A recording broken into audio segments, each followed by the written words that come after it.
starts with this, a person that you miss. Mine draws a blank. I wanna go back to the early days when life was an escape. Now I just wait for better days. I lost myself in your reality. Lost myself. I lost myself in your reality. Lost myself. I feel that life, according to a friend, we're all shrink wrapped in families and making ends meet, stuck in jobs we'll never leave. I never wanna be like that, so I wanna go back to my reality. Wanna go back. I wanna go back to my reality. Wanna go back. Didn't mean to sound so concerning. Am I alone in the hurt? Never followed anyone, it's so.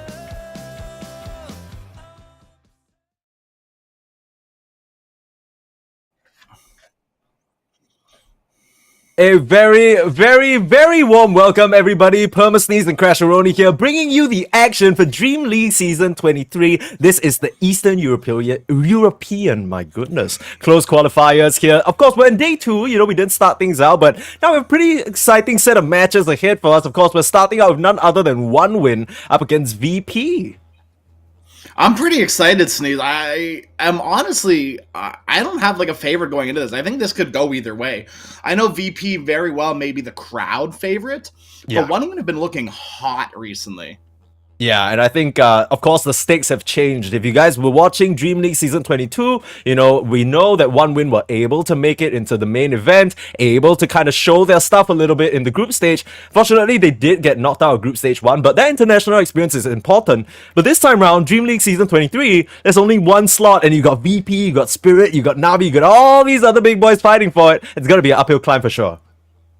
Oh, absolutely. I think that going into Eastern European, right, as much as I said VP is the favorite, it's got to be Team Spirit, right? It's gotta be Spirit.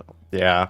I mean, maybe not with the recent showings, right? We know in some other major tournaments, Spirit, they tend to do this thing where when it comes to TI season, that stretch of time when the money's there, they're hungry, right? Yeah. It's not to say that Dream League or these off-season, it's not even off-season, there isn't even a season anymore, it's just perpetually Dota. But I think that's kind of what's making it a little bit hard to swallow, especially for the Spirit fans. You're seeing them, play a bit not as crisp, not as clean. The Golden Boys, they aren't quite shining these days. It's hard to, especially as a Dota player, when things are constantly happening, you're constantly scrimming, constantly playing. Yeah. How reasonable is it to be expected to be at 100% every game? I just feel like that's an unreasonable expectation. So, of course, X tournament comes around and they underperform. That happens, and that's okay. I think that's just part of, not necessarily Dota, but just being a person, right? Failing sometimes. It happens. You got your ups and downs, of course. You got your sort of team secret, longest, most dominant team. You got your game-ins, winning one entire year worth of majors and big events. But at the end of the day, Team Spirit, I think what we've seen as of recent is that there are chinks in the armor, right? And teams like VP, One Win, they could very well be, these guys to try and capitalize. Especially One Win, I think, particularly for me. We've seen VP at TI, we've seen VP at these big tournaments. But my eyes are on One Win because I think even in their defeats, they have looked pretty impressive. Some of their heroes, especially Chira Jr. in that mid lane, I think he's shaping up to be a bit of a mini superstar for me.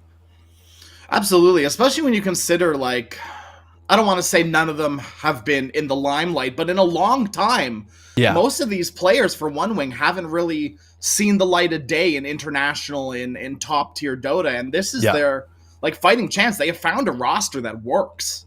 Yeah, absolutely. And I think One Win, of course, they did make a change. I don't know whether you call it recent at this point. It's about, 3 months, 4 months. Yeah. Basically switching out their old offlaner, someone by the name of Dominic, for Cloud. And since then, they've really come together, right? It's clear that there's a recipe on the back of Sweden Strong, who some might know from his time on Navi. He was a position 4, had some pretty impressive showings to him while he was on that stack. And now he's taken up the captain position here. He's very clearly leading the team. I think some very interesting...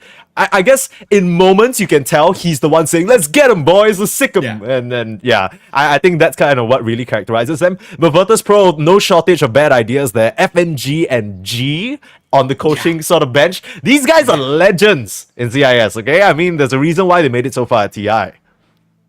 Yeah, I think that going into this game, the one thing I'm going to be looking out for is respect. And not the player, but like literally like these two teams respecting each other. Yeah. I think Virtus Pro, as comfortable as they might be feeling right now with their recent success, they're going to be very wary of what one win can bring to the table, right? Especially since if we look back at the previous DreamLeague qualifiers, there were 3 slots like I mentioned, but in order, it was Team Spirit in first, VP in second, and 1 win trailing right behind. The gap might be closer than we might think here as we get ourselves into a draft, and 1 win immediately target banning out some of these strength offlaners who have really just been the flavor of the patch. I don't even know whether you can call it a flavor since we rarely see them picked because of all these bans. I mean, I would say that they're the flavor of the patch. To be fair, when wasn't strength offlaners the flavor of the patch, right? Like, true.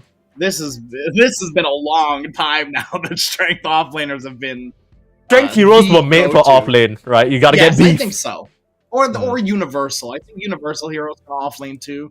But it's a little bit of a slower start because you need to buy items like double bracer it up and stuff like that.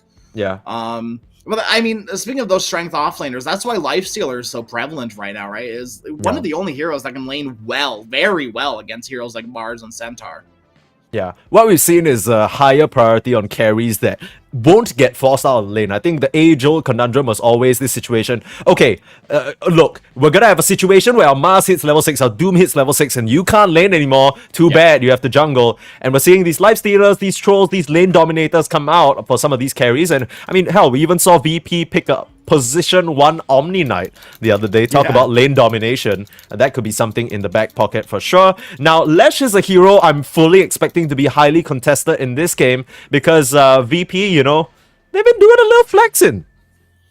They've been doing a lot of flexing on the Leshrac. FNG specifically has been playing a lot of Lesh in his pubs. Like, I'm talking 23 games in the last 8 days, kind of playing a lot of Lesh. Oh my goodness. And, like, with a 65% win rate. So it's not only are we seeing a lot of Lesh, but it's working. Yeah.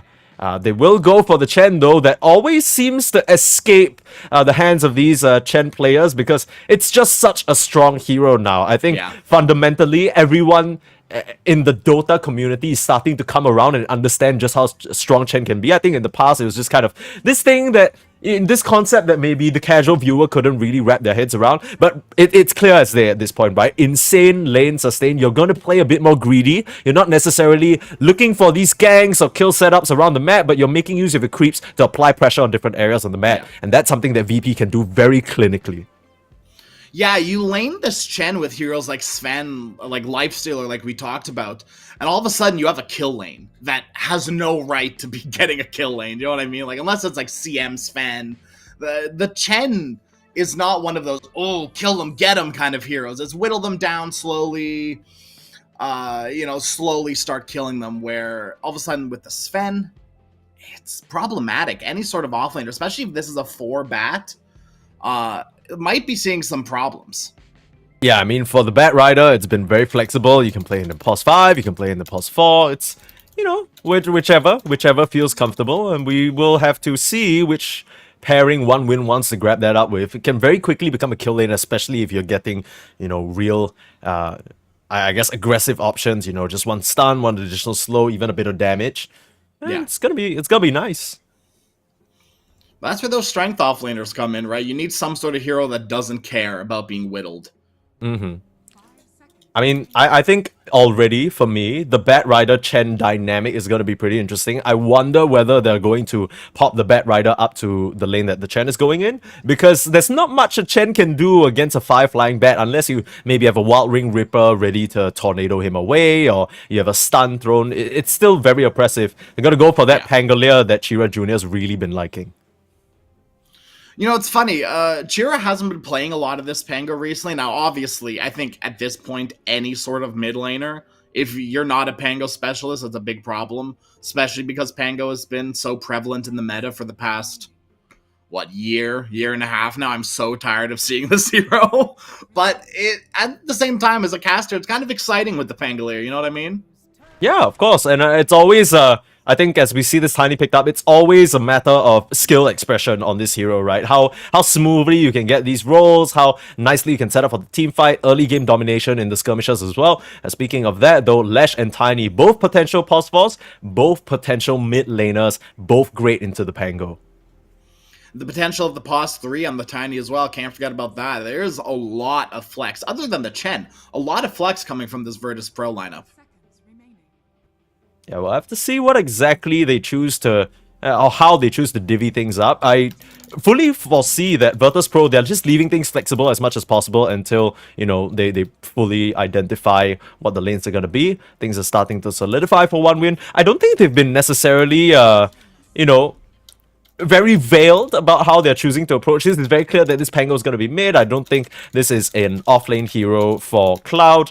Phantom Assassin picked up. This is something Munkushi had great success with. They paired it with Invoker the previous time that they brought it out, so still something that Chira Jr. of course can bring to the table. This is the respect specialty. This CM, I am super excited to see this. I know it's like, it's one of the lowest. It's a CM, how good can it be? Respect is killer on these freezing fields, right? Is very keen on watching these stuns, watching these disables, and understanding when is the perfect time to freezing field. And right now, you're kind of lacking on the low cooldown stuns, right? Both Avalanche and Splitter, they're one, very telegraphed, and two, have a decently long cooldown, right? Once those stuns get thrown out, free freezing field, free damage, and all of a sudden you're kind of in some trouble, right? Tiny is a very beefy, high armor hero. Doesn't deal very well with magical damage. Yeah, and even though you got the Chen heal and sustain coming in, Chen Lash, of course, a very nice combo being able to amp that up, it's not going to feel that great running into such overwhelming burst. And I think that's something that OneWin were lacking up until this CM pick, right? You got the Pango and the Bat, and these guys can hold people in place, but, you know, that CM, as long as you wait out that initial burst or that chain stun from the Tiny Lash, you should be fine. The Life Stealer picked up in the face of the PA here, so this is the combo that I was seeing run in a lot of different sort of, especially in Southeast Asia and China. They love their Lash Life Stealer because Life Stealer can save the Lash. Lash just wants to run and do damage. Life Stealer acts as a pseudo body and another sort of focal point in the fight as well. This Virtus Pro draft is shaping up to be really scary. Now, this tells me though that VP, they think that the Lash, Tiny, and whoever they're picking in the off lane can deal with the PA, and it's not going to be Life Stealer's problem because Life Stealer doesn't really like building that MKB. True. Okay, I want to throw you a little bit of a curveball, Sneeze. Let's hear it. I'm ready. What do you think about this Pangolier running in the off lane? You see, I already glossed over that. I mean, it makes sense because you can get away from the Life Stealer. You're not too bothered by the Chen. Maybe at this point, this could be the Trump pick. You see something like a... I still don't know what would be apt, though, in this mid lane to try and shore up the one-win draft here. Would it be an Invoker? Perhaps for Chira Jr. I mean, that's kind of what it could be, right? That's we've seen a lot of Chira Jr. Invoker. It is like the go-to. It is his hero, after all. Yes. That is Chira Jr. himself.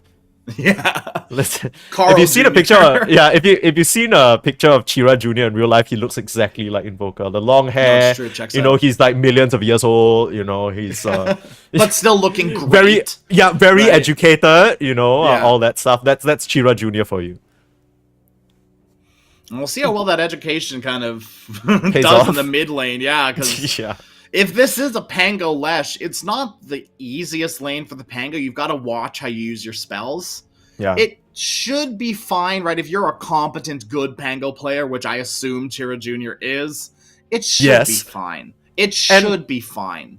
I mean, what's not fine is the fact that this Disco Pony is going to become a destruction pony anytime you try and make a rotation, right? If Virtus Pro, they're able to resist some of these moves from the Pango early on, the Lash is going to be right at your tower, and suddenly VP are clocking away with an advantage. So I expect early wards placed in these rotation sort of avenues, watching for the Pango, watching for the Twin Gates that the CM loves to use as well to protect their static laners. And from there, you know, it's going to be economy city here for VP. Yeah. So it looks like I don't know, because we're talking about this being a mid-lesh. This could still be a 4-lesh. Right? Yeah, Sadie that's a has crazy been thing. playing a lot of this lesh as well, right? Not just plays the lesh, but plays a little bit of tiny as well.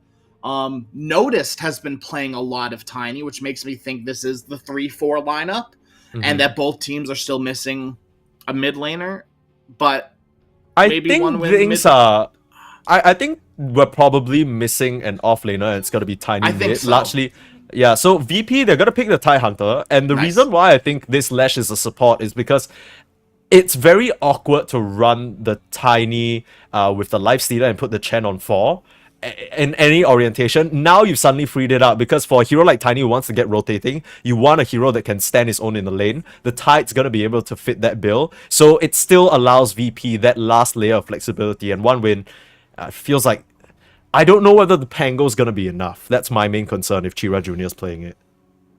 They might run out of damage in the, like, unless Freezing Field gets off and it's perfect, you kind of might start running out of damage in the mid game against heroes like Tide and Lesh, especially with the Hand of God backing them up. Like, it's going to be up to PA to get farm and start making moves around the map as soon as possible. I especially love the Tide Hunter pick because I feel like it amplifies the VP timing by like exponentially, right? Because if you usually you think about, okay, I want to play with a Lash, I want to get auras. Suddenly you have both Chen and Tide that can both buy auras, and you're going to get them up at a ridiculous pace, right? You're going to be sort of resisting, even if, like you mentioned, Respect lands a killer freezing field out of nowhere. Chen's gonna have a pipe or something like that, and suddenly a lot of that damage is just nullified. One win, they decide on the Slardar. So in the same vein, picking an offlaner that works very well with their existing lineup, they got physical damage in spades, and they're gonna shore that up with that corrosive haze coming through. It's pretty decent into the lifestealer and the melee versus melee matchup, and can really bully out the Chen. Is there any lineup that you're liking going into this? Because for me, VP, I'm just a believer in the Lash lifestealer. I think it's a really potent combo.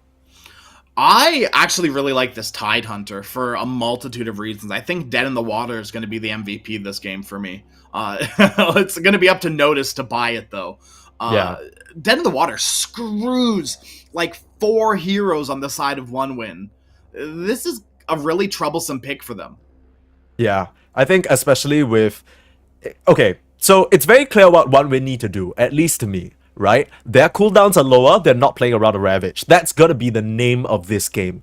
VP, unless they get off to an insane advantage, they're gonna be hard-pressed to find a successful fight without the Ravage, because if not, the Tide's gonna be just a little blubbery boy that gets kited around a little bit, right? So one win, they need to try and wait out these timings and make use of their shorter cooldowns. Use the Slardar, blink in, pick off, blink in, pick off, catch them, split them up. If VP can come together in this death ball, it'll be very hard to crash into them, even though you have insane physical damage, because they'll have the auras for it. I mean, look at the heroes that buy Blink Daggers, right? Bat, Slardar. Even CM could buy a Blink Dagger. Pango will buy one. PA has one built in, right? The jump potential on one win, the jump delete potential is very high. Yeah, and I think that's kind of what they're going to have to focus on. I mean, it's clear that that is the strength of the draft as we get into our first game between VP and one win here. Of course, the second and third place in the previous DreamLeague qualifiers for Eastern Europe here. So this is a very exciting match. I think VP, you know, if you have been only loosely following Pro Dota, maybe you've already written off one win, but I assure you, these guys, they're the real deal, right? They're here to party. They're looking for more than that. They're looking for more than just one win, for sure. Yeah, that's for sure. I think at the very least, they will get one win. That's kind of where I'm thinking. I think so, too. I'm with you on that one, for sure. Yeah. This is not going to be a clean sweep, I don't think. Yeah, not even in the slightest. Now, we do have to keep in mind that this is upper bracket, so even if they take a tumble here, it's not over for them just yet. They still have a chance. I believe that means the loser of this game will be going up against Namiga, who are an equally scary opponent, right? They've already proven themselves taking one game off Spirit in the opening series on round 1 yesterday. So, I mean, Eastern Europe is just very, very stacked. I think, it's especially stacked, if you're not... Dude, if you're not, we sort of came to this realization, if you're not really following the scene closely, you're going to be fogged by these org names, right, that you might not recognize. But these players, you know them for sure. Yeah, they've been around the block, absolutely. Yeah. And starting things out, nothing too crazy. Should just be a 2 for 2 as they trade out on both sides of the map. No early game shenanigans going on. And honestly, understandable, right? VP have no business running up into any of 1-win zeros. Man, I don't know what just happened in my brain, but I was like, Tidehunter's going top because he was near the dire safe lane. Oh, man. Brain no worky this early in the morning, dude. It's going to be a long day for me. It's okay. I mean, it's a long day of great Dota, so I mean, I don't know about you, but I think we're gonna be excited. Yeah, it's gonna be exciting. I think one thing about this Tidehunter is it feels like VP may be putting their offlaner on a bit of a timer, because we know later down the line Munkushi, of course, can get that fan of knives, break the Tidehunter very easily, and suddenly it is actually going to be like slicing watermelons. Yeah. Do you think so? This was my Jesus. This is my thought process kind of behind with the PA Slardar, is that it works for the first, like, I mean, it's always going to work. But if PA goes this Revenant's Brooch build, all of a sudden you feel kind of silly. I think it's still okay. It's still good. It's still good. Like, don't get me wrong. I still very much like it, because then you also have the Pango as well. Like, you're not all in on the PA basket for physical damage, right? You've got the Pango, the Slardar as well. PA can then go transition. FNG says go. You can still transition to this magic damage, Revenant's Brooch, Divine, Condo, whatever you want sort of build. And it's decent this game, but then a Pipe of Insight comes in. So you might just want to all in that physical. Yeah, I get what you're saying. I mean, we didn't really talk about this on air, but I think myself and you, we've had quite a bit of discussion about this Revenant's Brooch. I personally think it's a good switch up, right? I think it allows you to sort of play by ear depending on what VP decide to go for. In that same vein, there isn't going to be a catch-all aura build-up that VP can make, right? It's not like, oh, you know, we're just going to build our Crimson Guards, even though that's not really an item anymore, our armor items, our AC, Shivas, and it's going to be neat and tidy. I think that definitely throw things for a bit of a loop. Now, a lot of the Lash damage that's coming from Edict, I mean, Lash is a bit of a mixed damaged beast, but yeah, I mean, either way, one thing that VP don't have a shortage of is damage, right? So it's on to 1-win to see how they can work their way around it and try and get those pickoffs like you mentioned. I think the key timings in terms of the Pangos, the first one is obviously going to be the Pangos Diffusal. We'll see whether Slardar decides to go for something like a Echo Saber or, you know, a Blink Dagger first. Yeah, so apologies everybody. We do have some tech difficulties, you know, waiting for Cloud to get back in here. But yeah, sorry, you were saying, Crash? I'm a little, I think I've already talked about this, but I'm very worried for this mid-game damage for 1-win. It's, if Munkushi has a bad lane, I don't know how fast you can recover as this PA, especially when you're going to be constantly hunted. Yeah, that's kind of the tricky thing. I mean, Munkushi, we've seen him resist the pressure put on him by some other teams, in particular Liga yesterday on this PA. Yes. And when he's backed up by Respect on that CM, it's might be just one of those situations where you're giving up your life for the cause, right? You're like, okay, look at me instead, look at me, and PA is just farming away in the jungle. Might be the reality that this CM has to face. I already mentioned I didn't really like this tight, tiny matchup, because even though there's kill potential and, you know, physical damage burst and whatnot, it feels like, you know, it doesn't really do much until later on. And I mean, the tiny wants to get moving, right? He doesn't really want to stay here forever, so. Yeah, it's one of those level 3 matchups, I think, for me, where Tide gets a level maybe into Gush, and Tiny Tree Toss all of a sudden starts really, really hurting. But that's a ways away still. Yeah, I mean, I'm interested to see what the Tidehunter build is as well, because Greaves, something that the Chen can get, you know, it's kind of a mixed bag, right? They both share the same buying potential for each of these auras. Maybe the Chen not so much on the Shivas, but of course, it might be something that the Tide goes for. And we've seen some Tides go for Vlad instead as a starting, so we'll see just how aggressive he wants to go. I think you mentioned Dead in the Water as well, but it's 1.4k that you're not spending on any of these other expensive aura items, so need to sort of prioritize there. If Tide goes first item Dead in the Water, I'm done. Like it's good, it's not that good. Right? He's not doing it. That's this is go Vlad's Blink Dead in the Water, but like there's no way you get first Dead. That's game losing. Yeah, I'm just kind of waiting for these level 3s and level 4s and these side lanes because I feel like that's when the lanes will really blow wide open. Specifically for this one win off lane, it's only a matter of time before Sweden Strong maybe catches FNG in a bad spot, flame breaks him back, and he's not really at the stage where he has a creep that can bail him out of that situation. It's gonna be on Kiritich to essentially act like a bodyguard, which is kind of funny because most of the time it's the pause 5 who's supposed to be doing that. Under some pressure now, forced to pop an early rage. So yeah, he always has that get out of jail free card, but you best believe one win will be watching that cooldown very keenly.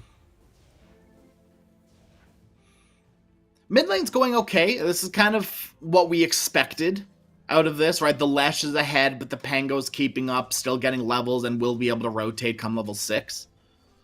It's going to come down to runes, though, for me, right? These supports need to come secure these runes for Pangolier. Because if Lesh starts getting them, Pango feels stagnant in lane. It's all of a sudden kind of awkward to make ganks. It's going to be support city for sure. Yeah, I'm a bit worried in VP's case because I'm not very sure how that stacks up. Like, you bring a Tiny and Chen in versus CM Bat. I mean, alongside the Pango, one of them very clearly has the control advantage. And that could really turn the tides because Squadix, he's already doing very well for himself in this mid lane. The Pango is a bit behind, but one kill can turn that whole thing around. We're already seeing Bat, Sweden Strong going for stacks and then securing the water rune as well. Do it again in 2 minutes. That's what you want to see. Yeah. It's become a very fundamental support skill. You need to sort of get your hands on the timings and make sure that you're right where your mid laner needs you. Some of these rotations going to leave Noticed a bit high and dry though. He's actually taking a lot more damage than I expected and not doing as hot as I thought. Kiritich has to watch himself up against Cloud. One of those bashes comes in, going to clock you out of this lane. That's one thing you're going to be careful of the Lifestealer, right, is constant lassos. There is no point in which you can rage TP safely unless Bat and Slardar are showing on the map. Yeah. I mean, even then, later down the line with a Pango Basher, this rage TP thing true too, ain't gonna happen. No. It's not a factor this game. Cloud will finally work down that pesky little ghost that was auto-attacking him relentlessly. And that's the ghost gonna is so alleviate. strong. It's so annoying, dude. People are sleeping on these easy camps for sure. I think that is when Chen is at, obviously not his strongest, but like level 1 to 3 is super good for Chen. Yeah, you're speaking like true offlaner, by the way. You know, like you're the one taking the brunt of the damage. You think like, oh, you know, these guys, it's just a Chen, you know, he can't do anything to you. Like, no, he's terrifying. Early TP in from Sweden Strong, looking for aggression onto Noticed. Nice avalanche and the toss into the mix here, but that's exactly where the CM wants to be. A lot of physical damage being returned the Bat Rider's way, though. Noticed he could just get another Anchor Smash off, and it's going to be first blood drawn by VP. So the rotation not really going the way that one win wants, unless they can pick up a second. A bit too tanky for them to cut through, though, that Tiny, so he'll be able to walk it off with 16 wand charges in his pocket as well. So realistically, he was fine there. And a salve to boot. Say he was A-okay. Now, honestly, Sneeze, I am very happy if you're VP with that trade. Tiny, out of all the heroes getting first blood, in my opinion, kind of huge. Gets him boots, gets him his windlace, gets him on a fast track to this blink dagger. Kind of spooky. Yeah.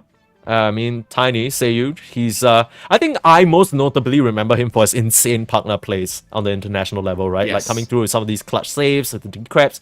I mean, Stone Cold Killer he is, and that's exactly what he's going to try and do this game with the toss-back setups. If he's just able to fish them in, because the Tide Hunter never really wants to Ravage first without vision. It's the Tiny who can sort of commit in, and even if he dies, it's a spot kill, so a lot of weight on his shoulders to set up a good fight for his team. You've got a lot of kind of run in there heroes, right? Lifestealer and Lesh are somewhat similar as well. Just kind of run in, get vision for your Tide Hunter, and it's going to be, I'll say, a counter initiation, but it's going to be vision first for the Tide for sure. Yeah. You're right on the money with that. Fair and true. Yeah, I also think that this is one of those games where you don't really have a traditional Infest Bomb. You might actually want to save it for the burst heal potential. Cloud being worked down in this bot side, forcing the TP out from Chira now. Ready to help his allies out. Rolling Thunder available. Kiritich now in some trouble. No more rage. And unfortunately, the Chen can only do so much. He's going to get worked down, trying for the deny. Good try, though, but he realized he didn't have enough distance covered. will get worked down, and good first rotation, but as we already mentioned, in this mid lane, it's immediately the Lash barking at your mid tower, working that down with the Edict. Already has it down to, what a 6 HP? Chira's gonna come in and save it just in time, but that's a danger. Yeah, I mean, he's just gonna get it. 100-0 squad X, easy stuff for this Lash. Yeah, it is very hard to leave Lash alone in lane, but as a Pangolier, what do? Like, you can't just sit there. Trying to contest now for the 8-minute rune. Invis available. Squad X did a little double back for it. He will try and turn around and use that Pulse Nova. It's more than enough damage. Now, unfortunately, with Cloud coming through, this might be the end for the Lash, but the Pulse Nova's actually returning quite a bit of HP taken down from Cloud. They still will get the Lash what they came for, though. 4 members of 1 win in this mid lane, and it's a painful exchange, but it's a good one. If Batrider's the hero that keeps on dying on one win, you'll take that. Every single time. Bat is fine, right? Obviously, he's not getting items, which is a little sad. Respect. Oh, you're not going to get items that way either, my friend. Yeah, walking up to the high ground. And thankfully, FNG is a Chen. So he neither has a slow or a stun. He just has hopes and dreams. And Squad X, please come help me. He will go down, unfortunately. Biting off a bit more than he can chew. Maybe trying to body block Respect and punish him for the over-aggression. Toss in the Lash now. Nice swashbuckle away. The Avalanche doesn't tag the Pango. So Respect will end up going down at the end of things. But it's an elongated fight and 1-for-1. So not too bad. Now Kiritich in this bot side needs to invest into the creep. Gets bashed before he can make it there. The tips come through. Cloud. The voice line as well. This is what you pick the Slaughter for that melee domination. Dude, Cloud has an Orb of Corrosion as well on the Slardar. That is a Chad item against the Lifestealer. I love. Yeah, reducing the spell Lifesteal and Lifesteal by 20%. That's going to cut down his effectiveness and staying power. That's exactly what we see there. Maybe, Kiritich not so used to having those values dashed and miscalculated. But all these little bits of action, they're just allowing Squad X to mow down the towers, right? Now he's up here on this top side. He brings Notice and the gang in as well. There should be tier 1s across the board falling. I wouldn't be surprised if they even try for the bot tier 1 soon. I don't know. Like, I'm not a Lash player, mind you. So I'm going to relate it to Pugna because I think they are similar heroes in the tower taking perspective. Or I think that you kind of run down a tier 1, whether it be top or mid. You run down the next one. You run down a third. But then you're kind of at a point where, like, hey, it's 12 minutes. I can't really push a tier 2. So it's going to be up to this warding from VP, which they already have great wards deep in the enemy jungle to scout out any sort of farming from PA or anyone else. To be fair, I also don't know that even if you're scouting out 1 win, whether you have the lineup that can run into their jungle and contest it, right? You're very much a static, ball-together lineup. My prediction is that 1 win are going to be the ones pressured to strike as they are grouping up now, 3 members in the bot side. And it's going to be on VP to try and come through with a response, like a TP and Ravage, Hand of God, turn the fight around. Might be starting sooner than we expect here as Kiritich taunting and daring Cloud to come forward. This Slaughter is tanking a lot of tower hits. And, I mean, things will get kicked off now, immediately popping the Rage, and there's the TP from the Tide. Like we mentioned, that means 1 win. They need to get the hell on out of here. Respect might not be quite as lucky, though. Like you mentioned, if it's just the support who dies, it's not too big of a deal, but Chira Jr. already, with that diffuser completed, it seems like, was able to cut away the mana of the Tide and make that initiation a bit awkward. And another rune for Chira, right? So that is the only reason Pango feels comfortable to be there. Is beautiful AD rune. Yeah, love that. But Squad X, you know, he, apart from the towers, he's been taking more of a farm-centering approach, which is understandable. You know, as Lash, you want to get your way towards Bloodstone as soon as humanly possible. And maybe that's kind of that little gap that you mentioned, right? Because even though you take down the main towers, you don't really have much to do. Lash can farm too, you know? He doesn't mind scaling up on his own. Trying to fight for the 12-minute. Yeah, Chira just gets avalanched up. Nice play from Seyuj.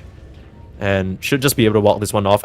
You know what? I fully predict a little bit of a farm fest going into the next 10 minutes. Unless 1 win are able to find some sort of opening, they can just keep these lanes as static as they have been. Do you think that favors 1 win, though? I think it doesn't, because the VP lineup doesn't even like I mentioned, the VP lineup isn't gonna run into your jungle and kill the PA. Right? Like, that's not in their itinerary. Their itinerary is get their own timings, get their own auras, go for this death ball. So as long as they can resist the pressure and start dodging out these smoke ganks or jumps, they should be in a pretty good position. The Tide is going for that Vlads, like you mentioned, and take a look at the awareness coming out from BP. They full-on evacuate this bot side right as a one-win smoke comes through. Very, very heads-up play from them. I actually think they caught Batrider meeting up with the CM Pango on that ward there the VP has in their jungle. It just caught Batrider walking down the stairs into a smoke. So they knew.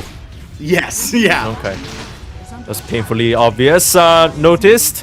In this top side, though, we'll start to get run down. No mana for a turnaround Ravage, but as soon as they catch a glimpse of the left, they're like, yeah, hey, we're just kidding. We're just kidding. He's our best friend, Tide Hunter. We Hey, love I him just, so much just give him a slap on the back of the head. You know, it's no big deal. Now, Mukushi, talk about not running into this jungle, but if they can find a freebie, they'll get it any single day of the week.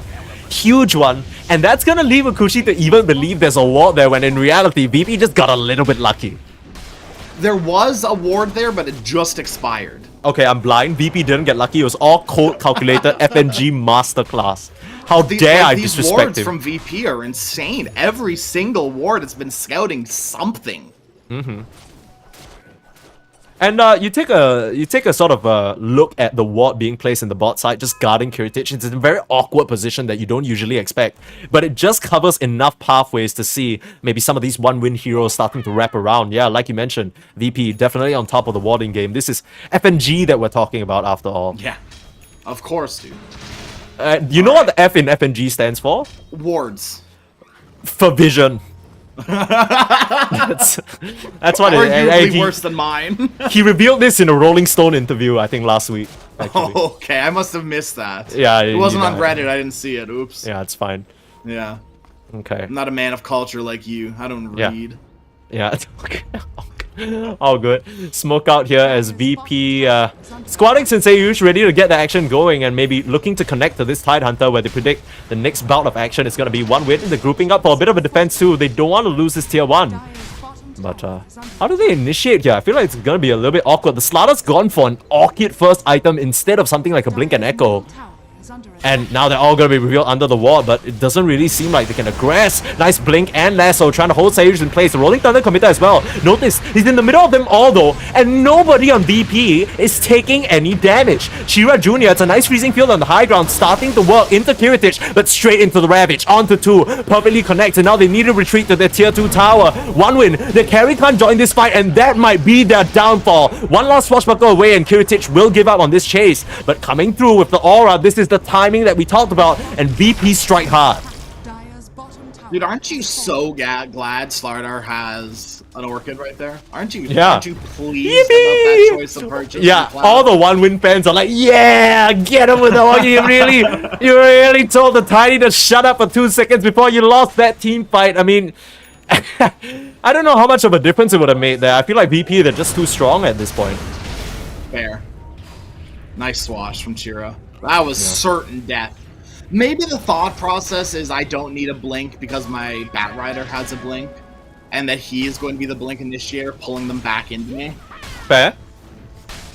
That's the only thing I can think of, but I think the more blinks, the merrier on one win. I mean, look, I get the silence, right? The silence, obviously, you want to catch Kiritich off guard. Lifestealer doesn't want to build something like a Manta, doesn't really have his own Dispel, usually relies heavily on the Rage, so I get it, but one win, they just haven't gotten any opportunity to really pressure Kiritich outside of this early game. Now, Sweden Strong, he'll show himself, but that's going to prove to be a bit of a mistake. But still able to slide his way out of trouble. Sayuch goes wide with the Avalanche.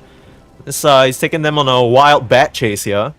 That is probably going to lead into his death. Probably going to lead into... There we go. Okay, there we go. And they get Chira mid as well. I think Squadix got that one solo. Yikes. Yikes. 4k gold lead. The death ball, it's starting to come through. VP. This is what they drafted for the whole time. And you talk about the physical damage, you know. Oh, maybe we get a Revenant's Brute. You're not going to get there. No, we got to get there first. Yeah. It's a long while, right? That is some sort of like 30-minute, 35-minute sort of, it's my 4th, 5th item on the PA. I've got Aegis. Things are looking well for us. It's looking to be her third item. Bad news. Yeah, it's not looking good for 1win right now. Yeah. And 1win, you know, I like what they have on the table when it comes to the draft, right? But I think the key problem is that we didn't see anything that really addresses this VP lineup. Sure, later down the line, you have the Fan of Knives to cut through the Tidehunter, whatever. But the Slada, he didn't really get enough action going for this early game, I feel, to put a stop to this rolling ball now. And Cloud, he's just kind of drifting around right now. He doesn't really have any options.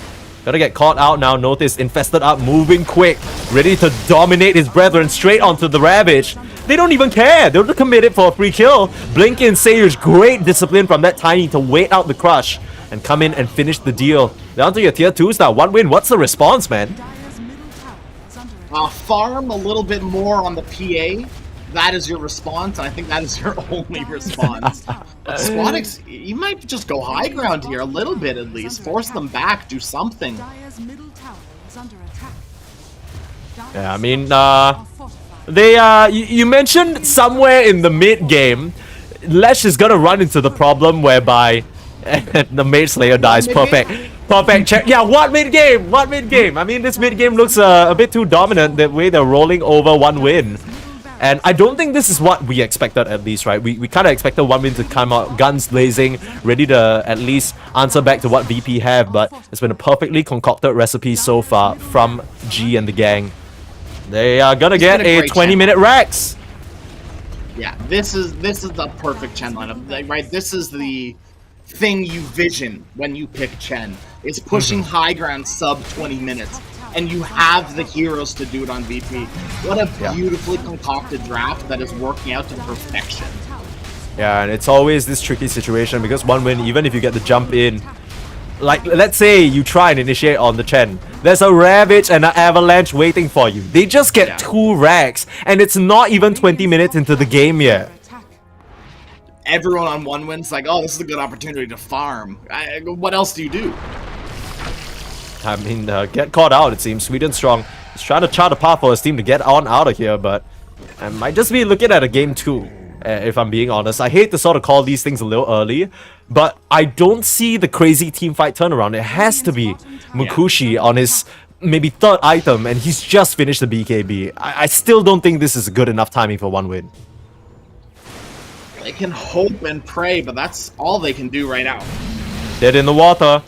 There isn't a Ravage, and they know that to be the case. Cloud, the blink, just slightly off the mark, and he might just pay the price for that. Sayuch with a perfect setup, Avalanche. You silenced him a bit too late, my friend. You had the BKB TP out. That is not a good look. As respect, he'll be able to get out of dodge, but they lose Cloud off of a just missed initiation. That could have been an opportunity to kill off Notice, but they fumbled the bag real bad.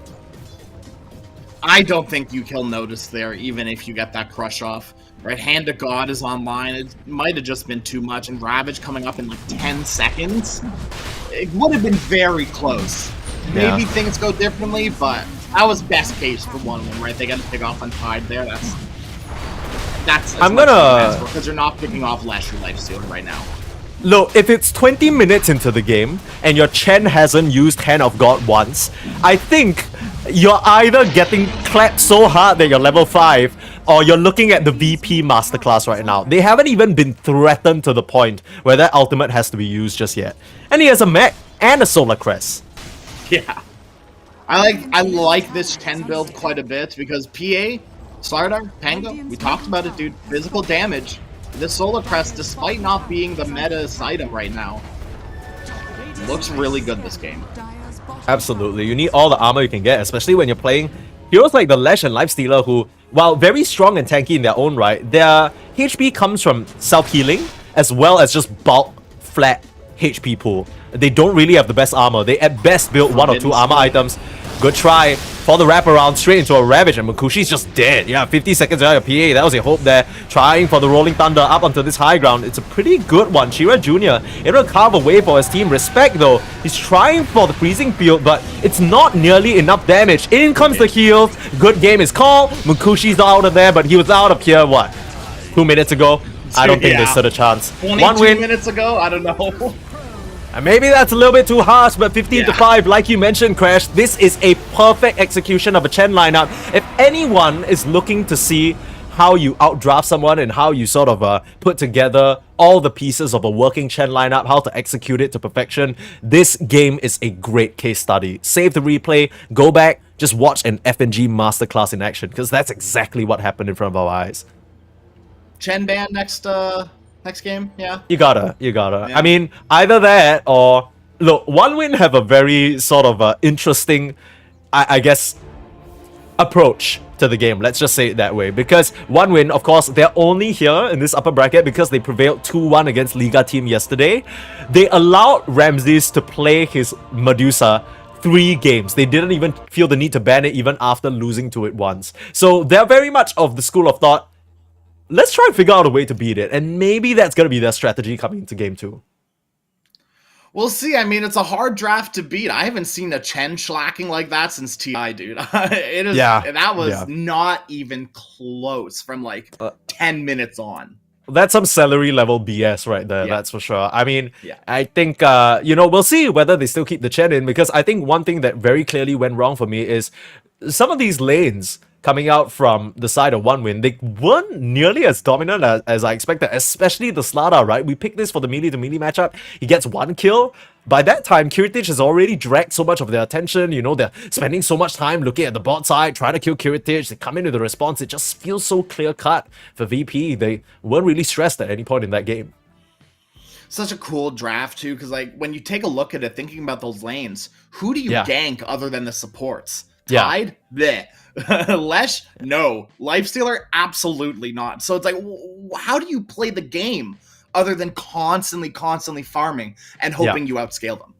Yeah, and I mean, maybe you do, right? Maybe somewhere in the late stage of the game, the PA can come online, the Slaughter becomes a threat. But the problem is, with that last pick, Tidehunter, like we mentioned, it's just not good enough, right? The timing just gets amplified by 2. You're barking at their tier 2s, tier 3s at 18 minutes into the game.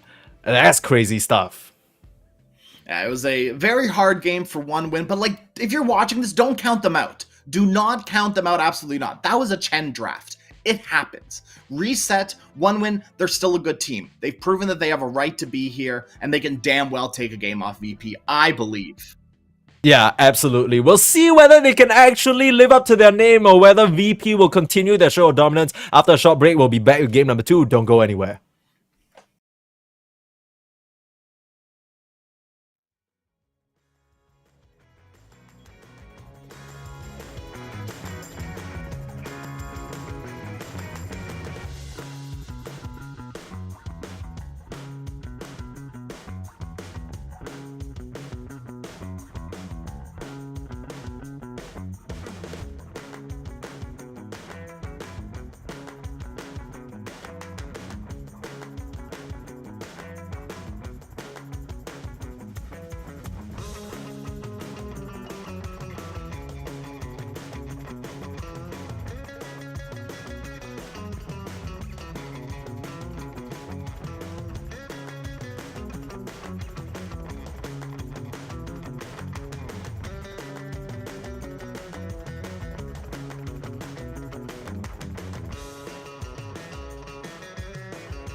Very warm welcome back. Game number 2 of One Win versus Virtus Pro. And, if you ask, where was game 1? Good question. It ended in around 22 minutes. Crash and Sneeze here for the close qualifiers for Eastern Europe. And that was a bit of a Chen masterclass if I've ever seen one, Crash.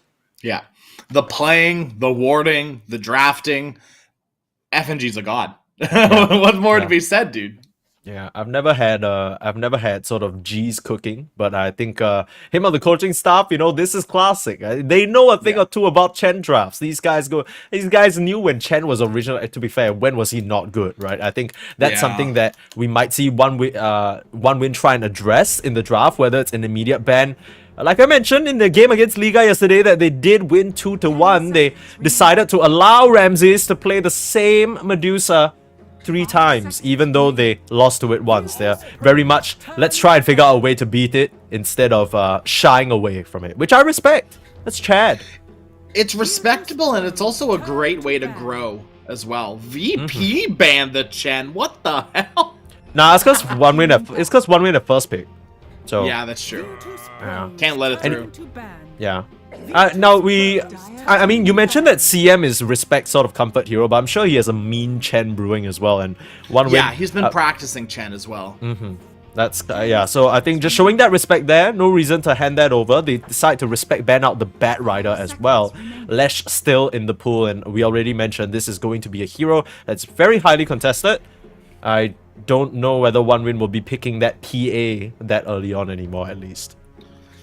I don't think so. I don't think you can do stuff like that to like One Win. It's weird because drafting wise they do this quite a bit, right? They pick their carry either anywhere between 13 to 16, most commonly in that 16 slot, so right in the middle, that third makes sense. pick for them.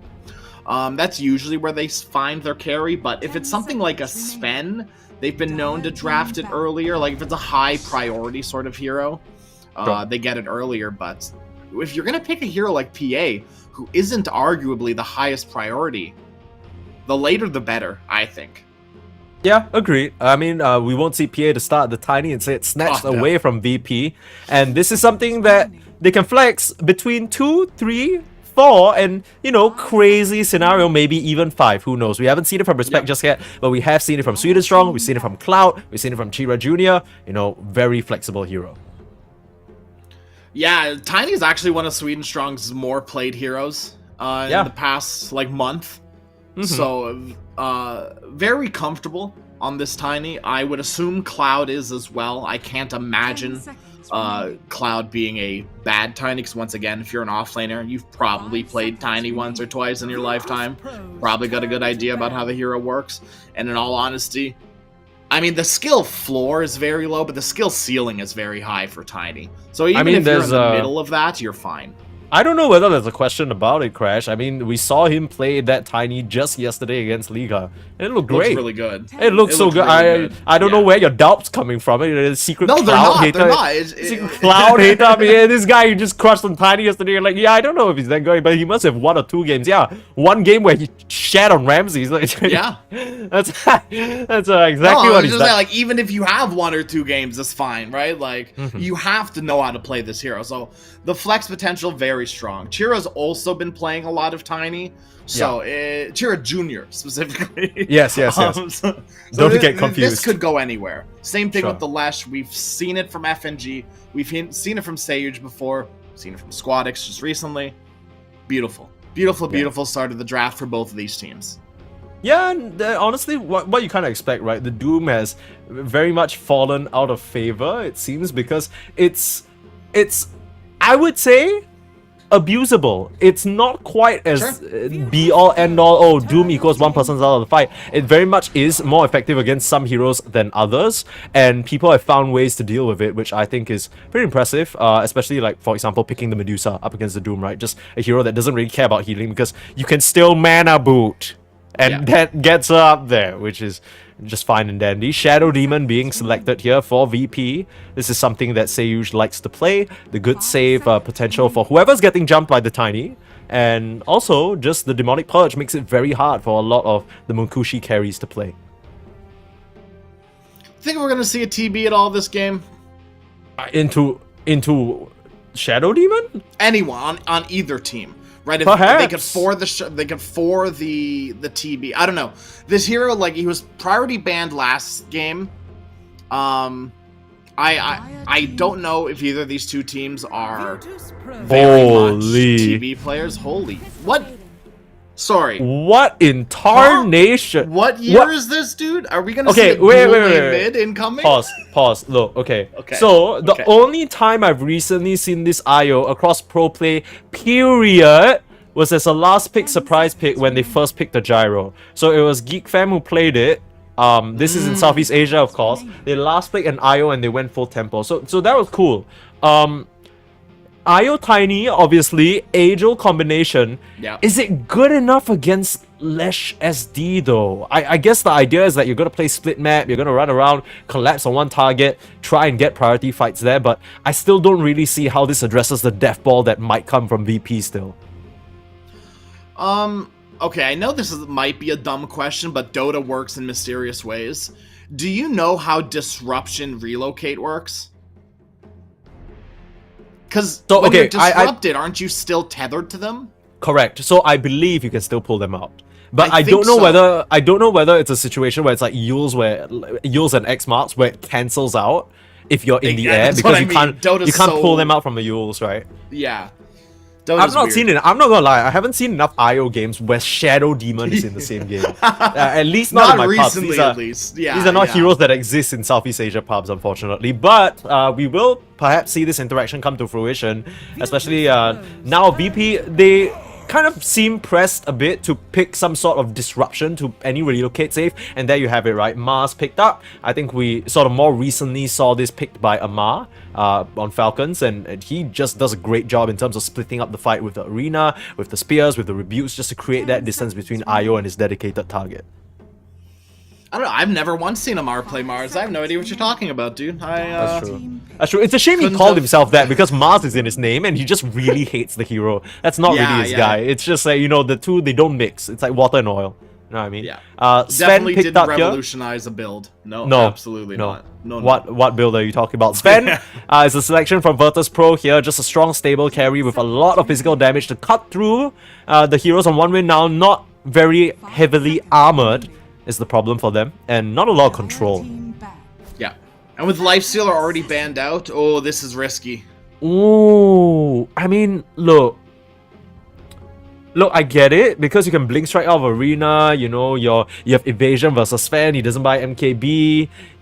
Okay, but this feels like a bit of a stretch. My opinion into the PA versus Sven is that if a hero can kill you without hitting you, your blur doesn't matter. Like, if you are in proximity to any of your other heroes, you will die as PA. It does not matter if Sven is hitting you. You are not a tanky hero.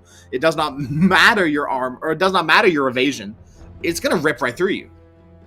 Okay, so caveat is that this tiny IO offlane duo is just gonna have such a splendid time that it doesn't even matter, right? That's kind of the angle that OneWin are going for here. They're thinking, okay, Cloud, you know, you rocked them real hard on your offlane tiny. We're gonna give it to you again. We're gonna give you all the little juices that you need with this IO.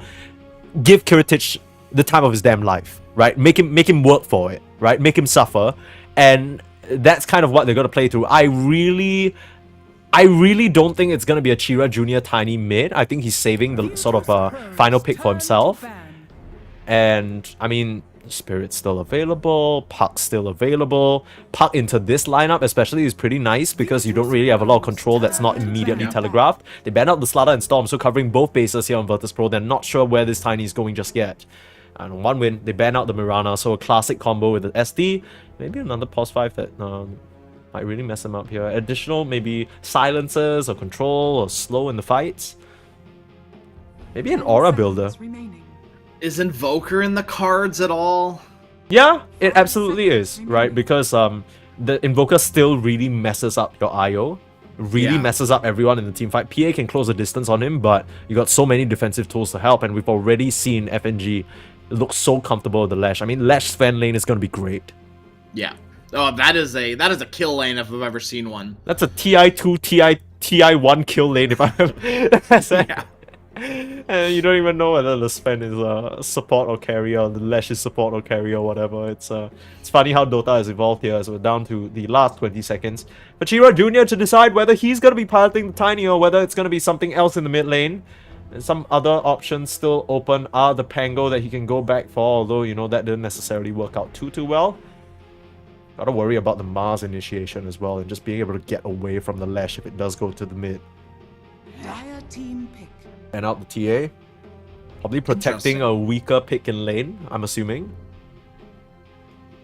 Yeah, something. And to be fair, right, when they don't have instances of damage other than Frostbite. Yeah. So it would be very hard to get rid of those refractions. It kind of destroys PA, so I get it. Oh, they have Avalanche too, never mind. I mean, the traps are just going to be a big problem for them, right? TA can ramp up at a pace that it's very similar to what VP did last game, just a bit different because VP, they were going deathball mode the previous game. TA can just get Aegis way before you're even ready to fight, and they last picked that puck. So capitalizing on the elusiveness, or at least lack of control from VP, maybe this is something that they'll fix up with this last pick here, potentially for Squad X. We're looking at something like a Spirit, maybe an Ember, could be pretty nice here. Do you just Sniper? 10 seconds remaining. Do you Sniper into Tiny PA? I don't know. It's risky, isn't that kind of crazy? I mean, you have Shadow Demon, I Void guess. Spirit? Yeah, Void, pretty nice. The Resonant Pulse and all that sort of physical resistance as well. The Storm Spirit's banned them high. You can't actually Storm Spirit. I mean, even then it's a little bit awkward. Like, the Sniper would be interesting because you have this weird front line with Lesh, Mars, Sven, and it just leaves Shadow Demon Sniper in the back line. So you could you could also go Pango, but they go for the Husk. Oh my goodness! All right. I said this series was going to be full of respect, not the hero, but the actual thing. Respect, none. This Huskar pick proves to me that there is no respect. Arguably, this is the highest form of respect. They ain't messing around, okay? They want to slam it home. They don't want to allow OneWin any chance of figuring things out. You already mentioned, okay, you know, leaving picks in the pool, adapting and learning. That's the best way to improve. They don't want to give OneWin that chance. They want to close the door real bright and early. I mean, I did mention that the TA was meant to basically get this Aegis at an inhuman timing. Yeah. Now the Huskar as well. One of the big problems with Huskar is even though he's very, strong in terms of his HP pool and how long he can live and his resistances, armor is where he's the weakest, right? You can cut through him with physical. But when you pair that up with a Sven and an FNG Lash that's going to build your mechs, it should be just enough, actually. Yeah. Yeah, FNG is a big mech Glimmer believer on the Leshrac.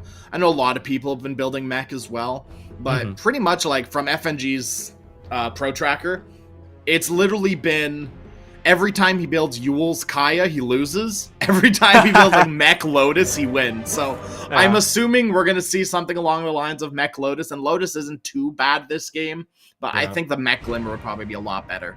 FNG signed a deal with Gaben like eons ago that like, okay, I will dedicate my life to being a POS 5, and he gets a little buff every time he fully focuses on that front. And every time he even shows a bit of greed, he forgets his pact, he just gets slammed home with negative win rate. That's the reality. And this particular game, we did say that Chira Jr. is the person to watch. Now, Mukushi back on his PA that he's comfortable on, but it just wasn't enough. I mean, the rest of the team couldn't buy him enough space, and this game into a Huskar, the Puck has to make ganks happen, has to make kills happen, has to get the PA room to get Battle Fury plus 2-3 more items. Ooh, his backbones are gonna be hurting after this one if they manage to pull it out. Yeah. And I know we talked about it last game, Sneeze, but this game too, especially laning with playing with the puck, rune control is super important. Who the hell on OneWin is securing runes? Clearly, Sweden Strong is gonna come in with the IO, and they're gonna duo mid against this Huskar. That's definitely gonna work out for them.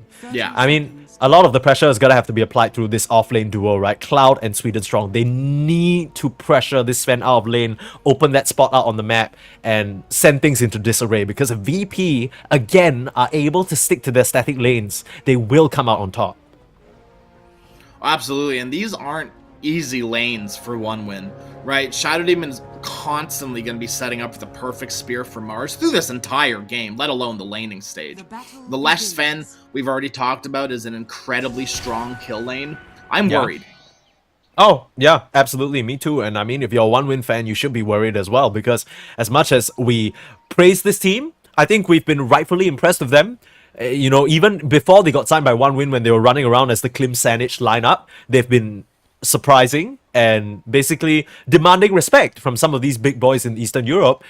That first game wasn't really a showing of that. That didn't really remind us of that lineup that had that potential. And Shira Jr. on his puck now. It's always going to be a rough spot on that sort of 23rd pick there, but...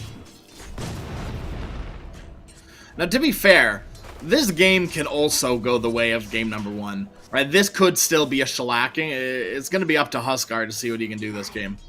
Yeah, that's what I'm saying. I mean, the thing I'm smelling is I smell the shellacking coming, but I want to be wrong so bad, right? I feel like the story for a lot of these qualifiers is that, especially for Eastern Europe, where we talked about the region being stacked already, a few new contenders in Navi, OneWin, reaching up to try and challenge Spirit VP.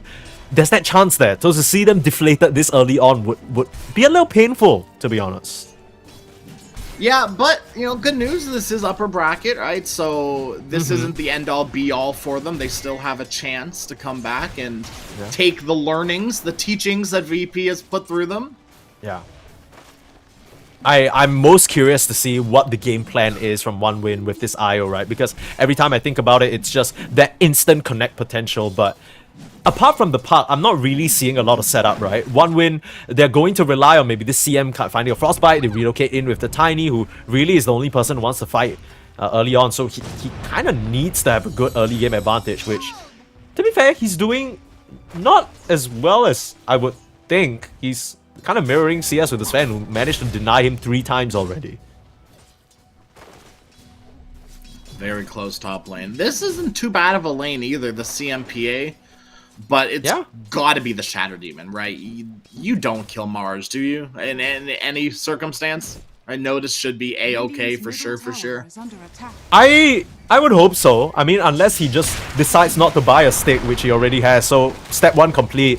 Blood Grenade in the bot side, the tree toss onto Kiritich. First blood is drawn. 1 win, they turn things on here. But FNG trying to run down Sweden Strong with that Edict. It's not going to be enough damage at level 1. Great stuff, and exactly what one we need to keep doing if they want to stand a chance in this mid game. I guess I'm not too surprised. I would be surprised if he doesn't get a level 3.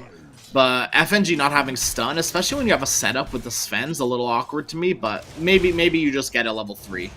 Yeah. Or 4. I don't I know. mean, even with mid lashers these days, they go focus on the Lightning Storm, right? Because it's so much stronger. So It's so understandable. The stun kind of feels like a little bit of a wet noodle, right? You pop up some spikes from the earth. Okay, you good little pony. Yeah. We kill your carry now. Don't mind us. That's kind of how they roll out. You know, all things considering, Chira's doing A-okay mid. Yeah. I mean, it goes back to the point that I was mentioning in game number 1, where I feel like some of these bad matchups, like mid laners have had to evolve past that, right? You can't just lose a matchup just because you get counterpicked these days. Everyone is finding the little tag on the hero, little moves that you can make, little small adjustments in the itemization to get yourself an even game state at the very least, and that's exactly what Chira has afforded for himself. Chira and Cloud are going to have to be the playmakers this game. Yeah. Dropping a little low now, Cloud, but with the healing from Sweden Strong, he should be fine. Like you mentioned, there isn't a level in the stun, and honestly, even if you got a level in the stun, that will mean you don't have enough damage to kill him, so it's a bit of a tough situation here. Yeah, it's weird if you do and weird if you don't. You know what I mean? Because, like, you probably want a little bit extra control to protect your Sven, but yeah, awkward. Awkward either way, but I do like what FNG's doing here. More damage equals more good. Middle tower. Yeah, and I think with the level 1 stun, you mentioned already that Lash stun, one thing about it, telegraphed as hell, right? You should be able to break the ankles a little bit, especially with that additional move speed from Tether. So maybe that's why he's not prioritizing it as much. But Kiritich, you know, he's not really having the best of times here in this lane. He'll be looking to move into that jungle, maybe into some stacks as soon as possible. That is if, of course, the side of VP actually have time to stack for him. It seems like both supports, they're pretty occupied in the lane so far. I'm actually kind of surprised that Tiny doesn't have more denies, but I think that speaks more to the strength of Lesh. Being able to secure creep CS, and also being able to, like, harass, do all these things at the same time. Yeah. We talked a lot about what one win needs to get in terms of getting their mid game going, but especially for VP, it feels like, you know, it's all gonna be around this Huskar, and particularly Mars, right? He needs to be able to get his first 1 or 2 items to back this Huskar up, because if one win fully collapses on Squadix, he's not gonna be able to survive being outnumbered. He needs stuns to come through and save him. Absolutely. Absolutely. The Huskar is no longer the 1v5 hero that he used to be. Yeah. And this could be a good start. 1 win on this top side. Munkushi will eat a spear, and a lot of wand charges gets noticed out of trouble. As Seyuch was away. Was probably setting up a ward or something like that, but yeah. Large creep wave going notice way, probably just wanting to get out of his view so he can get as much EXP as possible, get his way towards that level 6 and maybe start putting out pressure on the map. 6-minute runes are spawning in just about 10 seconds, which is why you see FNG galloping his way over. Sweden Strong here to play as well, but it should be advantageous overall as FNG gets the priority on that. So no room for Puck, unfortunately. Makes things a little awkward for the Puck. No rotations probably. With the bounty rune, maybe you make a rotation, but once again with these lanes from VP, who the hell are you ganking? Sven, Mars? Maybe Mars because he's half HP, but Sven? Very awkward of a gank.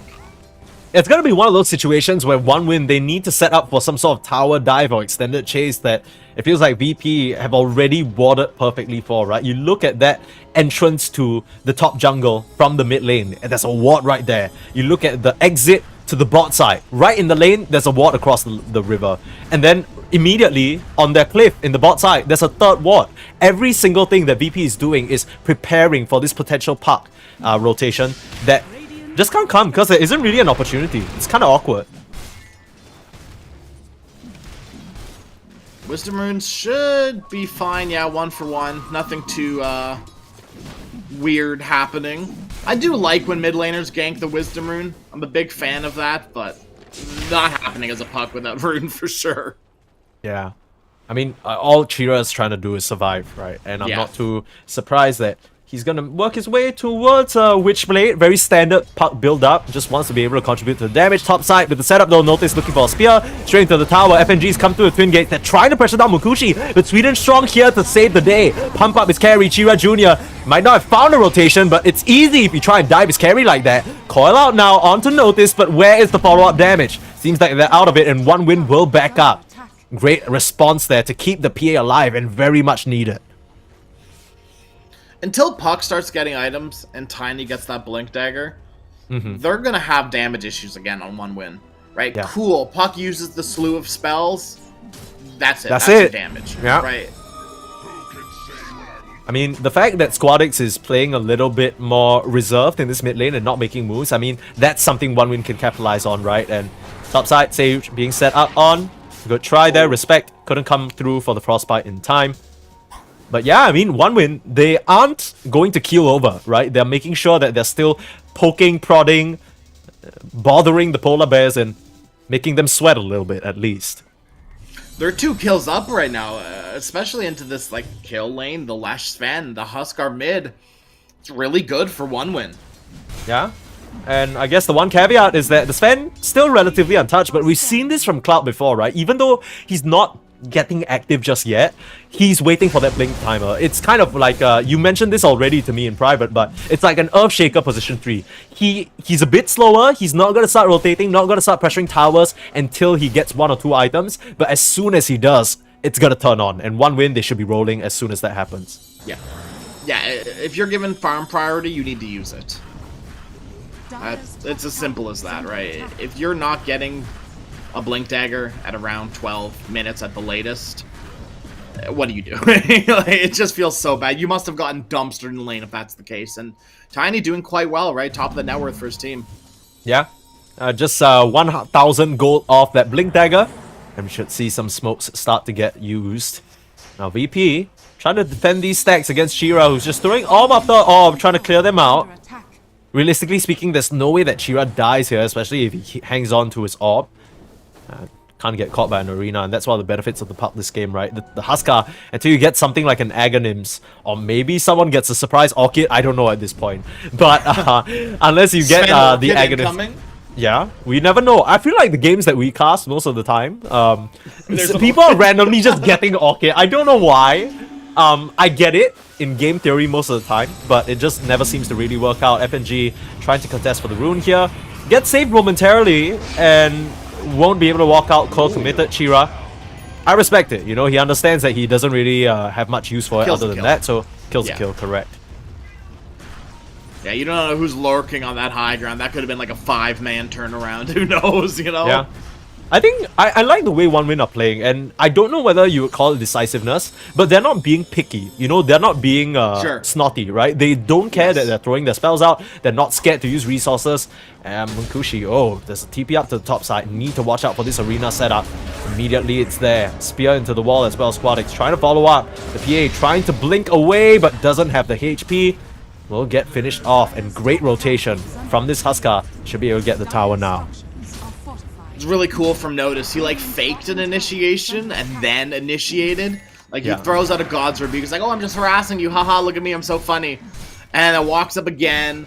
And Pia's like, okay, he's just going to do it again. Makushi's fine, tanking God's Rebuke. But no, this time, right? Huskar comes in. Lesh comes in. Big, big problem. Yeah.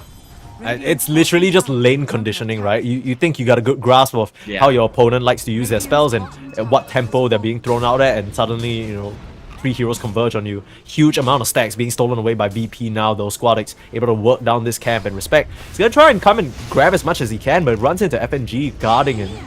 And yeah, this is just awkward now because Shira doesn't actually have resources to contribute, and respect is just going to get run down by FNG. That's so easy. The Lesh just gets a freebie. If Lesh is isolated on either Io or Crystal Maiden, Io has a little bit more of a chance of getting away thanks to that tether, but they're dead, more or less. Yeah, gone. It's, I mean, one of the powers of the Lash, right? Level 3 in that Edict already prioritizing it, and we see exactly why. It's just such a strong spell that I think most of the time people don't notice until you sort of realize your entire HP pool is just being burnt up. you're like a little piece of meat on a barbecue. You're just getting exploded on. It's tough. Kind of like aroma do you think Diabolic Edict gives? Because like a barbecue, very smoky, very nice. Lesh is smoked. Yeah, this is the Blink Dagger reveal from Tiny. Helps that he has backup of the IO, of course, and that's going to open up this mid lane for them to try and put on some pressure. It's a good wave clear from the Shadow Demon, but yeah, now you need to turn things on, right? We talked about this already, 12-minute timing. There it is, called it right on the money. Now Cloud, he's got to be this frontliner, initiator, do everything, man, fix it. For one win, they need to sort of get the game state back to even. And all things considered, I mean, looks like they're going to be able to get this tier 1, and I'm quite surprised by how unbothered the Huskar seems to be by all of this happening for now. Yeah. The Huskar is just content farming, I guess. Yeah. More stacks being stolen, both sides. Stealing stacks quite a bit, as much as they can. We're in the meta of stack stealing now, don't you know, Yes. Crash? This is... You stack, and then it's your opponents who get that. Chira should be able to just jump to the low ground. Good try from Kiritich. Can't really connect on that Storm Hammer though. Just a nice little nook for Chira to tuck his little backside under. Looks like there's a bit of a setup in the top side. Cloud relocated up here along with Sweden Strong, and they will be able to kill off Notice. So we just need to keep seeing this happen over and over. They're already starting strong. And they've actually almost got a mech on Sweden Strong already too. This is Wow. really good. Yeah.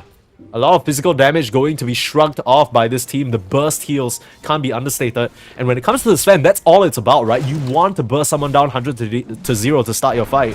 These extended engagements where one win are allowed to poke and prod, reset, it's not going to favor VP. Eyeing up the Sven now. Meanwhile, a whole engagement happening in this mid lane. They're able to walk off the coil. And because of the amount of heroes they see, they know that the Sven is alone, but just a bit too tanky for them to work through right now. Yeah. Very awkward engagement, because you're not bursting down the Sven, right? And those are your only targets right now. Yeah. Cloud, as much as he's had a great game so far, Kiritich, look at him. He's level 12, doing just fine and dandy, top on the net worth. Now notice, he's going to try and flip the script, engage on his counterpart. If Godstrength coming in, looks like Cloud will just get chopped down into tiny little bits of debris. Squadix will finish him off. They want to get Swedish Strong as well, with the chase down, should be enough. The last spear sets up for slice down. And the whole squad of VP turns up big time. Gets it done. Oh my god, Mars is building an orchid. Yeah, we're cursed. I think. every single time, it's just an orchid on some random. Like, look, I get it. We already talked about it. They don't have control, and we always do, right? We're understanding. We get it, but it's just, you know, I guess now that he has a blink, pairs up with the Yules or a BKB though on the enemy team. It just feels like such a missed item. Yeah. I mean, I get it now, right? I'm not sure whether the puck actually has... Let's see whether he has it flying out. No, only as a blink. Witchblade blink, yeah. Yeah, so it's going to be a small timing window, and I think this is fine because in comparison to last game where the Slada got Rush Orchid, he already has a blink, so it's not like he's missing on the engage potential. Exactly. Oh, set up here in the top side. Respect immediately throwing out that freezing field. No cares. Set up for Cloud, but without that ultimate, they don't actually have enough damage to cut through Kiritich again. I do have to wonder whether that was the right move for Respect, as he will get punished big time for it. Another move from One Win not really panning out the way that they wanted. Yeah, you know, I said at the beginning of this series, Sneeze, you know, Respect is really good at understanding when stuns are still online and not freezing fielding until it's, you know, but you may have cursed him a little bit there. I don't know. That was not it. And now they can just head straight into the Roche as long as Squadix just toggles properly. You know, we've seen some Huskars go down before, but no, he's a professional. You know, he's playing for BP, I'll have you know. And he should be able to get this done quick and easy. 16-minute Aegis timing, ridiculously early, but exactly what you expect from a Huskar, who's had a good start, has that BKB Aegis double insurance policy, and should start knocking on these tier 2 towers in short order. And with Kiritich about to get that BKB as well, I wonder if he disassembles his Echo Saber or not. Because if they do, they can just start running at them. PA, nowhere near the BKB quite yet. Yeah. Going the Revenant's approach after Munkushi kind of has to, right? Yeah. You're not relying on your physical damage against Sven. It's just not possible. Yeah, especially with the Warcry, just such an insane spell to have. And I mean, again, we're seeing the weaknesses of the PA, right? Even though 1 win, it's clearly a hero that they're very comfortable on. It is locked in by timing. It is a hero that needs so much space to grow. And VP, the response is just, we're not going to give you any of it. The line was immediately drawn as soon as Squadix got their Aegis. He clicked on the top side, clicked on the mid, and it looks like they realized maybe tier 2, a bit too risky for now. Let's clean things up a bit. Maybe get a pick off, get a tower. It's going to be vibes now. Noticed, still no Orchid complete just yet. We'll run up into Chira Jr. who's just able to blink out to safety. But this tower looking to be forfeit here unless 1 win come through with a big response. They're gonna try, maybe, just cut the wave, do what they can, but it's a tier 1 tower. It doesn't have backdoor protection. Oh, that is such a hits-up TP from Notice, but the relocate, it gets cut off! He gets bounced away by the wall of the arena! This is such a great play from the Mars! And he catches the creep cutting heroes from 1 win. And meanwhile, Kiritich, a free kill into respect. Now, that's a BKB reveal, but it's not too big of a deal when you're up-tempoing like this. Now, Sweden Strong, he tried to relocate out, and he will pay the price for it. Just amazing stuff from VP all around. I'm not sure if you caught that, but Notice literally TP'd to the tier 2 just to get that catch. That was a really cool play from Notice. I was surprised to see Tiny Io once again cutting creep waves. It was just a little bit of an awkward engagement for me for 1 win. I'm not too sure. I mean, it wasn't even an engagement, was it? That's unfair to call it that. Oh, Chira Jr. now. His Korea does get sniped, which means he's not gonna have that Orchid for a little bit unless he manually walks to the secret shop. You having to do your own legwork? Oh my goodness. Oh, he's gonna have to walk all the way and buy his own item physically without getting it express delivered. This is ridiculous. It's like when you actually have to go out shopping instead of just Amazon and getting yeah, yeah. In this case, DHL dropping it. You know. Yes. Yes. Yeah. This is mixing so much easier. Legitimately not even like a sponsored thing. Shout out to DHL. Actually, like, I've never had a problem with them package-wise, so... Yeah. Now you know if you need maybe we should give pass over the contact number over to this Mars here. Make sure that he can get his... Dude, Chiran Jr.'s on a career sniping fiesta. I mean, he's just back here understanding that there isn't really a lot of control that they can use on him. And he's milking the map for farm. That's not going to be enough to stop this push from VP coming through.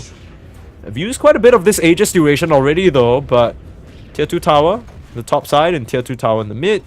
That's just about all they can ask for. Hello, backdoor protection? Anyone? Anywhere? There it is. There we go. There we go. It always takes a little bit longer than you think. Yeah. Especially when you really need it to, you know? I mean, right now, the name of the game for 1 win is just buy time, cut creep waves, respect. He'll get caught out here. Munkushi jumping very far forward, trying to cut down onto FNG. But notice he was waiting for the spear and just kills off the PA. Respect, he was supposed to be the bait, but it doesn't work out nearly that way. And now Sweden Strong trying to relocate in to help his buddy out. Spears come through. Does he have enough damage to finish him off? No. The Io just narrowly managing to survive there, but another situation where they've just killed the PA for the price of free and grabbed your Tormentor while they're at it. VP, they just continue these two-pronged strikes across the map. Now the good news is game number 1, the game was over by now. It's not quite over yet, Sneeze, but it's looking incredibly hard, especially now that Huskar's finished a Halberd. PA shouldn't have a game anymore. And to be fair, Munkushi hasn't had too much of a game at all. No, not at all. And it seems like, I don't know whether you call it stubbornness, but the decision to stick to what they're comfortable on 1 win is going to bite them because VP, I don't know, you just can't get away with picking a PA like that. I don't necessarily think that this draft was very catered around her as well, right? This Io still raises some eyebrows for me, especially with how well Notice is shining on this Mars, able to split up the fight and make it very hard. The components, they just aren't... They aren't even on the same sheet of music right now. That's kind of what it feels like. It's weird, like, Io has fallen off so heavily because of... Not because of anything necessarily, but the hero's been, like, a little nerfed, it's a little awkward, Mars is so prevalent, so it's super hard to play Io. Like, even in the pro scene, Io has not seen a lot of play, right? Been completely replaced by like Chen and Chandra's other healers that, you know, can do similar things, but also output damage. Yeah. Which is something that Io does not do any of. Yeah, and I think the big thing that stands out for me is a lot of these other heroes, like the Hoodwink, like the Shadow Demon that we see this game, and even in some cases like the Lash, you get a lot of utility in your kit that allows you to stand alone as a hero. But Io has never been that case, right? It's always about buffing someone else up. But in cases where, you know, you're in this situation, you're essentially playing 4.5 versus 5.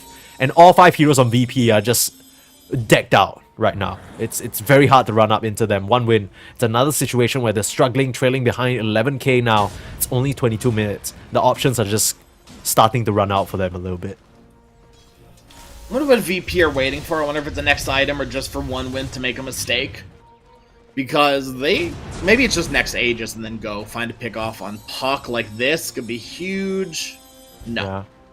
I mean, so far they've not really had luck killing off Chira Jr. even when they start the fight on him. Like I mentioned, I feel like it's only going to happen once you have that Aghanim Scepter complete on Squad 8. But that's not going to stop them from continuing this push out, right? They're feeling so strong right now. The backline is smoking up. They understand they just need to keep their distance. Let Kiritich get the job done. Got strength up to the high ground. Again, I'm looking at one win. They're looking at VP. I don't know what the response is. Is this going to be another situation where you're just giving 2 lanes of racks for free? 3 heroes aren't on the map right, or are on the map right now, just chilling. Yeah, look at Chira Jr. It is. He's trying to get a little bit of creep skipping action, but notice in the perfect position to silence him. And one win. This has gotta feel awful. I mean, without your Puck, I feel like that's the only semblance of a chance at starting a good team fight. Cloud, we talked about him needing to get off to a good start, but we turn back and look, Kiritich is like, what, 3-4 levels ahead of him? Completely unbothered, and one win. I don't think they're even going to get one this series. No, and if they do, it's going to be a hard-fought one. It's going to be the most epic comeback of all time is what it has to be. Yeah. I mean, they're doing a good job in terms of splitting the map, right? That's the one thing that their lineup can try, and that's going to limit the, I guess, speed at which VP can try and push. Gotta make sure we can see fog. Yeah, there we go. Hell yeah. We figured it out. We can see. We're no longer bound by the same silly constraints of the players in game. We're all powerful. And what we can see is that one win, the chances for them are waning extremely low. But not 4%. Over yet. It's not a 99-1. I've seen worse. Yeah, fair. Worse win probabilities. It's been 100-0 before too, so it could get a lot worse, but yeah, coming out of the game state, it can't get. It can't get much worse for them. Sure. I mean, the late game, there's potential there for one win, but again, you're playing PA Tiny into a Shadow Demon who, by the time you get scaled up, he might just have an egg. So, a nice little demonic perch for each of you, if you want to sort of come by and stop by his sweet little shop there. A Philo Stone gonna help him out in that regard. Oh, not really sure what that was about. Just he got stuck in the trees. Okay. FNG, the real MVP here. Yeah, bail him out of there. Yeah. It goes to show the game state where last game we were talking about the fact that Chen didn't need the Hand of God. This game, the most troublesome situation he's been in is stuck in trees. Yeah. Like, literally, it feels like one win. They haven't really scratched VP. Haven't even grazed them. No. Not even sure they're on the same playing field right now. And I'm not even talking about skill-wise. I'm just saying it's just a complete mismatch in terms of game plans right now. It kind of seems like they're getting a little outdrafted. Right? One win goes for comfort while VP goes for this really clean, concise, clearly practiced, heavily draft. Yeah. I mean, you look at the heroes that they're playing as well. They are no strangers, right? Kiritich, he's been playing this Sven. Yeah. He's been playing this SD. I mean, Lash, that you look at his Dota 2 Pro Tracker, you know FNG's fiending on this guy. Like, this shouldn't come as a surprise to one win if they've done any sort of prep work, which I'm sure they have, but maybe in the same vein that they went up against Liga, they believe that they will be able to best them. But for now, the strat is clearly not identifiable to us, right? It's not clear what the idea was, it's not clear how it was going to play out, and it's clearly not working out. And there's no win condition other than PA getting Revenant's Broach. Yeah. And like, She has it. That's a lot of eggs in one basket. Yeah, Revenant's Brooch is online, so maybe it's time to win the game for one win. Yeah. They Revenant's are Brooch, fighting baby. a big deficit. I mean, this could catch you off guard a little bit, Yeah. right? Squadix, like we mentioned, has pretty decent magic resist thanks to that Berserker's Blood, but, you know, apart from that, it's largely teched into armor evasion. You know, you're relying on the Sven to pump you up that way. But they do need to be clean in their execution though. Last game, they tried for this similar Hail Mary fight, and it started with Munkushi just dying. Yeah. It's not what you want. Trying to It smoke could very in. well be the same. I like this. This is the forbidden smoke. Yes, you called it out previously as well, but you need to try and come through for a wraparound, catch out onto some of the supports. You'll run straight into FNG. Could be a good target start, especially notice straight up tossed into the sky is this Mars. Forced to pop the BKB. They're able to clean out FNG, but now Kiritich, he's in the fight, chopping down onto Respect, and PA just has to run. Pops the BKB for herself. She needs someone to blink to. Finds the IO. The Forbidden Smoke nets them 1 kill, but not much else, as it seems like Seyuch able to set up on Cloud now. The Tiny needs to make a great escape. Great blink. Sven X can't follow him through, and he should be able to TP back to safety. I mean, all things considered, 1 win. Pretty Pretty good. solid stuff. They Yeah. wasted the God Strength, which means now VP just need to chill for a bit. Yeah, Forbidden Smoke pays off. They did have to buy back on CM, but I don't know how much Yeah, that contributed. Who cares? Who cares, No. right? At this point, Respect is very happy with that situation. Yeah. Yeah, absolutely. You defend, you more or less win a fight. BKB BKBs timers were as well. drained, God Strengths were drained. Yeah. Okay, 1 win. It all starts now. Yeah, Hopefully. this is the comeback. This Yeah. is if there was ever an epic comeback of all time, this is where it starts. Yeah. Unfortunately, this is where it could end as well with how comfortable VP are feeling. They're just gonna find Sweden Strong. Easy kill. And unlike the PA, unfortunately, he doesn't have a spell called Blink Strike, so he's dead. And even if he did, he was silenced and stunned and killed. So Hard to very use un- abilities when you're silent, stunned, and dead. Yeah, it's a kind of tough situation. Squadix got to jump into this mid lane. With that Aghanim's pickup, like we mentioned, taunting the puck into punching him.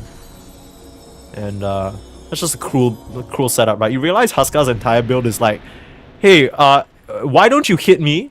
But I'm gonna get a halberd, so you're gonna miss all your attacks, you goddamn idiot. It is It's, literally like the screw you build, to not It's just the- GA, but for the puck as well. It's literally the cyberbullying build. It's like, why you... It's not even like a blade mail manly, like, why are you hitting me? You're dying. It's like a... You could try. I made you hit me, but it's not gonna happen. Now, Cloud, he does have to come through with a crazy initiation. He blinks just in time to see his Rex fall. So a little bit of solidarity there. Can respect it. But wanted not to something deny that's... Maybe. It's not gonna win you the fight though, as AJ's still in the pockets of Squadix for a little bit. The Sven already has MKB complete. Talk about smacking down this PA. It's gonna be that much easier. Okay, potentially the last Forbidden Smoke from... This is less forbidden. This is fine. Oh, FNG's gonna die again. Oh, it's actually Squadix that they spot He's out. invis. Yeah. I think the Forbidden Smoke just got casually broken by Squadix Yeah. walking by. Well, that one wasn't the forbidden one. That's a fine smoke. That's a I need Okay. to get out of my base smoke. Okay, that's a respectable smoke. Nothing Yes, forbidden about that. yes. Not No. outlawed in some countries. Okay, that's Exactly. okay. I need to see some illegal smokes here if one win want to try and get that advantage, because VP, I'm sure they know all about the regular law-abiding smokes.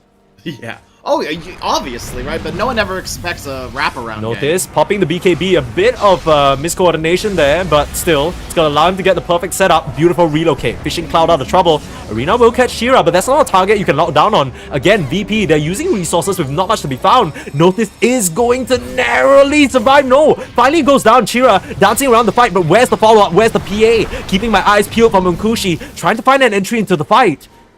But he cannot, Squadix. That's not the target, especially with that second life. But great plays from one win to not only save their Tiny, but get something out of it. Now, without the Arena and some BKBs, God Strength wearing down as well. VP, surely you need to back up now, Chira. Still dancing with them, still playing. Gonna commit all the way through. Uh-oh. Shira's now in some trouble, trying to save him with Cloud in the Avalanche. Squadix, he's dropping low, but dancing around him, Kiritich won't be denied though. Will chop down Respect, and now Makuchi able to blink straight away, but butting away with the Spears. Cloud with a toss back, straight to safety, everything to bail the PA out of dodge, but she will take out, and alongside that, 1 win. It feels like their chances are falling down as well. 70 seconds without your PA. Shira, you can try your damn best, but it just isn't enough. 18k gold now, as VP looking to continue to thunder through the upper bracket. The voice line's coming out, they're feeling good. Even though they lose Seyuj, even though they don't have that god strength, they're ready to put an end to this series. It was a fast affair in game number 1, but couple of hesitant moves here. 1 win, they tried their best to hang on, but without their carry here, I don't see an out. You've got 40 seconds left. Maybe pick off FNG. What an Orchid, dude. The pre-cast silence. Notice that is how it is done. Cloud, he's gonna call it as 1 win. Ooh. They unfortunately just get completely smogged out of this series. Virtus.pro don't give them a chance, and this was the Virtus.pro that we were expecting. Not really the 1 win that we were expecting. No, this was not the 1 win that was taking games off of like Liquid and Tundra and Extreme. Yeah. Like, this was tier 2 Klim, right? This was, we just formed a roster. Yeah. We're trying to make it. This But is pretty not good the regionally. practice 1 win. Yeah. Yeah. And I think I'll be honest, I don't know whether this is cruel, but it feels like they tripped on their own foot there, because it was clear that in both lineups, they were trying to make a PA strategy work. There's a reason why no one's picking PA, right? Yes, it worked for you against 3 games in a row of Medusa, but that's because PA is great into Medusa. Because you don't really, you shrug off for damage, she needs to get MKB into you, you can dance in and out of the fight when she stone gazes. Sven, Mars, these guys, not so much. And that last pick Huskar, it felt like something that 1 win didn't really cover for. Realistically, they didn't have last pick, so not much they could have done about that, and that just about sums up the series, it feels like, Crash. Yeah, it was a very hard series for 1 win. It just felt like basically they got outdrafted. Yeah. It's as simple as that. And when you have a storied coach and storied captain like FNG at the helm, that's gonna happen if you don't do your prep. If you're not really going into it with a full map of what you can pick, what can be abused on your lineup. It's always these check boxes that need to be dotted and crossed off, and it's clear that 1 win, they weren't ready for the onslaught that VP had prepared for them. That's gonna send them to the lower bracket. I believe that puts them in a match up against Night Pulse? Either Night Pulse... No, it's Namiga, right? Against Night Pulse. Okay, it is against Night Pulse. So we just got confirmation that it is against Night Pulse. I believe that's a game that we'll be covering later on. That's going to be coming up in just about 2 hours-ish. So you gotta stick around, but there's a whole bunch of other DreamLeague games happening. But Spirit Navi still going on. I'm not too sure whether it's still going on at this point, but that's gonna be one to watch, and the other regions starting to fire up as well. So all you need to do is, of course, type into Twitch, type onto YouTube, whatever platform you're watching, ESL_ Dota 2, and you'll find all those little different streams. There's Tango, there's Mango, there's Clarity, there's Ember, Storm. You'll find them all. Don't worry. Just click on the live ones. You'll be entertained for sure. But for Crash and I, we'll be back in just about 2 hours for the Night Pulse versus 1 win matchup. So be sure to catch us there. But for now, please enjoy the rest of the Dota and DreamLeague Season 23. See you guys in a bit.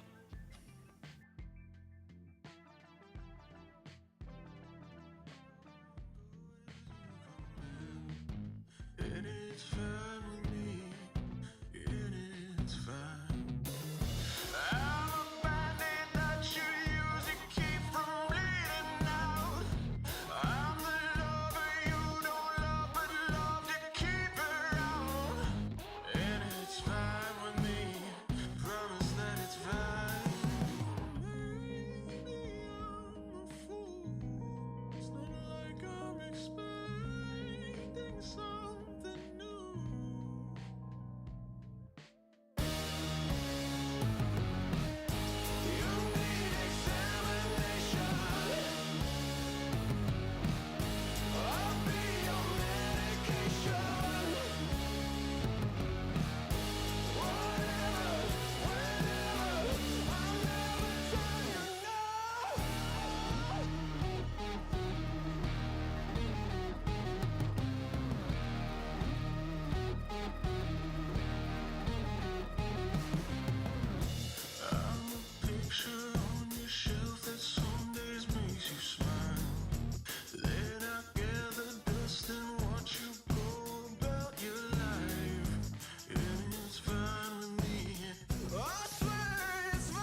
starts with this, a person that you miss. Mine draws a blank. I wanna go back to the early days when life was an escape. Now I just wait for better days. I lost myself in your reality. Lost myself. I lost myself in your reality. Lost myself. I feel that life, according to a friend, we're all shrink wrapped in families and making ends meet, stuck in jobs we'll never leave. I never wanna be like that, so I wanna go back to my reality.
it's fine with me, and it's fine.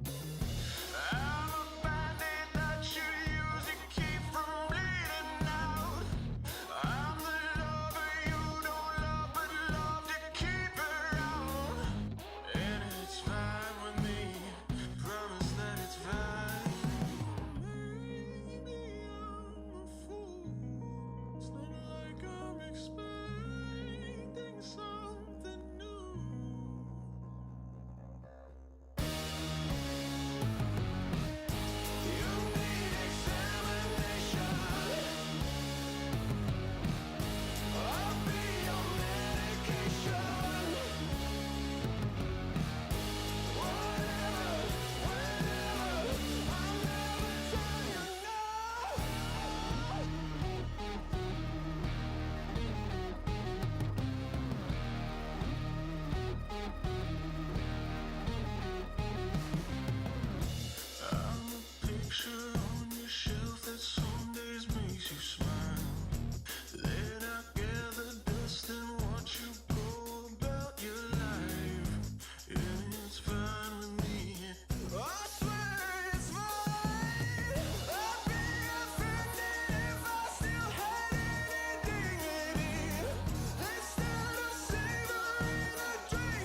It starts with this, a person that you miss. Mine draws a blank.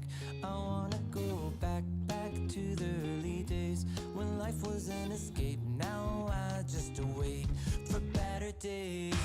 I lost myself in your reality. Lost myself. I lost myself in your reality. Lost myself. I feel that life, according to a friend, we're all shrink wrapped in families and making ends meet, stuck in jobs we'll never leave. I never wanna be like that, so I wanna go back to my reality.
creature with no skeleton inside your hands.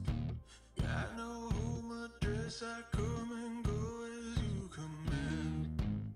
And it's fine with me, and it's fine. I'm a bandit that you use to keep from bleeding out.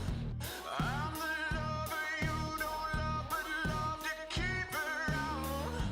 And it's fine with me, promise that it's fine. Maybe I'm a fool, it's not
It starts with this, a person that you miss. Mine draws a blank.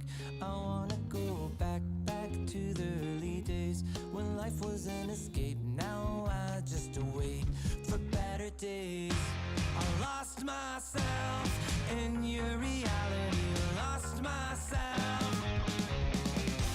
I lost myself in your reality. Lost myself. I feel that life, according to a friend, we're all shrink wrapped in families and making ends meet, stuck in jobs we'll never leave.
creature with no skeleton inside your hands.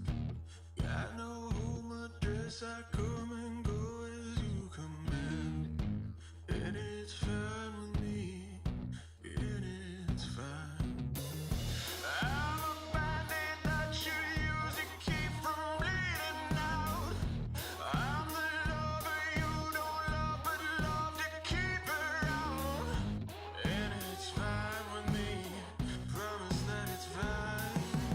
Maybe I'm a fool. It's not like I'm expecting something new.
It starts with this, a person that you miss. Mine draws a blank. I wanna go back to the early days when life was an escape. Now I just wait for better days. I lost myself in your reality. Lost myself. I lost myself in your reality. Lost myself. I feel that life, according to a friend, we're all shrink wrapped in families and making ends meet, stuck in jobs we'll never leave. I never wanna be like that, so I wanna go back to my reality. Wanna go back.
Yes, I come and go as you command, and it's fine with me, and it's fine.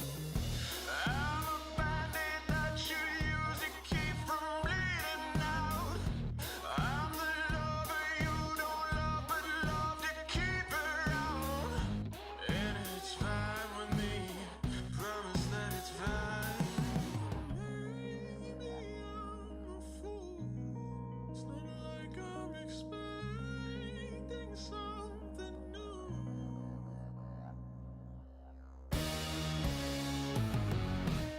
You need examination. I'll be your medication. Whatever, whenever, I'll never tell you no.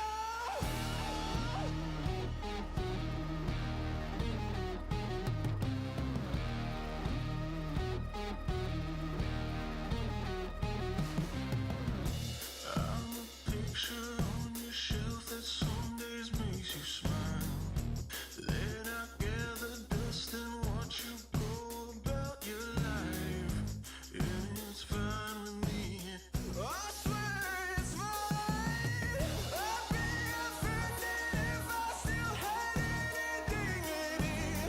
Instead of savoring the drink, it's slowly killing me. Say it's fine with me.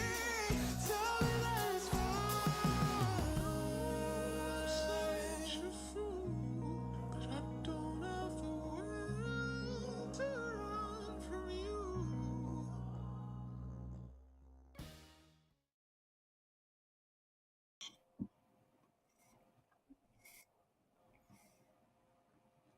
Ah, Crash, who would have thought we'd be here? Spirit staring down the barrel in the Eastern European qualifiers for DreamLeague Season 23. My name is Permasneeze, of course, joined by the wonderful, beautiful Crasheroni.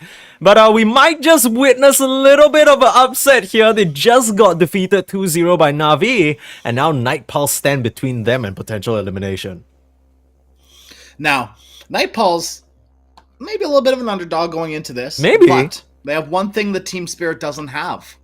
Momentum. That's right, Sneeze. They literally just played a series on Nightpulse before this. Like, literally, 20 minutes ago, just finished a series. And they won. Yeah. They're feeling good. Yeah. Everything's looking up for Nightpulse. Now, Team Spirit, they just took a pretty, I don't want to say humiliating defeat, but it's pretty bad. Getting last pick Zeus twice. Yeah. It looked a little rough from the draft standpoint for Spirit as well. Like, just things aren't clicking right now. Sanctity, of course, being that new import from Southeast Asia, all the way from Mongolia, showing you how it's done with that last pick. Of course, credit where credit is due. I think Navi played a great game, but when we started today's show, we mentioned already, Crash, it feels like the golden boys of Dota aren't really shining as much. And sure, you know, because of their team spirit, because they're the two-timers, we hold them to a certain standard, but it's a bit scary because, like we mentioned, there's only one slot for Eastern Europe. It's not a situation where it's first to third get into the tournament. The previous time, of course, for Season 22, it was them at first seed, followed by VP,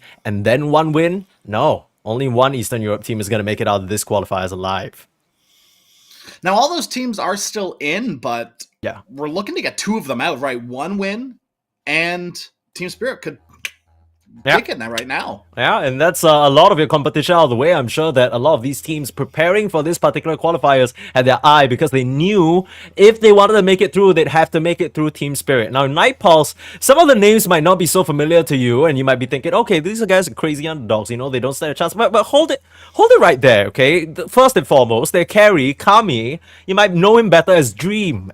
Yes, as in AS Monaco Gambit, as in Empire Dream. That guy, that legendary faceless void. So it ain't just any old name on the block. And then you look through the rest of the players. Of course, we have Vazia, who's been a long-time mainstay of Namiga, recently switching over. And of course, the other three players made great showings on Hydra, which has been, you know, largely a regional sort of competing team. But these guys aren't no schnapps, man. They definitely have skills to pay the bills. And hopefully that's enough to take down Team Spirit. Or maybe, you know, who knows, the favorites can keep their hopes alive here.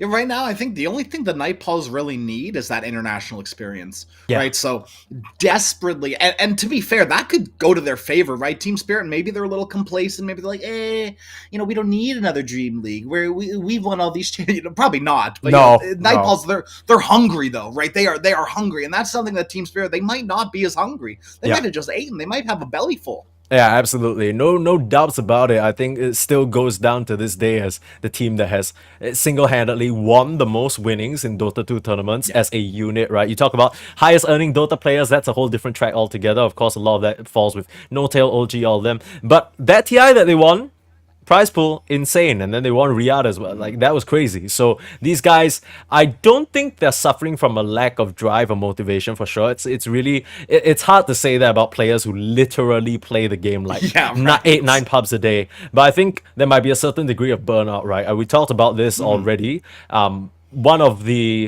Of course, I really like the way that the Dota 2 scene has shaken down now in terms of having so many tournaments, so much action, but in a way that tears down on you a little bit, right? There's so much Dota to be played. There isn't really an off-season now, which players mentioned before that they really like. That time to reconnect with your family, that time to just chill a little bit.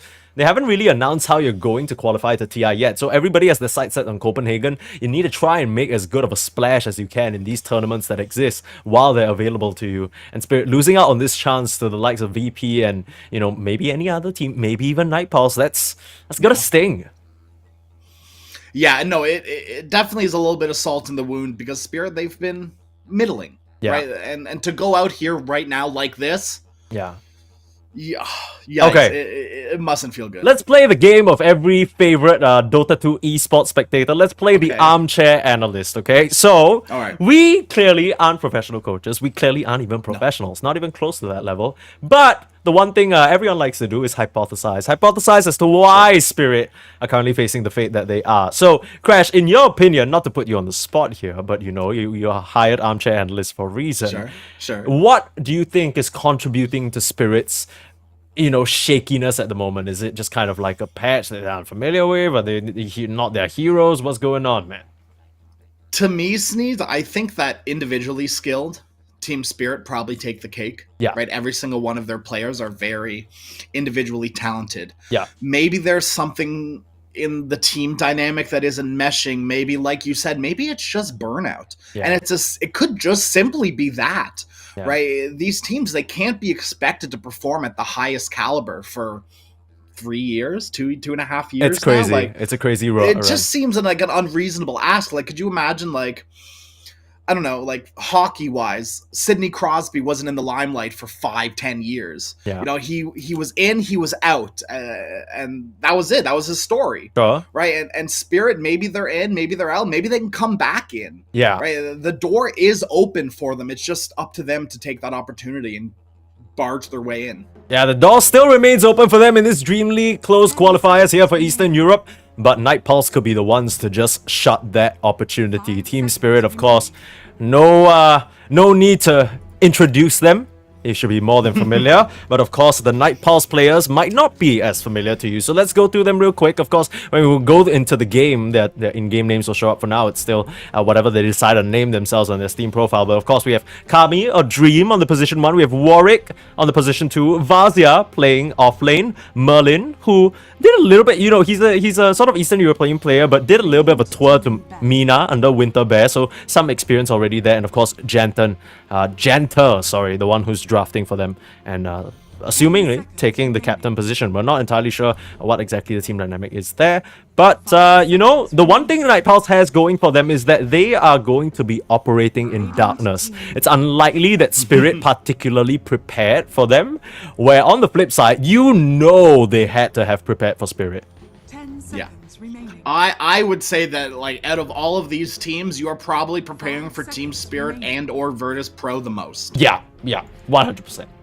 So, because like if you can take down those giants, it doesn't just prove to, like, you don't just move on in the qualifiers. It also proves to yourself, your team, to any looking orgs, like, hey, we've got the juice to take out the big dogs. Exactly, like, we're the real deal, right? You graduate from just being any other stack to actually maybe getting sponsor attention, and that's such a big deal when you're looking for all these tournaments, all these qualifiers that might be sort of situated in Europe or who knows, maybe one in Asia or something like that. You want to play these tournaments, you want to play them, you got to sort of have boot camps, you need to have resources, you need to have the exact things to bring all your players together and perform optimally. You don't want to be held back by any of these external factors that you can't control.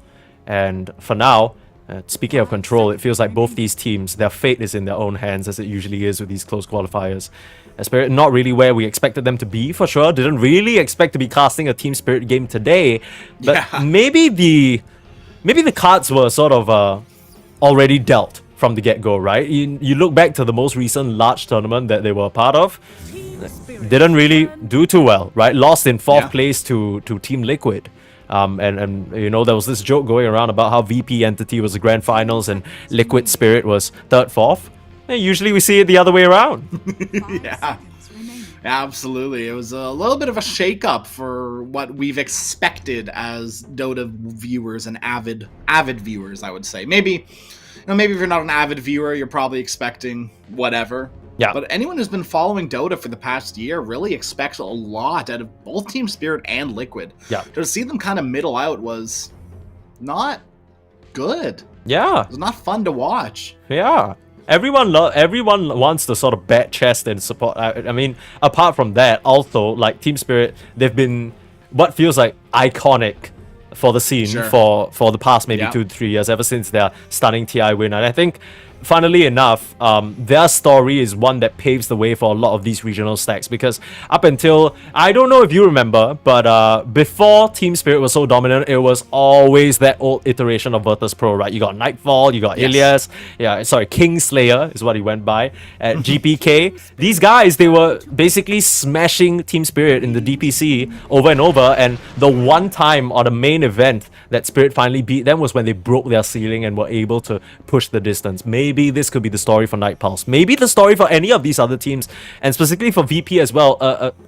A throwback to their former glory days as an organization, for sure. Yeah. Heaven forbid they go down the route of, like, Alliance. You know? Yeah. What happened there? I mean, dude. Yeah. Okay. Have you now I just got an email. Yeah. Have you received this email to the Fuck Collapse Club? Yeah, it's actually sent to me by Night Pulse. So, is CC in the same email? That was the originator, yeah. They're like, screw Collapse, you're not gonna play any of your favorite heroes. We hate you. Is that the content? We'll look at the same one?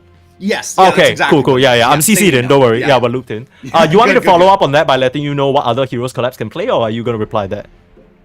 Yeah, you know what? You should. Let's switch things up a little bit. Okay, Let's well, get more Collapse fans out of the table. I mean, there still is the Slada that they did bring out against Na'Vi. It didn't really work out. It's clear that, you know, they brought that out as a response to the Faceless Void in lane. And the Techies opens up a lot of options for them, but of course, these are all historic Collapse heroes, right? We'll see what else he can bring out. I don't really chalk him up as a Viper, a Visage, a Lycan. That's not really our boys' bread and butter here. Doom being taken out of the pool and the CM as well.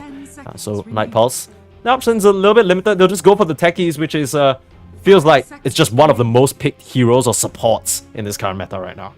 Yeah, I mean, as much as you want to be in the Screw Collapse Club for Night Pulse, he's got a wide range of heroes, right? You ban out all of these heroes, now all of a sudden he's got, like, Razor that he's been practicing. His Darkseer has been looking really good, despite not it being game-winning, which is usually what we see from Collapse, is these, like, game-winning sort of plays. The Darkseer has been a little awkward, because I feel like the team play wasn't there, and that kind of is somewhat maybe the root of the problem for Spirit, is the team play just a little off. Now, if you do want a Darkseer this game, you've got great follow-up with the Tiny Avalanche.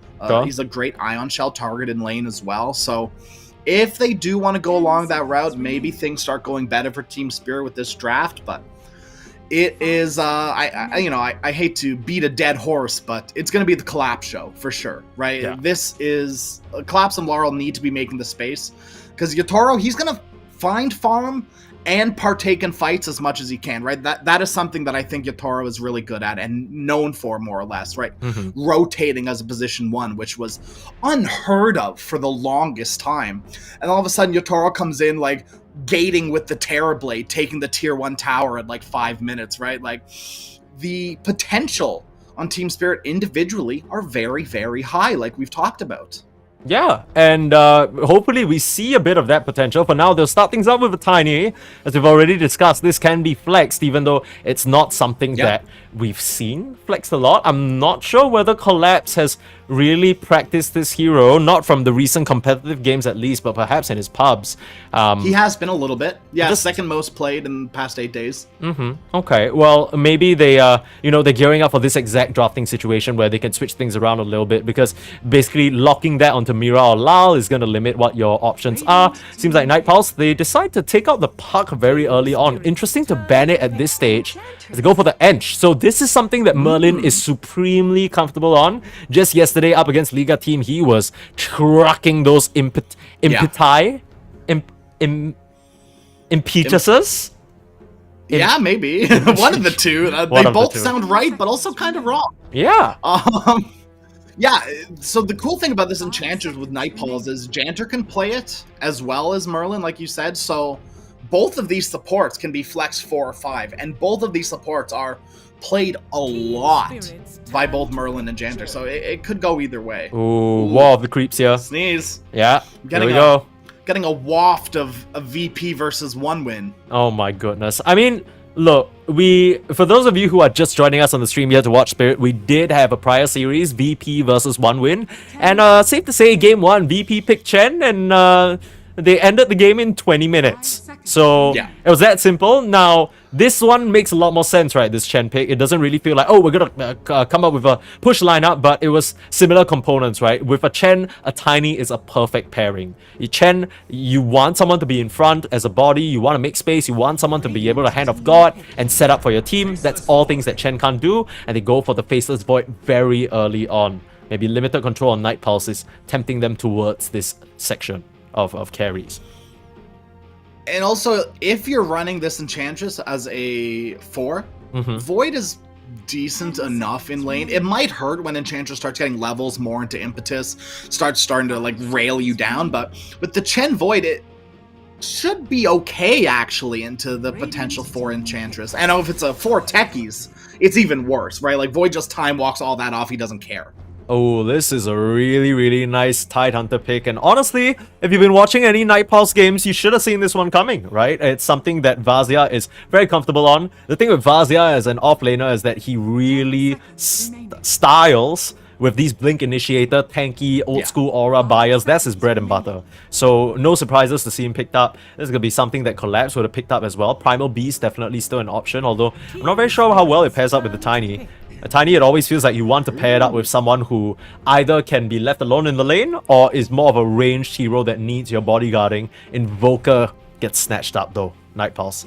They are shaping up to be really scary with this Ravage potential Cataclysm combo. That's exactly it, right? It's a little bit of a deny pick for Team Spirit as well. Heaven forbid Laurel be playing this Invoker. Actually, does Laurel play Invoker? Like a lot of Invoker? I know he plays some. A decent amount. Well, you're a mid laner. Of course you're playing a little bit of Invoker. But yeah, a little bit of a deny pick. But this Lesh has been probably the most contested hero right now in these quals. I've been seeing so much Leshrac in literally any position. Yeah, I think the teams, especially the supports, have been practicing using it as a flex pick because it's such a good pincer maneuver to just snatch that up in the first 2 and switch things up last minute. Lesh is a hero that's characterized by one singular game plan, and that's he runs in, and if you don't kill him, you're dead. Right? And you need to deal with that. Night Pulse, they might run into some damage issues, even though they have a good slew of burst and consistent being pumped out from the edge. If they can't burst this Lesh, he's gonna melt them down, especially with the help from the Chen. Oh, this is looking scary already, Team Spirit. I know it's weird to say, but Lesh is also a hero that can be chronosphered, right? Yeah. There are very few mid laners that can get chronoed and not care. Yeah. As long as Lesh has the ulti on, has the Diabolic Edict going, chrono him, who cares, right? Make the space for your Void to jump in and get a perfect chronosphere. Yeah. And the Void, as we're talking about him, is the contingency plan. Yes. Right? The Void is the backup. If Team Spirit, if they miss their 20-25 minute window, they've got the Void to fall back on. They've got that safety net just in case this game goes late. You've got the end-all be-all, right? Yeah. The carry that doesn't care about the enemy's net worth. He just cares about his own. Yeah, and there also is the option of if it's a tiny played by Mira, you can just toss that Lash into the mix. So he doesn't even need to close the distance. You can toss someone back in, relieving the Chen of needing to build setup items, not that he ever wants to. But then he can fully focus on grabbing those auras. It's going to help both the Faceless Void and the Lash a ton. These two heroes, as long as they can take an extended fight and keep surviving, they're good as golly, right? They don't care. And they just need to, for now, based on what Night Pulse have on the table, they just need to survive that initial onslaught. The fight should be theirs. If they can live through the Kata, if they can live through the Invoker Slew of Spells and the Ravage, Night Pulse, they're gonna get run over here. Do you think this Shadow Demon ban is leading towards a Luna pick for Night Pulse? Because that's the only reason I could see you banning Shadow absolutely. Demon like this. Something like the Luna. You know, we could still see something like a Terrorblade, which would be pretty decent this game. I'm not too scared about the Lash, because even if you work him down, you always have that Sunder. And they ban out the Sven instead, which would have been another great pick. All that additional armor up against Lash. And maybe just protecting something that Collapse wants to bring out in the offlane. Primal Beast still an option. Looks like Kunkka got banned out in the last phase, so the selection, the pool is rather limited. I don't know if you want to go for something like a Slada. I still don't mind Darkseer.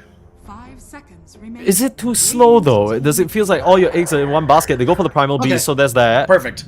Yeah. I think Primal was definitely the first choice. And I'm not too surprised by this Lifestealer to follow up. That's very unsurprising to me. Right? This is the hero to lane against these strength offlaners. This is a decent hero into Void, right? With that Radiance, it kind of forces Void to not want an MKB. Not necessarily build an MKB, but definitely want one. Because all of a sudden, Radiance burn through Chrono, and all of a sudden you can't hit the heroes that you want either. I mean, I can tell you one thing. It's gonna be years before your Toro is able to one-to-one man-fight the Lifestealer.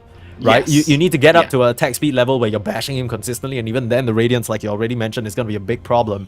And recently, at least for me, when I was casting some Southeast Asia Chinese qualifiers, I've been seeing a bit of development. Crash, it's, you know, you think about Lifestealer as the man-fight hero. No! He's gone cowardly in 2024. Always going for the Aghanim Scepter, reducing that Infest cooldown. You hide in your opponents. Not much they can really do about it. And it's going to be a tough situation for Team Spirit to deal with. Both teams, and this is going to be crazy to say, but Night Pulse, it feels like they're lacking in terms of the overall control, right? They have their first slew of Invoker spells, they have the Blast Off and the Ravage, but other than that, Team Spirit, these BKB should be able to shrug them free of anything. Kind of a similar situation, right? You have your Chrono and your Pulverize, but on the flip side, a lot of these pickoffs might not be so easy for you to get, especially with stuff like Rage, Kraken Shell, Reactive Taser, Untouchable. It's, I mean, both these teams, they're going to be hard-pressed to make moves, that's for sure. I mean, my thing is, right, like, with these supports on Night Pulse, how often, or even the Invoker as well, right, how often are you going to be seeing them use their control abilities? What, once per fight, probably? You'll get one Blast Off, one Tornado EMP combo. You're definitely only getting one Ravage. Yeah. Unless you get Refresher, Smile. Sure. Any of those abilities miss, they don't connect on core heroes, or heaven forbid Spirit already have BKB. All of a sudden, the fight is near impossible to take because Spirit, they have so much low cooldown control other than Chrono. Yeah. Right, the Tiny's going to be getting an array of spells off. What is this move from Spirit? Oh, they're gonna go through the Twin Gates? Is that what's going on? Or they are expecting some sort of Twin Gates move? Maybe this is a read of some sort. I'm not really sure what's going on. Perhaps they are considering some lame swapping shenanigans. Maybe, yeah, just send your Toro mid and everyone else quad lane top. Here it comes, dude. Get ready for it. This is what they needed this whole time. It's gonna refresh their gameplay. You heard it here first. Who would have thought in the close qualifiers, backs against the wall, they pull out their secret strat of, yeah, okay, well, bullshit aside, might see some level 1 shenanigans here because level 1 spells from Spirit are pretty decent. You get the Onslaught of the Trample out and a Lash Stun. Not that you really want to level that early on, but I just see them posture aggressively to scare Night Pulse away. Should at the very least be a 2 for 2. Yep, Spirit are able to actually get 3 for 1. So sometimes bluffing just works. You aggro up, you square up, you say, hey, want to fight? And turns out Night Pulse, they absolutely do not want to. No. Lifestealer's not the best level 1 hero, believe No, it or not, Sneeze. He doesn't really provide anything. That's tough. Enchantress, same as well, right? Unless you get the enchant off and you've got oodles of damage, doesn't really do much. Same thing with Invoker. So the level 1 spells, Nightpulse, I get why they're so weary. Right? I understand why those bounty runes go 3 for 1. It makes sense.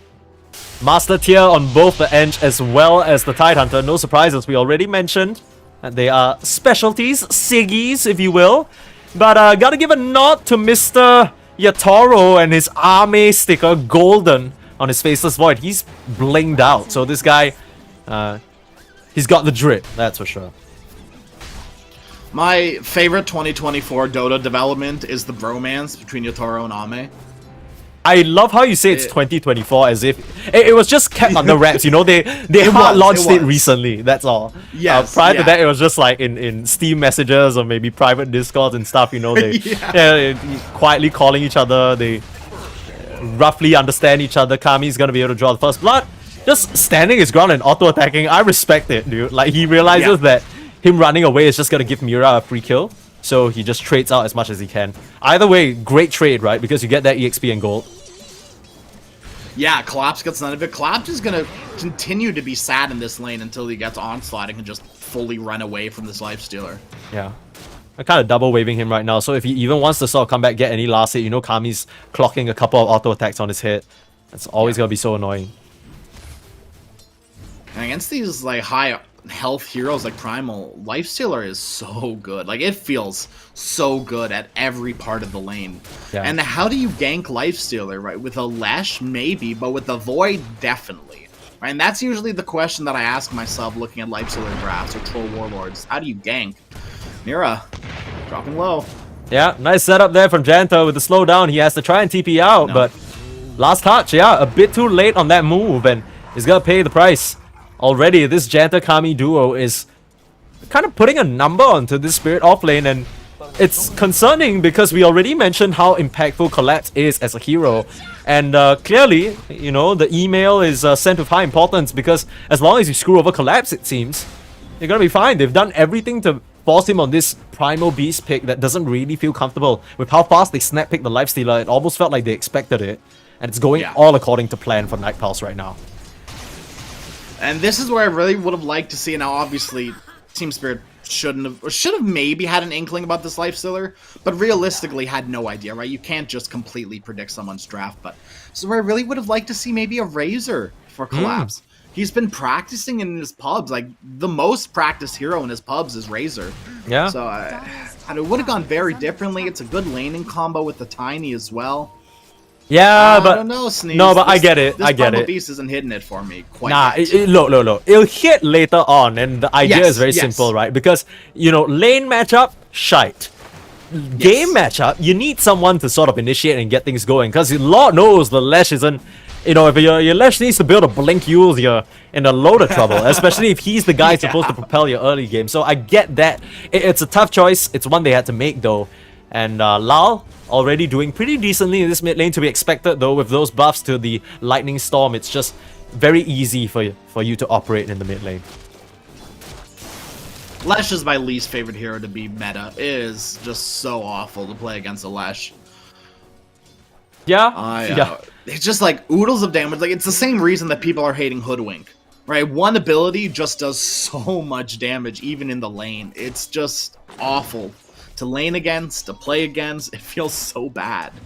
I don't even... The funniest part about this, and I guess it's a testament to why you're saying it, is I don't even know which spell you're talking about. You could be talking about all of them. Diabolic All of Edict them, or yeah. Lightning Storm. Both of which do... I'm talking about both and neither at the same time. That's crazy. He's going abstract with his casting. He's not being direct with his points. Night Pulse, they are pretty happy with this situation, I'm sure, and can't help but feel like Warwick, as soon as he picks up that urn, or maybe even waiting until the vessel, is going to start getting moving on the map. And Team Spirit, it kind of feels like they need to ride this Lal Pony train to success in a way. If not, their map is going to close out real quick. Man, this change to Ghost Walk was everything Invoker needed. Freaking free Royal Jelly in lane might as well be a Sal. It's the only thing keeping him up against Laurel. Yeah. You just see him casually pop into Ghost Walk. When 2024, ladies and gentlemen, it's not because he's trying to set up a gank. He's just trying to get free fountain level regen, which is what that spell does now. Pretty insane. I mean, unless you die, you really never have to go back to base on this Invoker. Yeah. Huh? Yeah, pretty much. Yeah, especially when you're building Brace or Earn. Your survivability is very high in lane. Is under attack. I guess as Lau has to do a little walk back to base, I guess the upside is that, you know, Spirit hasn't really lost anything just yet, but they might start to set up at this 6-minute mark, looking for the push, capitalizing on the catapult wave, but Janta gets caught out. Great catch from Mira to spot out the techies and get them the number advantage in this mid lane. Now they'll go for the 50-50. Lucky on Lal will get that arcane rune for himself. Very nice little pickups there for Spirit to salvage the mid lane a little bit. Yeah, that's Tiny's specialty, I feel like, salvaging lanes. Kind of runs it, whether it be like a 3 Tiny with the early Blink Dagger or the support Tiny with mid rotations. Yeah. That is like Tiny's claim to fame is like just fixing stuff for your team. If Bob, little do you know this, but if you ever have a problem in your house, if Bob can't do it, Tiny's next on the list. He's right there in terms of the top plumbers in gaming, right next to Mario and Luigi, I believe. So, you know, that's something that needs fixing. Don't call Bob. That guy's gonna scam me for your money, I heard. His Google reviews have hit the drain recently. Oh, really? And by hit the drain, I don't mean he's fixing it. I mean he is ruining everything. That's unfortunate. Yeah. 7-minute mark should just be an even. Yeah, true. He's doing more of the former than the latter, which is undesirable from a professional. Wisdom runes traded out, no insane EXP disparity of any sort, but it's clear that from the net worth, it's the team spirit calls that are struggling a little bit here. It feels like they need to cross their fingers, hope for this laning stage to come to an end, and maybe start shaking things up to get action happening on the map and really flip the switch on this situation. I mean, Lifestealer makes it so that the laning stage never ends, so I'm not sure what Collapse is going to be doing here. Yeah. Maybe get a kill onto Janter, but he's super low. I mean, this is kind of what they've been doing the entire time and what they're forced to. It's a similar thing to laning against Undying. It's set up in the mid lane.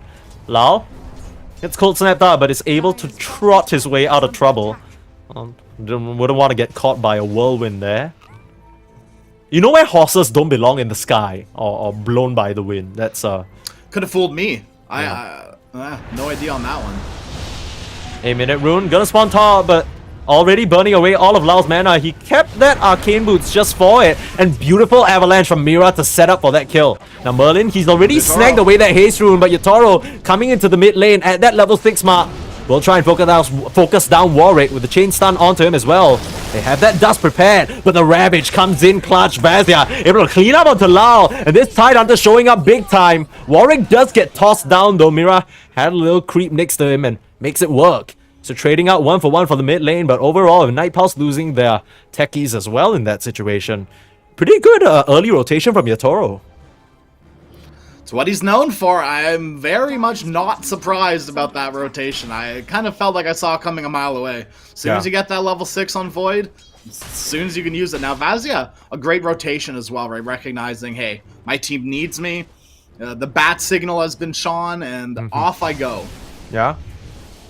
Dude, honestly, I think as a Tide, you're always thinking about what are the opportunities to use your Ravage, but it's rare that we ever see it executed so cleanly. Lao, they don't want to relent on the pressure, still running at him with Merlin, still stomping him down. Centaur and Pony massacre here, as Lao gonna go down again.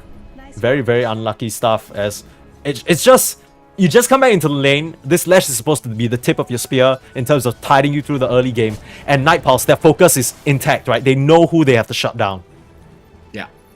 Yeah, because Collapse, he's been shut down already. Yeah. But now at the level 6, we can start seeing things go Collapse's way. But until then, until we start seeing Collapse make movements, it's going to be rough. There's no stacks for him to recover either. So it is rough. It's rough to say the least. Yeah. How rough is it? On a scale 1 to 10, you think? Like a dog level rough. Okay. Like a...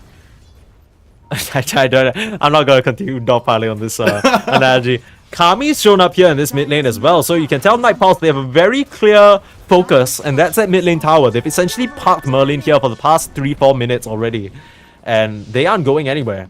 I think they're capitalizing on the fact that Lal is a bit too scared to show his face here anymore because he knows their numbers.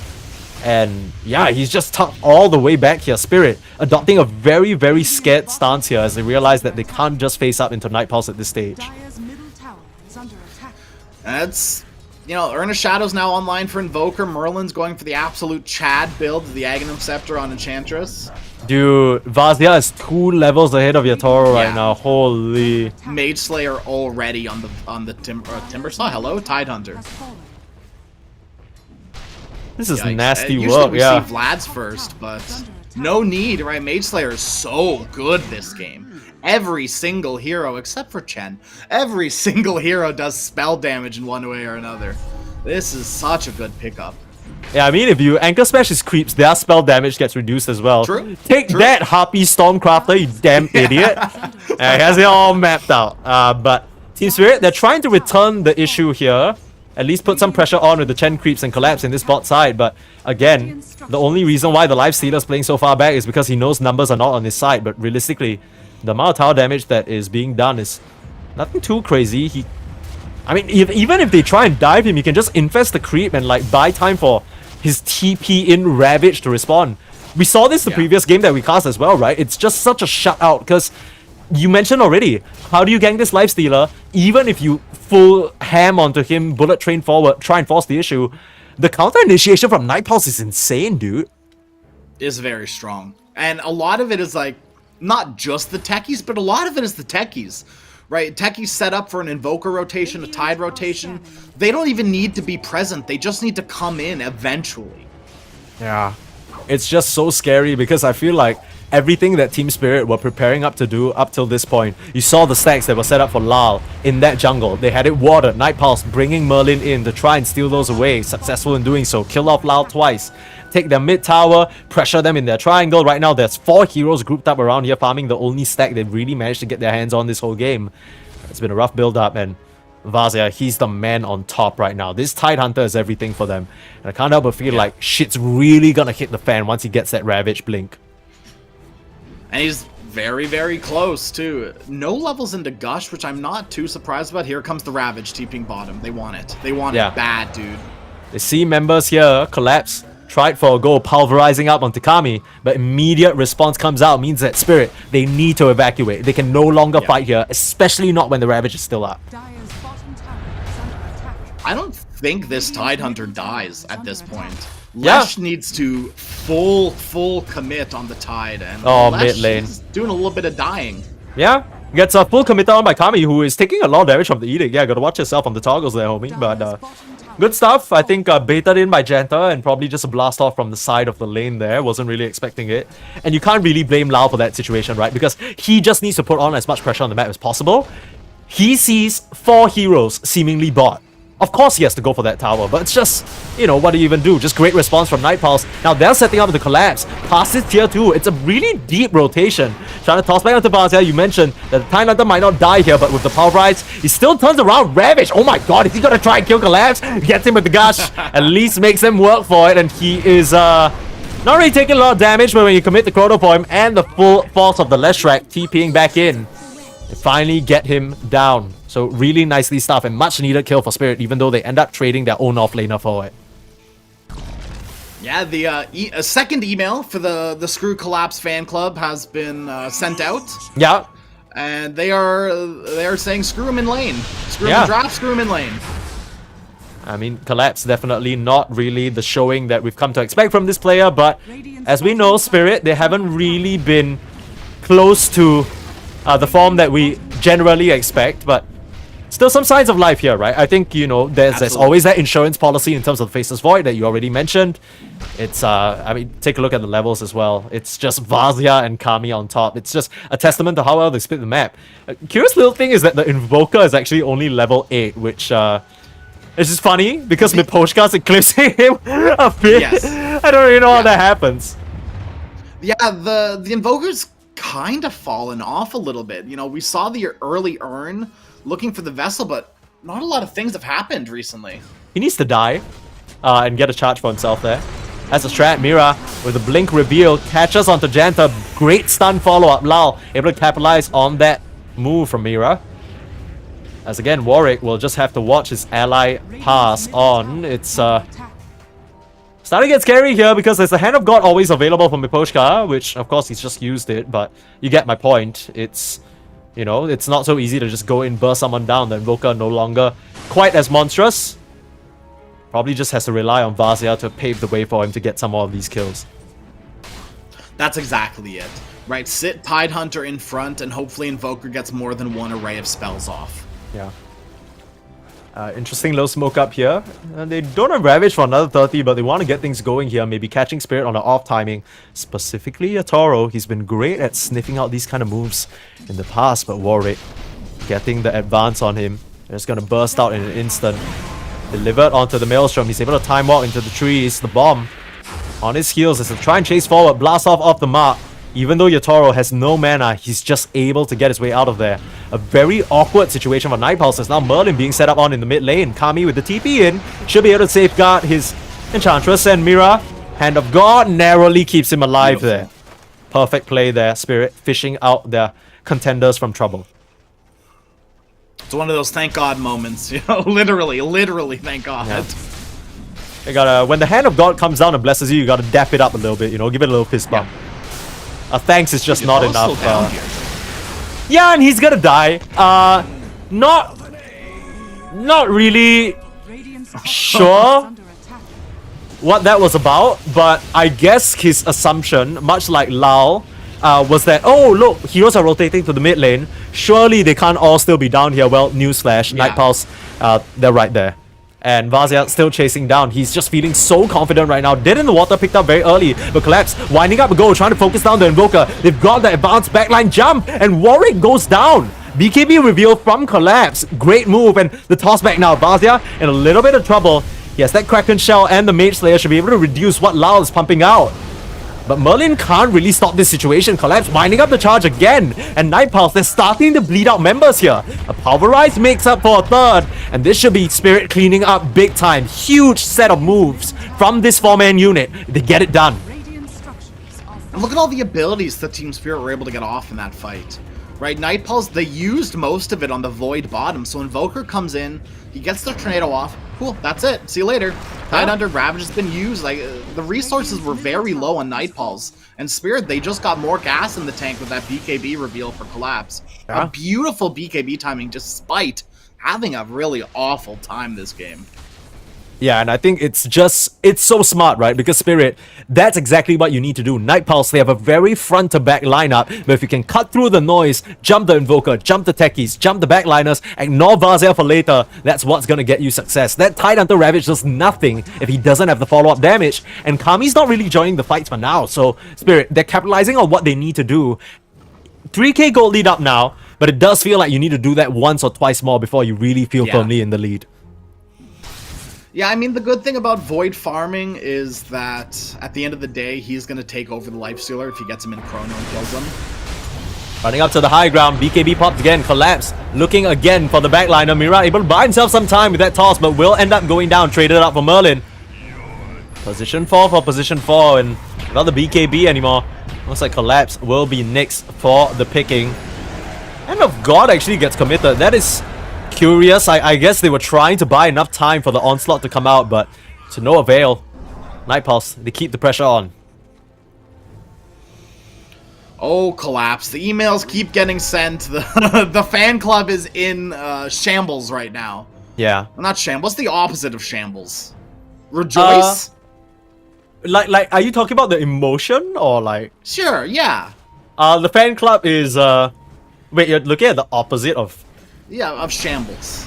You're not talking about the Collapse fan club. You're talking about the Collapse hater club. True. Yeah. Quote unquote fan club. The fan club is in shambles. The hater club is living. Yes. The hater club is lit. Yeah, they're turning out. They're popping the third bottle of champagne for the night. They're like, yeah, screw this guy. All things considered, I won't lie. The BKB review kind of surprised me as well. I didn't realize he had picked that up and rushed that. And the Ench now going for an Aghanim Scepter. It's coming out. It's coming out, baby. I'm so excited to see this. Oh, this is the perfect game to have it too. Yeah, against the Chen. Because keep in mind, I think a lot of people don't realize that it roots. Yeah. Per creeps around you. So Yeah. Chen is constantly gonna have creeps around your team. Constantly gonna be creeps. Like lane creeps count, Chen creeps count, jungle creeps count. All these things add up to a big old root. Team Spirit heading into the pit, but I believe Risky. it got scanned out. Yeah, and Night Pulse, Sunstriked. Sunstrike, they know for sure now, TPing in onto Vazia because they know he's the one target that they can't just make an easy burst situation of. He's gonna start walking up to the high ground with the help of his team. Kami runs into the mix, just gets chased enough! The poor Lifestealer's just gone! A bit too far forward, and they pay the ultimate price for it! You gotta wonder, Vazia! What are you supposed to be the advanced guard? The Lifestealer comes in a bit too soon. And now, Team Spirit, they can just continue surging forward. We said they need to win 1 or 2 more fights. The Chrono committed just for the Invoker, because there's no one else to kill. I mean, Night Pulse, that was so close to working out in their favor, but the timing just a little bit off, and Spirit, they are firmly in the lead now. I don't know why Night Pulse didn't expect a hero to be standing at the gate. I feel like that is such a basic thing in Dota to do. Maybe the respect, dude, how do you not respect Team Spirit? But like, that was such a disrespectful play to just jump in, like without raging as well. Like, you're gonna get instantly controlled. Yeah, I mean, look, realistically speaking, rage doesn't last as long as you're channeling through the Twin Gate. So it's not like you can press it halfway, but you gotta imagine that if you're expecting Spirit in that area, if you've already scanned, you know they're there, they've been doing the Roche for a bit, the one thing they'll be keeping an eye out for is a potential contest from you, and you TP in on Tidehunter. I'm like, okay, Vazia's gonna walk up to high ground, he's gonna sort of give them the advance, and they're gonna come in right as he ravages them, it's gonna be perfect. Kind of jank up the pieces a little bit, and Team Spirit, this is a team that is characterized, even in their form, when it's a bit off, you give them an inch, you're never gonna see the rest of the track again. They're gone. Zoom. And in a blink of an eye, 10k gold lead up now, Spirit. The supports are eclipsing this Invoker, not even by a little bit, quite heavily.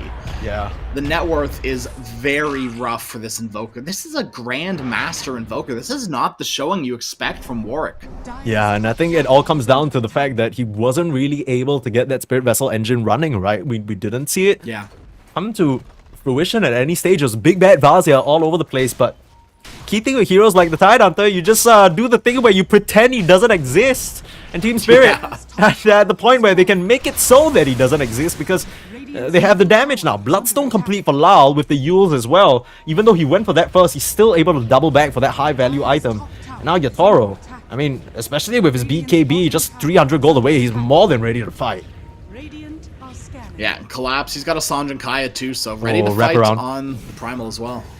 Trying for the wraparound, but they get caught out first. Merlin in some trouble, surrounded by the creeps, and just gonna get trampled down, trying to go up to the high ground though. But Mira already has the setup onto Janta. Huge Ravage, and in comes Kami, but is there gonna be enough damage? They're able to just work through the Tiny for now, but they need to get the rest of these heroes. Miposhka starting to run away, but Janta finally gets worked down, and now Warwick in trouble as well. While you were so busy killing our supports, we killed your Voka. Grandmaster level 30, you know, just got a little Midas, ain't gonna do shit for you.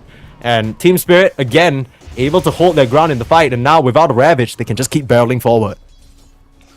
This is the problem you run into a lot as Tidehunter, and I think this is one of the reasons he's been seeing less and less play, is unless your team has an overwhelming amount of damage, your Ravage means nothing. Yeah. I mean, even with the Ravage, it's not like they were insta-killing anyone. Like Mira and Miposhka are tanky little boys, you know? They got their auras, they got their items, and I mean, Yatoro didn't even use the Chrono. He still has that available. So you come back up, you try and defend the tower, you're gonna pay for it. Take a look at Spirit and how aggressively they're positioned now with the BKB on Yatoro as well. No blast off, Ravaged, Invoker spell shenanigans of yours will put a stop to this. And they will be able to take this tier 2 tower with ease. Probably move towards the mid lane as well, just to try and really capitalize on this Ravage being down. Yeah, keep ramping up, keep going. You know, despite Lifestealer being top net worth, it really doesn't feel like it. No. And it's part of the issue with Lifestealer, right? Because even though he's a strong hero, you can't, it's not RTZ back in that one clip. You can't 1v5. Yeah. You know what I mean? You got the SNY, it's going to help you resist a bit, but it's just a matter of, can you kill them before they kill you? Especially if the team spirit calls are all still standing, the answer is no. Now Kami on the front lines, they've set up vision, they see him, toss back into the mix. Can they get the chain stun? Holding him in place, the power rise, where's the save? Kami! Get him out of here, he's just able to invest, trying to come out of the creep wave now, just desperately waddling away as the rest of the team. They can't really offer much up into this situation as well. They need to run away from Lal, and now Mira on the backside, setting up another kill. They're able to clean up Kami and Merlin to boot. The rest of the squad, Night Pulse, they just have nothing to offer. And again, Spirit just run over their opponents. Just a chrono committer for the Lifestealer because they understand he's just the most important person in the game. And 14k, the goal just keeps going up, up, up. And Spirit, they gotta be feeling good, good, good. Oh, absolutely. Right, like we were just kind of talking about, despite Lifestealer being top of the net worth, look where the rest of his cores are. Look where this Invoker is. Like, this is rough for Night Pulse, and I don't know if they have a way back into this. Team Spirit are just looking too far ahead. Dude, the Invoker has 2 items. One of them is a Shard, and one of them is a Spirit Vessel with 0 charges. I don't count on Midas, because it's done nothing for him so far. True. Right? True. Sure, the EMP's gotta pull you in. Oh, cool, cool, okay. I mean, that's kind of your only option, right? Because if you're able to burn away all of your Tauros mana, maybe there's an opportunity there. But even then, the Chen already working his way towards the Greaves, has that Arcane Boots in the back pocket. Tiny has one as well, just in case of any sort of scary situation. So, Night Pulse, the options really starting to run out here. We did see the Little Friends come into play there, but it's just a situation where you just don't have damage, man. Yeah. Yeah, Night Pulse, they did something interesting that fight where they were posturing Lifestealer on the low ground. I get it, he's the hero to break the smoke. Yeah. But wouldn't you rather have that be Tidehunter? Because like we just saw, a ward gets placed and he gets kidnapped and screwed. I keep thinking that Night Pulse have this false idea that the Lifestealer will be able to rage in time. And that's just proven not to be the case. And it might prove to be the case again here, where he's tossed up to the sky, held down, he rages this time, but he's already pulverized, and he just doesn't have an infest target. He'll run into Warwick, who's ghost walked up right now. This could be an opportunity for the side of Night Pulse. They have a Ravage, but they don't have the vision for now. Warwick just daring them to go on him. There's a Lifestealer in front. Bazia, we need to keep an eye out for this Ravage. He doesn't feel comfortable popping it for now, as this fight's a bit of a mess. It's trying to find a target. Lao, in the thick of it all, held down by the Deaded Water, and Kami starting to lay into the Lash, forcing the Hand of God out, as well as toss back. The support on Team Spirit doing a great job at breaking this up, but it's a huge avalanche onto 3, and in comes your Toro! Chronosphere onto Warwick, and you don't stand a chance, Night Pulse! They don't even have a chance to get the Ravage off! And it was drawn out, it looked decent. Nice little infest plays, but again, Night Pulse, they just can't find any semblance of a team fight. If you are getting gone on as the Lifestealer first, I really genuinely don't see a chance that Night Pulse wins. The second the Lifestealer dies or is below like half a third HP, the fight's over. Unless Lifestealer can stand and tank up against Ag's Primal Beast and a Faceless Void, And a Lash? there's no chance. Like, how do you, like, conceivably, how do you win these fights? Like, you need to get a big Ravage into big blast-offs, into Invoker finding damage out of his back pocket somewhere. I don't know. Like, he's gonna have to make some sort of damage. has to make some sort of cut some sort of under table deal with how lacking he is in terms of the wares right now. This is Night Pulse. I mean, we talk about them being prepared, and you can see the intention of the draft, right? The whole idea is that Lifestealer gets aggressed upon, you break things up with a Ravage, you have enough space for the counter initiate, it's gonna be great. Just hasn't really worked out as Spirit. They're able to truck on ahead from a couple of really good early mid-game fights. Just now, they, like we said, you give them a small advantage. You never see in the light of that advantage again. Now Collapse might have stuck around a bit too long, dead in the water now. Shouldn't be able to onslaught out, but popping that BKB means that he should be able to just waddle his way out of here and just TP out to boot. Nothing to stop that. No bash out of any sort yet on the Lifestealer, but I actually want to get it going here. So, understanding that there's no BKB, maybe this is Night Pulse's second opportunity. And if you find someone immediately, now no one is in this like lower jungle area, but if you found someone immediately, you'd be able to take a fight without the Primal Beast being there. Because you've got a good 45 seconds until he's back. Oh, Vazia. It's really near some of the enemy heroes, but I'm not sure whether they know. Spirit are postured in this area. I mean, surely you get a bit of an inkling because you gotta be setting up for this daytime Roach. Vazia and Mira just miss each other, blinking away, both unsure about the reinforcements available to them. Vazia will just get tossed up and start to get laid into by Lao. Where's the rest of the Night Pulse gang? Vazia, are you lost, little Tide Hunter? You need to waddle your way back to safety. Straight in, another Chrono. It's just too easy for your Toro. He gets 3. Kami just has the TP out, and he can't even make it there. Pulverize up. Team Spirit, GG is called. Night Pulse. They just get clocked out. You know, the things were looking quite good for Night Pulse, and maybe this is just one of those... Team Spirit have more experience, right? At the end of the day, they understood that Collapse was going to get shafted in lane, right? And that's probably why they picked Primal Beast with Lifestealer being in the pool. They recognize, hey, Collapse, you're going to get shafted, but you're really good at recovering. So you're going to go do that. We're going to carry you. Now, things looked a little risky until Warwick fell off hard. Yeah. When the Invoker stopped doing things, the game opened up wide for Team Spirit. I don't even know what happened. I feel like we saw Spirit Vessel, we're like, cool. We saw 2 loud kills, we're like, nice, you know? Night Pulse, they're kind of finding their footing here.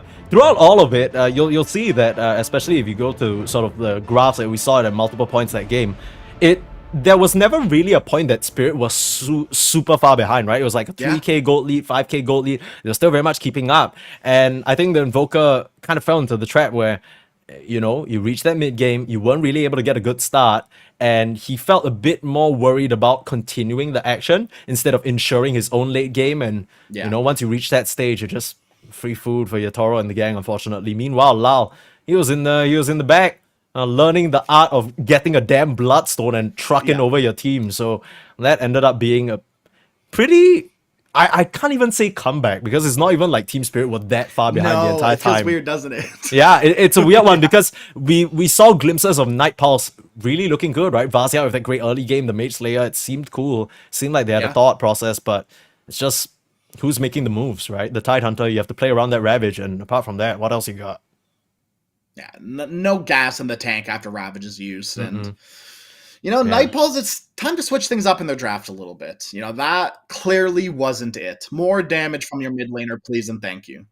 Yeah, and we'll see what they can cook up. Hopefully it's gonna be some sort of a fight, because even if the Spirit fans in chat are wishing for a 2-0, you know, we want to see some action, right? We want to see them contested a bit. And we'll find out whether that'll be the case after a short break, so don't go anywhere.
It starts with this, a person that you miss. Mine draws a blank.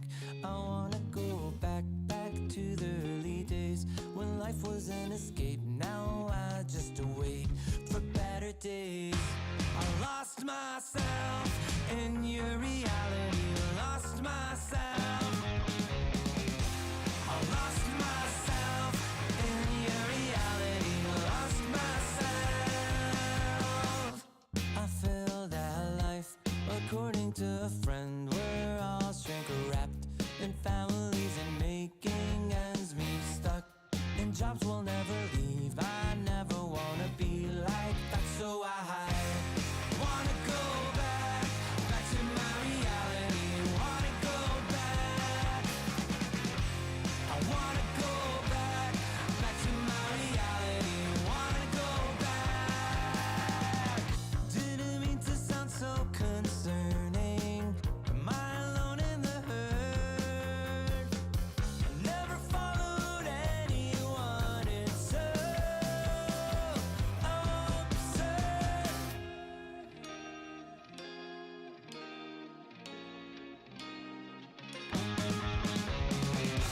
I wanna go back to my reality. Wanna go back. I wanna go back to my reality. Wanna go back. Trying to go back. Gotta go back. Gotta go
Game number 2 on the horizon between Team Spirit as well as Night Pulse here in the lower bracket of Dream League Season 23. Not something I thought I'd be saying. Purple Sneeze and Crasheroni here bring you the action.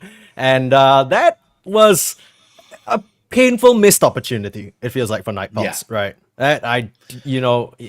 I'll let you sum it up. You can tell, if they missed it, how would you describe that game? Night Pulse had momentum for about 15 minutes. Invoker fell off.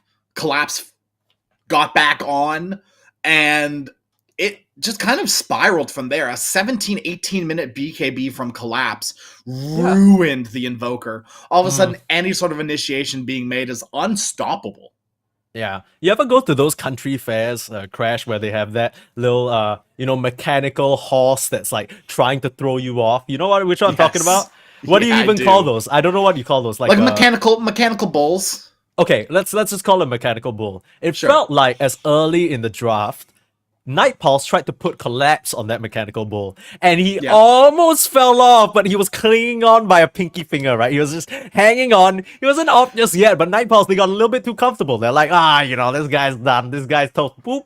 Nope, BKB straight back in. A couple of crazy team fights, and if you gotta ask somebody to land the Chronosphere, Why, it's gotta be this guy. Come Yeah. on, it's gotta be a Toro, Yeah. and he does it with absolute style there.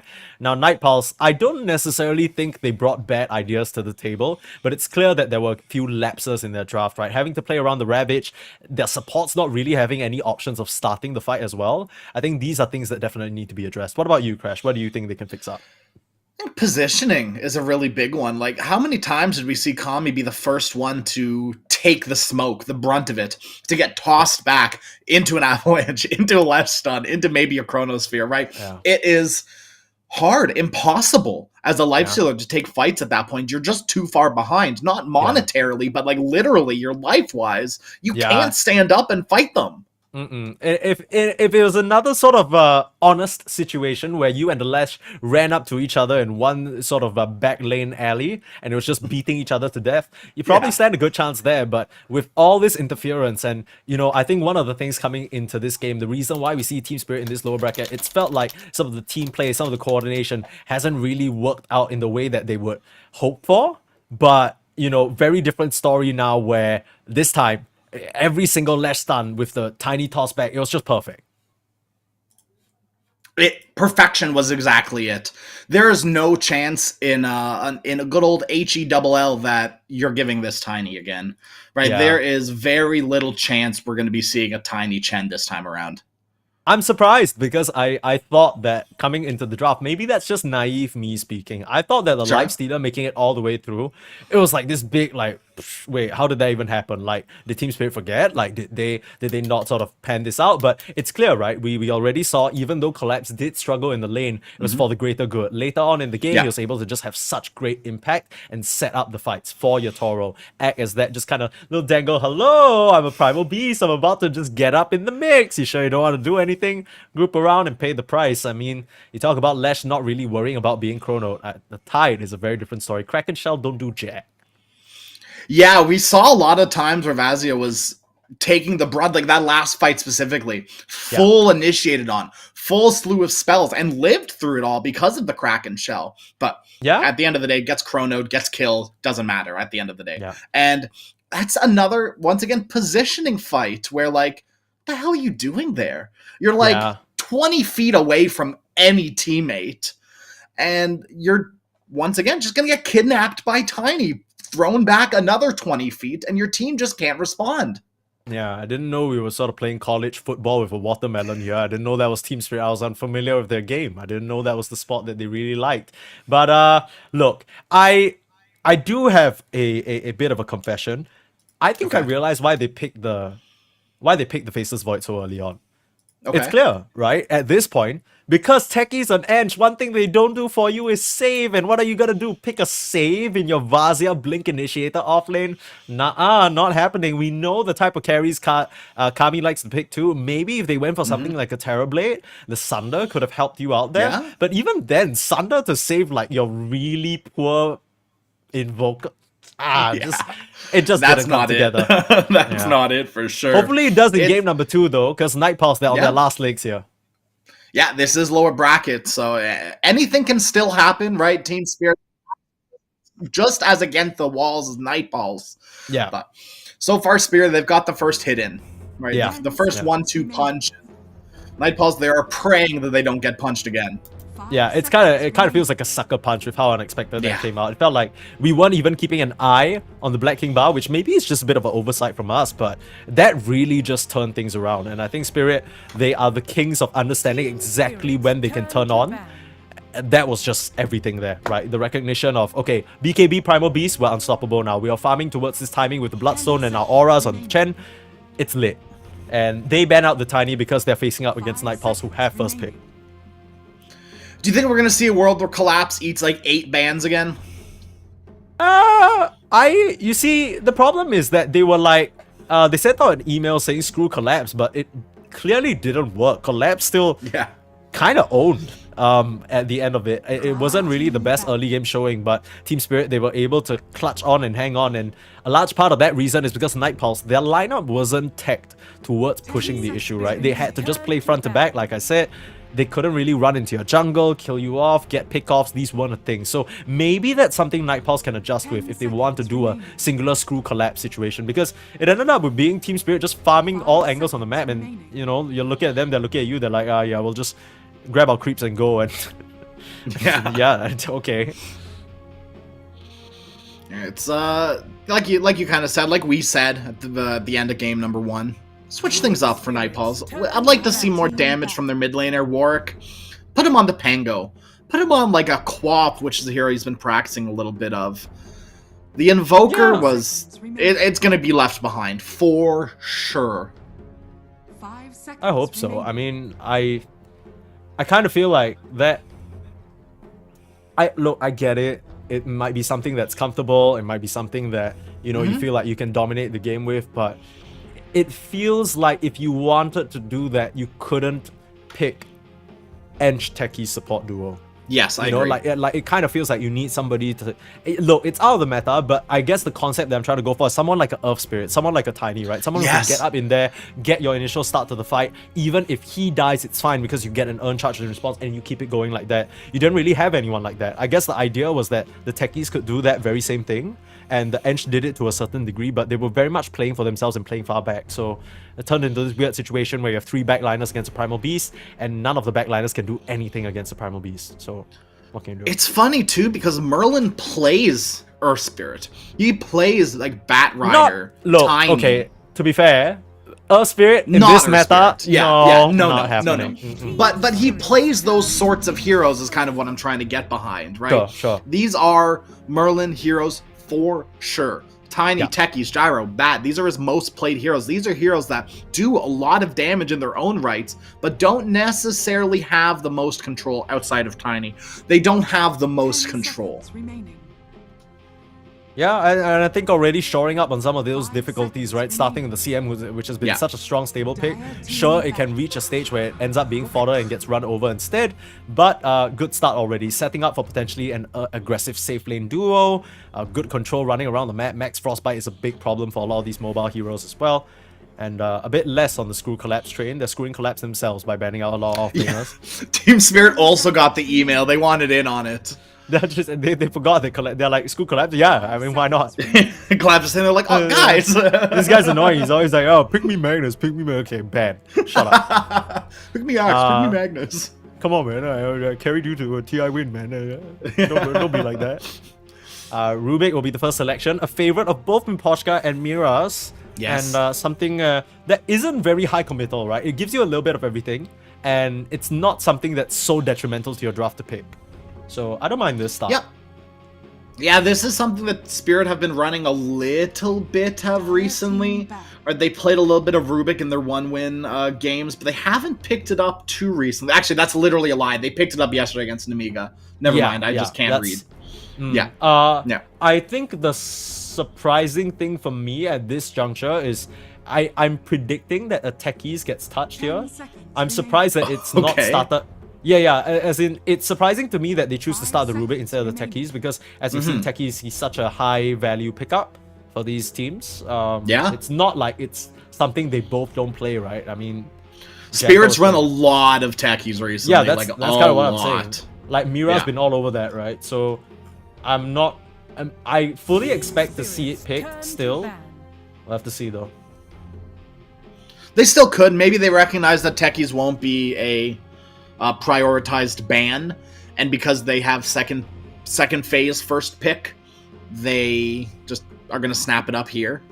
We'll see. Yeah. For now, taking... I mean, both teams are actually taking a lot of time on what they want to ban out, especially for Night Pulse. They really sat for quite a while on those Fan and Mars bans. And, yeah, I mean, still another follow-up email in that chain, just... Sven is something that Yatoro hasn't been shy about grabbing. And walls are a lot of physical focused carries as well, right? When you pick up that Sven, it's just so much armor granted to not just him but the whole team, and I think that's the biggest factor.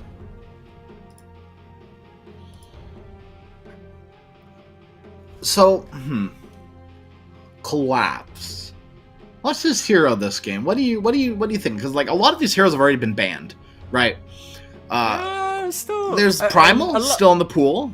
There's Doom, there's Timber. Yeah. Doom gets Okay, banned. no. Okay, yeah. Timber's We still forgot Team Spirits on the Screw Collapse train. Yeah. Silly us, silly us. They're like, with Pochka's like, what hero do you want? Oh, the Timber looks good. Ban. That's bad. That would be. Oops. I want to do that in like a pub game. Oh, I miss He's like, Captain's Mode in oh, pubs. he's like, ah, shit, misclick. Sorry, bro. Oh, that'd Okay. be so fun.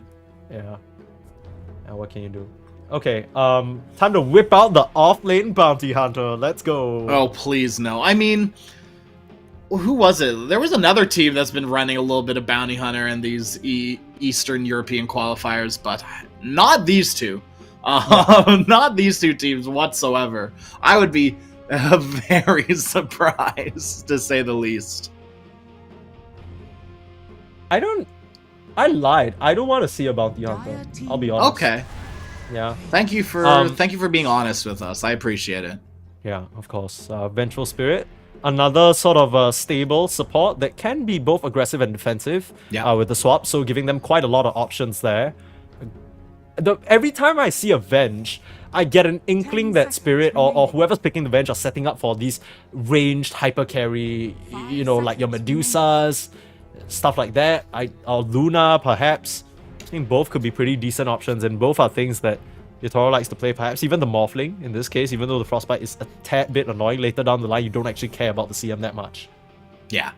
Once you get Manta, you're fine. And that's what Swap is for, right? If for some reason you don't get Manta until 25 minutes, your Vengeful Spirit will be there to back you up. Yeah. Nightpaws, I think they heard me, dude. What did they hear? I said I want to see Warwick on Pangolier. More damage, more control, lower cooldown control. There we go. Not necessarily lower cooldown, same cooldown control. Decent But yeah, cooldown control. decent cooldown. This is good. This is really good. And I like the Hoodwink as well for Merlin. Or actually, no, yeah, definitely Merlin. Yeah. Once again, damage, control, and builds more control as well, right? Builds the Gleipnir. Now, the only annoying thing is like I've had the problem with this recently as I've been on a Hoodwink binger. Rubik is incredibly annoying to play against. Yeah, it's a weird thing where Hoodwink players have really enjoyed the additional cast range that Scurry gives, and Rubik just has that built in. Yeah. So, you know, a lot of why you're picking the Hoodwink is because they can scale and do a lot of damage. They snatch up the Wind Ranger, so this could be something that all three of the calls play, even though I don't really have any recent recollection of Collapse piloting this hero. Should be pretty decent, just able to cut through the trees. Shackle isn't a super reliable ability to use here, but actually I'm wondering about this because I kind of feel like there's a decent amount of control, right? You have your Frostbites, you have your Bushwhacks. It could be tricky for this Wind Ranger to maneuver the fight. Yeah, I'm interested to see exactly what they're thinking with this Wind Ranger, or exactly where they're laning it, because right now, what's speaking to me is Spirit needs some beefy boys. Isn't this most likely to be a mid Wind Ranger because they already see what they perceive to be the mid lane matchup? I think so. That's my stretch. And then Primal Beast comes out. So, you know, Lao plays this, Collapse plays this. They can still keep it very flexible. Last pick, it's looking to be a carry because I'm not really sure whether the Wind Ranger does it all here. At the very least, do you have even the if you cojones to go back for Lifestealer? Oh, this game though. I know, that's what I'm saying, right? With this Wind pick, with this Venge pick, super spooky. Go for the Void instead. But I mean, now into the Faceless Void, suddenly the Lifestealer just feels so awkward because it's just an awful carry-to-carry matchup. Yeah. You're never going to get a good touch onto him. And it doesn't really scream to me as synergistic with what we have here. It's interesting both these teams decided to ignore the Lash this time round. You know, Nightpulse, they could still go for it if they want to do something crazy like the offlane Pango for Vazia here. It's not really his style, but Lash is a very, very strong component. And you need someone to pull you through this early game while the Void is farming up. Yeah, you can't go for something like a Tide Hunter anymore. It's too slow. It's still in the pool, mind you, but it's too slow, exactly. I don't know, like, there are worlds in which you could do something along the lines of a Razor. Magnus is out, Centaur's out. Looking at Vazia's more played heroes, Death Prophet doesn't really feel good here. Beastmaster's weird. I've had a few people tell me that this hero feels awful, but I've also seen a lot of good showings of the hero recently, so I don't know who to believe. I think I trust the Beastmaster experts, right? Because Beastmaster experts are a certain kind of player, and if they see an angle for it into why it could be good, it'll feel pretty nifty. Coming into this lineup, you get the additional attack speed. For you know, sure. you're able to set up for your team. Raw, just to keep the Wind Ranger in BKB place. piercing, yeah. Yeah, but it is tricky into Rubik, Venge. You know, both these supports have counteract. They don't deal well with the creeps, but they can save whoever's getting focused down here. I still think it's good though, because I think you need somebody to start closing out the map and putting on the pressure, so I understand that ban. They take the Dart Seer instead for themselves. Wow. I mean, it pairs up very nicely with the current cores, I guess, but... Not the supports, though. This Hoodwink Darkseer lane is going to be a little weird for me, because Hoodwink can be decent with the Ion Shell, but if you're smacking someone in their face as a Hoodwink, you're probably going to die. You have like 500 HP. Quick question, is picking Morphling into Darkseer considered suicide, or is it good? Because my mind, it's not too bad, but they're gonna go with the puck. So transitioning this Wind Ranger to a core and probably going for a bit more of a damage-focused build on Lao that we've seen more and more these days. Because Wind Ranger alone can't be relied upon as a 1v5 hyper carry to finish the game, right? You need someone else to show up that area. So, you know, Lao probably a Witchblade, Aghanim somewhere down the line. Good control with the coil as well, both onto Vazia as well as Warwick, meaning that you can't just search out of that situation. I don't know though, I'm kind of liking Night Pulse's lineup, I'll be honest with you. I am too. I think they fixed a lot of the issues they had in game number 1, so if things go their way once again in these early laning stages, if they can screw Collapse, if they can make it so the Laurel doesn't have the best lane in the world and has to, you know, scoot back into the triangle, into that top strip of the jungle, Sure. it's a great start for things to start rolling in Night Pulse's favor.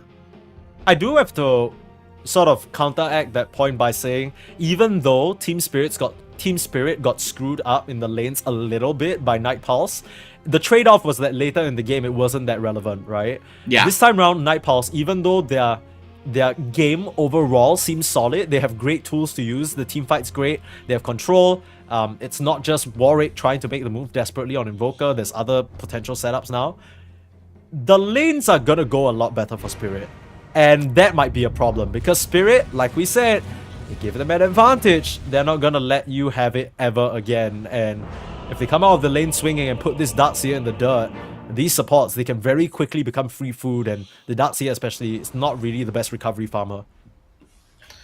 Level 6 is going to be incredibly important for every single support in this game. Not necessarily the heroes, because obviously cores like level 6, but these supports are going to be incredibly valuable, right? CM Freezing Field is maybe not the most, like, viable, like, get level 6 and win a fight, but it's going to be a good damage because you've got good control with the Chronosphere, with the Rolling Thunder, Vacuum to set it all up, right? I'm envisioning the perfect team fight for Night Pulse is into like a Vacuum, Acorn Shot, Bushwhack, Chrono, right? That is probably the best fight you could ask for Night Pulse. And that leaves both the Pango and the CM to do whatever the hell they want in these fights, unless, you know, you do Vacuum roll, whatever. You have 3 core heroes make your team fight happen. Leave the other 2 to do whatever the hell they want in these fights, right? Whether that be screwing over Collapse like you always do, or controlling this puck, which is going to be very important too. Controlling every single core on Spirit is the way you have to play this game. So as soon as Primal gets BKB again, it might just be over. I certainly hope that's not the case. Night Pulse, a lot more of a well-rounded lineup this time and a lot more teamfight prowess. You talk about the control on the puck though, I kind of feel like Lal, he's gonna sort of put on his dancing shoes and skip-de-doo-daddle all around them early on especially. It's just, I don't know, it's just Frostbite only, right? And yeah, I feel everything like else Rolling is very Thunder, telegraphed. You really just have to rely on the Chrono. So we'll see whether Kami makes any early rotations to put that spell to use. A 2-for-2 exchange here. Nothing too crazy in the view of the runes. Oh no, actually it's another 3-for-1. I keep missing it out, but I guess they just posture aggressively and Miraz parked himself in that top side, so he's able to snag that away while Night Pulse weren't paying attention. Same thing though, kind of like last game, Night Pulse weird level 1 spells, so I kind of get it. Double Ion shelled up on a Thursday afternoon here. Very, very happy with this lane situation. And Wind Ranger, you know, you want to take advantage of this ranged, double ranged hero situation by auto-attacking Vazia as much as possible, but it's a little bit hard when your lane's just pushed into your face. So I think Miposhka, Yotaro, they're gonna have their work cut out for them, just power shotting, maybe wave of terroring the creeps, just to make sure that that's evened out. They did the right thing. They're auto-attacking the creeps with the Ion Shell on it. Not just A, because Ion Shell is on it, but if that pushes onto your tower, Wind kind of has a similar problem that Drow does, is if the first wave is shoved onto your tower, you can't reliably get CS because of your attack animation. It's so weird. It's such an awkward attack animation. Yeah. And the little arrow that comes out almost feels like you're shooting out a pool noodle. Like, it's not straight. Yeah. You know what I mean? It has a little wiggle to it. You're like, does this even really do damage? It's a strange projectile, but for now, Night Pulse should be pretty happy with this. I think what success looks like for me, for Vazia, is if he's able to get out of this lane unkilled. Now, that is currently not really working out in his favor because he's blood grenaded down. Just narrowly survives that situation. It might just be Poshka to go down, still holding on to some stick charges. Merlin now in some trouble. Just non-stop archery. Trying for a power shot. Good guess, but Vazia able to sidestep it because he had full vision of that being wound up. And just continuing to just eke by in this lane. Merlin's the secret pause 3. You can't tell me differently. Yeah, it's one of those situations. You're like looking at your pause 4, you're like, okay, I guess you're getting the better advantage. Easy magic missile setup. And they can just do this every single time, right? You can't exactly surge your way out of that when you're stunned. Yeah. Vazzy was hoping that his support dies there so we can get some good old salve action. A salve, some tangos, anything, please. Get him back up to fighting shape. It's like, since you're back in the base, why don't you pick something nice for me up, right? You know? Yeah. Help me out a little bit. A little bit of something. Yeah, stuff. It's rough out here, as you can see, and Speaking of rough, dude, have you seen Cammy's CS? Ooh, that's not a good look. Mira and Collapse turning the tables here, where you picked the Lifestealer previously. Void, known for many things, not his laning prowess. Is unfortunate. Yeah. No, especially Void CM, where like CM is full aggression. I don't disagree with that, but Void not so much. Vazia? Oh, Vazia. Oh. Oh, that last auto attack blood grenade! I don't think it connected, but still, with that win run last auto attack. Big Acorn though. Nice trade of damage, you know. Go try silver lining. Yeah. Silver lining on that Acorn, that's crazy. Trying for the Lotus Mira. Will interrupt it. Kami just hoping for a lucky dash to right. That's exactly what you're hoping for. Now, Mira could be in some trouble here, but just able to good old Frostbite cast range. Oh, it doesn't even have it. Actually went for the Arcane Aura, this is the build that I've pretty much been seeing most often. Not just in Pro, but a little bit in my pubs as well. Where I think people are so tuned in, specifically in pubs, of this like quadruple mango CM, spam all of your abilities. People have figured out you can do the same thing with the early pointed Arcane Aura. Yeah. And just spam your Q off cooldown. Yeah, I don't think you max it, right? It's probably you need to get value points at Frostbite later down the line. The level 3 Frostbite, especially if you're able to get the Wisdom Rune at 7, can really catch some of these more elusive heroes off guard, which is going to be integral to Night Pulse trying to convert on some of these kills. But Kami, like you mentioned, he is... Dude, the man has 4 CS, please! CM has as many CS. CM's just as farmed, dude. Janta's about to die. So it's an easy blood grenade, trampled down. Nice Frost, okay. Last auto attack collapsed in a little bit of a troublesome situation though, but the tower can't do enough damage for now. Kami able to water his way out of big trouble. creep wave. I don't know, not without a trample. Oh, not with that attitude, dude. Okay, true. I mean, the fortification was really nice there, actually, right? That stopped any sort of dive potential that Spear were going to go for there. Now, obviously, we can see that they weren't going to, but still, right? Fortification, super cool play there from Night Pulse. It's with Poshka dead on our screens because it looks to be the case. Merlin, I mean, you're trying to mess around with the creep pools and you've pulled the bench into troublesome situation. Yotaro, right on the money though. Trick shot. Starting to chase down now onto Vazia. They want the kill on this Darkseer, and Lal is here. A very strange pre-level 6 rotation, but it's gonna pay off for him in the way of a Darkseer kill. Meanwhile, top side, looks like Janta as well as the Faceless Void were able to connect onto Mira and kill off that Rubik. Pesky Rubik finally killed. I mean, that's okay, right? CM Void, we've already talked about Void's laning prowess not being the strongest. That's where CM kind of supplements your downfalls. Yeah. But any sort of kill you can get in that lane, you are happy with, because it doesn't come easy. Rolling Thunder in the mid lane, trying to get Mira on the respawn, and they should be successful. No one else in the area to really help him out, and he's just gonna go down, unfortunately. As long as Warwick can get this connection. But meanwhile, Vazia again in this bot side.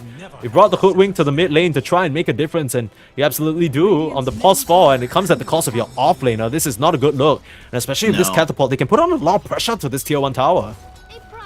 Yeah, the only one struggling more than... I was going to say struggling more than the Void is the Darkseer, but that's literally not true, is it? Void is still struggling the most. I have my eye keenly planted on his CS counter because it's not looking good. He's like at 15 right now. It's rough. Dude, it's half of Lal. It's half of any of the Spirit Cores. Oh, man.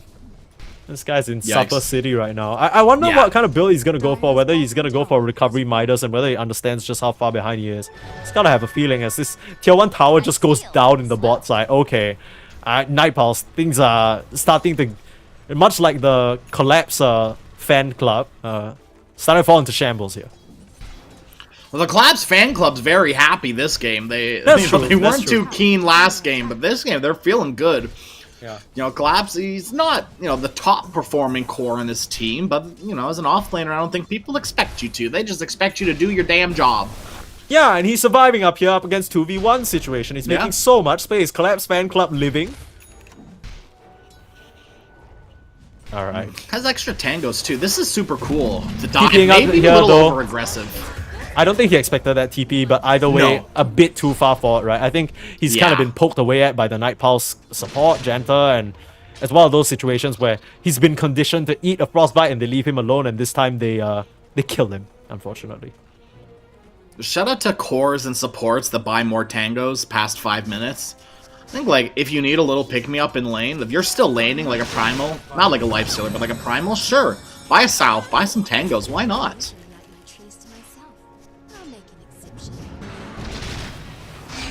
Oh, they can't quite get the rune. Starting to wind up here. Warwick is just easy pickings. There's too much magic damage and it's just a numbers disadvantage. I'm not gonna lie to you, the reason why I didn't start casting that fight is because I'm looking at it and I'm like, Night Pulse, surely not, right? It's like... Surely they don't engage. Yeah, I'm just like, what's going on here? Because I can understand, you're thinking, okay, I have my Rolling Thunder, it's gonna be great, but you also have like, what, less than 1k HP on your Pango at this stage in the game, and they have so much magic, dude. Yeah, Night Pulse, like, their draft is very squishy. And that's where Team Spirit are going to capitalize. That's where this Wind Ranger is really going to be super strong, is all of a sudden you can kind of start bursting heroes as a Wind Ranger with your Focus Fire, which is so weird to say, but these heroes are going to get full to zeroed incredibly fast, especially with a super early Maelstrom, which is coming out super soon. Setting up with the Pulverize on the top side, trying to force a reaction out from Kami, but they have that set up has the Chrono just to escape. It's narrowly off being converted on if Mira was just able to close the distance a bit more. Mipochka from out of nowhere. He gets a swap and that surprise that does damage now. So Void eats the dirt. Oh, Yutaro, he had an opportunity to use that gate. He really should have. Now he's getting Rolling Thunder upon. Can the support come through in time? Lal starting with the TP and the rest of the gang. Reinforcements have been called. It's a beautiful coil holding in the Darkseer, but I don't think Yutoro's gonna live from that one. Lal has to try and juke, and now things are looking pretty good for Night Pulse, all things considered. They're running in 1x1 on the Spirit lineup, and they're just gonna get killed off. Yeah, it's Night Pulse. This is their shooting gallery, and they absolutely get delivered a bunch of free kills. They desperately need 6 on this Rubik for Spirit. There are so many opportunities where I was like, oh, Rubik's gonna be able to steal this spell and turn things around. No, there's still not level 6 on Mira.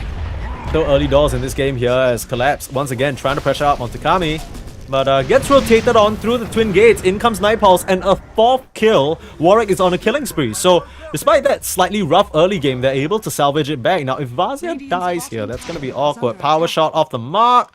didn't wait for that daytime vision, and well, they will be able to skip his way out of trouble unless Yatoro still decides to try and snipe him. Just guesses Nice wrongly. try. Yeah, Vazia was just waiting around because he knew that was coming, and oh this my goodness, rotation Night again. Pulse. Dude, Night Pulse, they are just ping-ponging through the twin gates like an Olympic champion. Bushwhack just off the mark though. Gotta wonder whether it could have been a bit more patient there. Sharpshooter connecting as well. Pochka waiting for the swap. Let's stun off instead. In comes Collapse to try and capitalize, turning it onto Vazia. Now, finally with the swap, Yatoro should be able to run back the other way, but look at Warwick, he's waiting for a swashbuckle, just finding an opportunity and cuts down the Wind Ranger, starting to wind up the Rolling Thunder as well. But now that they've lost their CM, I don't think better of that. Just back up, happy with what they've gotten. Radiant's top tower. All the while, we've got a gank train coming top, this time from Spirit. Choo-choo, Kami's in a little Kami. too deep. Yeah, he's just gonna get toasted up here. There's a time dilation stolen. You need to change your silencer properly, but they, with the lift, are gonna break the coil forcefully, wasting the entire duration that the Void was trying to stand around and get that kill. So immediately returned upon Spirit. They don't miss a beat here. Miposhka, though, sticks around for a bit too long. They actually commit the wall for it. It's just a support kill. Yeah, but I mean, both these teams, no holds barred, right? They're just throwing spells out, getting whatever they can.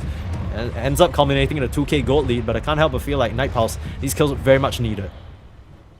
Oh, absolutely, right? There is no point in holding your big spells, especially this early on. Throw them out, just in case there's backup, just in case a bigger fight comes of it.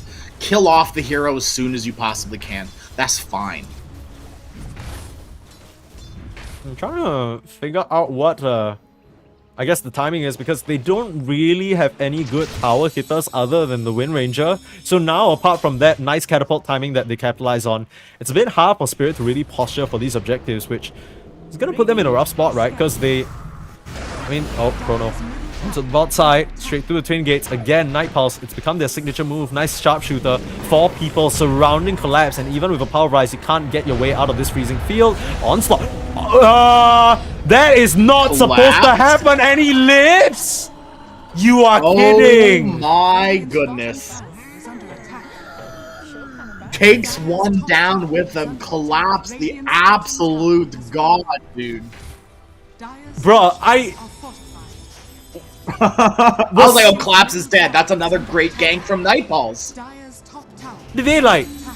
What was that? They all stopped hitting him or something? Like, They forgot to right click. I don't know, dude.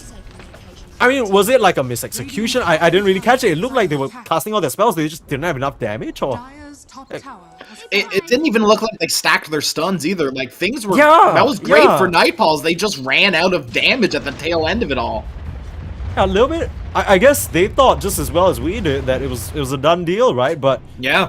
because of that, Collapse, able to just walk away, get a kill, and he's like,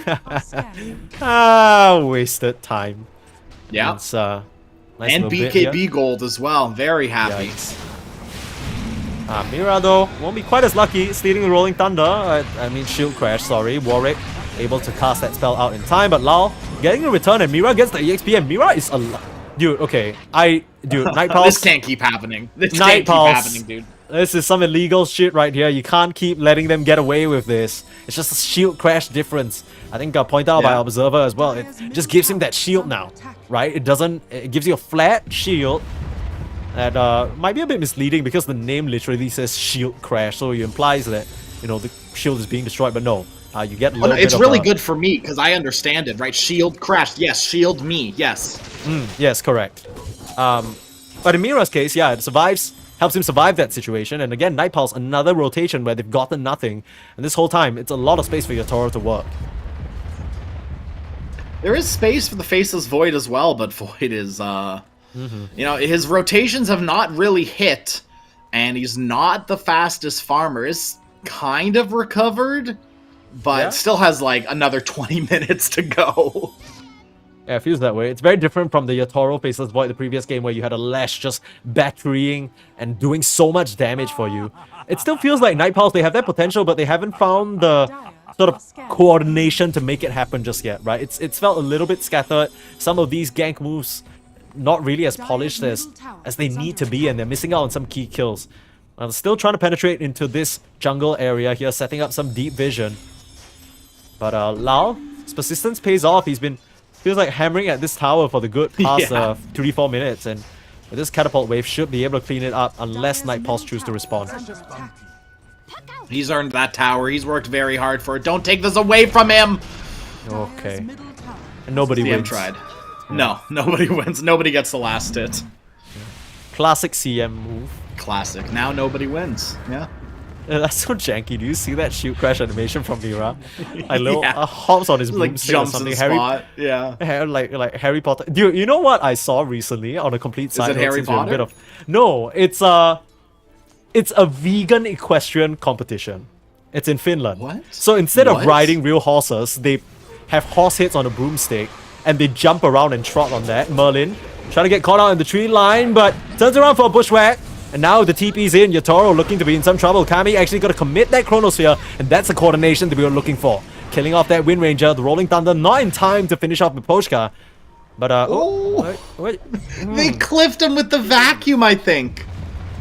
This is, Oh, Vazia. this is sad. Look, Well, no, I don't it's want to not, like. it's not the vacuum, it's just the lift. Oh, because was he's it just the stolen. lift? So you just Oh, no, literally lifted? I'm high. I saw Yeah, Ion yeah. Shell. Yeah, you're right. It's the vacuum mid lane though. Lao setting up another, realizing there's no chrono equals the map is free for him to be an absolute menace. That's what he does. Collapse, BKB. I don't know if we've talked about it quite yet, but that BKB complete means Team Spirit. They could just keep on rolling. Yeah. This was the key item pickup that turned around game number 1 for them. But this time around, there isn't really much turning around. It's just keep moving forward. And that's exactly what Collapse will do to get another kill onto Janta. These two supports, even though they can help out in terms of the control. It's you know, it's funny because this game, Warwick's on one, right? His Pango has looked pretty decent. Some pretty good setups, some great rolling thunders, good timing on the defusal. But now it's Kami and it's Vazia who are trailing very, very far behind. Yeah. And look, I don't want to dogpile on Vazia, but after like the Mage Slayer timing, game 1, I feel like he's literally done nothing. Like, through pretty much that, like, has really been dropping the ball. The Ravages were great in game number 1, but I've yet to see the impact of this Darkseer in the game 2. Yeah, I think, you know, they have this grand vision of an ideal team fight like you mentioned, but this pick doesn't really help them into the park, right? And Lao, unless you chrono him later down the line, he's going to be a big, big problem. All Spirit really need to do is make sure that Lal and Yatoro are on separate edges of the fight, and then Kami has to make a decision who is he going to control. Either way, it feels like a losing option. So, Yeah, exactly. You would very much need to get the Venge and or the Wind Puck in a chrono, and maybe you win that fight. Like, not even for sure. Dire's middle tower is And under the rough part is that it's so easy to control everybody else who's trying to do damage into the chrono, especially the backline supports, right? It just takes one collapse charging in from an off angle and suddenly the sharpshooter gets bodied, the freezing field gets interrupted, and Janta's life is going to be put on pause here. Turn around for a frostbite. Nice shackle, but they just come in with Lal and blow up the CM. Looking for a chrono now, Kami trying to get the touch onto Lal, but haste ruined up. This fairy dragon is fast and furious and will be able to get out of trouble. Vazia now just has to try and search out of trouble. They aren't concerned in the slightest about this potential chrono. They've done a whole ring around the rosy on Lao. And look at where Kami is. He's confused. He was trying to hunt down the park, but just gets circled around upon. Spirit, they are just toying with their food, it feels like, as now they're looking towards this tier 2. I feel like even if you caught the puck there in that single hand, like that single man chrono, you don't have the damage at all. Yeah. It's tricky affair now, especially if the puck finishing up a couple of armor items. Chiefly the whip goes down. Very easy affair for Lal. He's just done this like 3-4 times at this point. Merlin has not had the time of day. Yeah. Janta as well. I mean, these supports are suffering. They're food for pretty much anyone. Oh, Vazia. Vazia could just get connected upon. Pulverize, Kami waiting in the tree line, hoping for a bit of a bait. Spaces Void trying to bide his time and get a good opportunity. Glimmer came in, but silence down Kami. He needs help. Able to surge away, but the Gleipnir just holds him in place. It's just too easy for Spirit again. Dude, it feels like this. And this might be reductive, so bear with me here. But it feels like they are just pressing their buttons and things are falling into place. Night Pulse, they haven't presented they haven't presented anything that would stop Spirit from wanting to do exactly what their heroes were picked for, right? You throw out the Gleipnir, what's the counterplay? Not a single dispel, no Greaves, no Force, no nothing. You try and wait for a Chrono, but you just get instantly bursted and silenced down. The Void has no save, no HP. I'm struggling to try and put together what Night Pulse have in mind. To be fair, I also don't know what Nightfall has in mind, so yeah, nobody does. To be fair, right, I feel like that man's just an enigma. Sometimes I bet, and sometimes. Yeah. Heard he's extremely vocal in team comms though. So maybe not so much of an enigma, but what is sort of starting to swirl into a pit of despair, just like a black hole is unfortunately Night Pulse's chances in this game. Feels like with 10k gold lead up, should be easy pickings on the Roche. And again, Spirit, you just know how to work with an advantage. Dragonlance as well as the Gleipnir completed for your Toro. You should have a nifty little Aegis to boot while he's at it. Once again, Silver Lining, and this comes in the Acorn shot. They have the Maelstrom, so damage is starting to ramp up on the Hoodwink. Yeah. So Nightfalls, maybe all of a sudden they have the damage, but I highly, highly doubt it. There's also a chance, right? Because Kami is finishing up this Mjolnir. So, you know, additional attack speed, you talk about a lot of the damage coming from the Void. He's gonna have to be the one to do it. There's your option. The Pango doesn't really have any big item coming out on the horizon, but there is the pipe complete for the Darkseer. So some components coming together, but speaking of coming together, Team Spirit converging on their opponents. They just have to touch out onto Merlin. Kami once again waiting, but is he going to find the opportunity? Immediate phase shift. You've caught the bench, but already Lao's out of dodge, and you can't even get that kill. Swap over, Rolling Thunder in, starting to control onto your Toro, but you've already lost the CM. Lao is just making a mess of your back line. You just force the TP out onto Warwick. Kami goes down. Now you're looking at Vazia. Faceless Void just easily dealt with there. A bit of a long TP is gonna spell that Darkseer's demise. Again, what a Spirit. steal. Bruh, I mean, Surge. these guys. Oh, beautiful. Yikes, that is gonna be impossible to play into. Yeah, dude. And Nightfall's like, things just kind of fell apart for them that fight. Once you miss that Chronosphere on Puck, it's over. Yeah, it's so over. You have all the auras in the world, but these supports, when you get split apart like this and there's like what feels like Spirit heroes converging from every possible angle, it's so hard to figure out who you're supposed to focus on. The Void is like, oh, I'm gonna try and chrono the Puck. Oh, I chronoed in a location where there's only a Venge. Oh, I need to focus the Venge. This is awkward now. You know what I mean? And it just allows Spirit to just have a clear target on his back. Throw spells at him, and he just dies, because he has literally no item other than Mask of Madness, Maelstrom.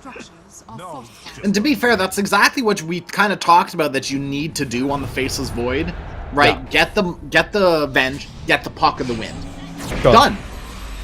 Easy swap back, and the coil combination is perfect. Collapse seals the deal with a Pulverize, and Warwick goes down easy peasy. Straight onto the high ground now. I just get a bit lemon squeezy, except Night Pulse are the ones looking like citrus, the way they're getting juiced. That's a easy Janta kill again. Lao, this is a Puck's playground right now with how he's just dancing around. Laurel has been one of the most impressive Pucks that I have seen in quite a while. Yeah. I don't understand how this player can keep getting Puck in drafts where it's free, right? You need to constantly be aware of the Laurel Puck. Every coin helps. Yeah, and I think it's easy to forget that, right? Because in recent times, Spirit, like we mentioned, they haven't quite been shining, but this is what we expect from this team. And as much as it's easy to look at this matchup just from organization name, team names alone, I think we at least expected a bit more of a fight coming out from Night Pulse. Were some opportunities where it seemed like they had an option in game number 1, but, you know, ever since that one rough fight where they weren't able to connect properly and Warwick died because of collapsed BKB, it feels like everything's just gone steadily downhill now. Chanta walks to the right, there's a Primal Beast. Walks to the left, there's Viposhka. Ready to kill him off, and Kami's starting to chase down Collapse. Not really sure what this is about. Looks like they're trying to full commit onto him, but you just get swapped. I don't understand. Like, you get rooted now, coiled up, where's the save? Vazia, he's punching a Vengeful Spirit, and his core just dies. I don't know how else to describe. Like, this is... Like, what is the play? There doesn't seem to be one. As Spirit, it's they just are miss after 18K. miss. Yeah, I don't know. It's like you put someone at the... Like, you're about to bat, right, in a baseball game, and then you just drop the bat and pick up your Nintendo Switch and you just start playing. That's what it feels like. You're not even in the same game, brother. Barracks are under attack. And the team play from Nightpulse, right? The individual skill might be there, but the team play is definitely not right now. Yeah, it's not really. I mean, especially in that one move in the bot side where it looked like they had the deal sealed on collapse. That has got to be a soul crusher, and I can't help but feel like if I'm in that situation, it's just such a demoralizing pit in your stomach. You're like, okay, this was supposed to be the move to revitalize the morale, right? Like, okay, guys, we're still in this. We still have a chance. We just took down collapse. It's huge. He kills your hoodwink, and he just walks out, taunts you, friendly roars a couple of times. It's rough, and I mean, there still always is going to be that silver lining, and I'm not talking about the Akon shot, I'm talking about the late game void. But Yeah. it's one of those situations where it feels like he's so far away. And look, he hasn't even been landing the chronos either. So like, if you were having great chronos, I could see maybe, you know, all inning on this void. But it's been rough the entire game for Kami. Yeah. Okay. Oh, and Merlin too, dude. Oh man. Get out of Collapse, there. So close. Okay.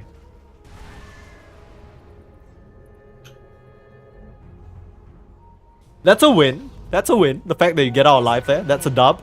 Yeah. We oh, take those? absolutely. Yeah, any sort of hope and cope, absolutely. Oh, I'm draining. Yeah.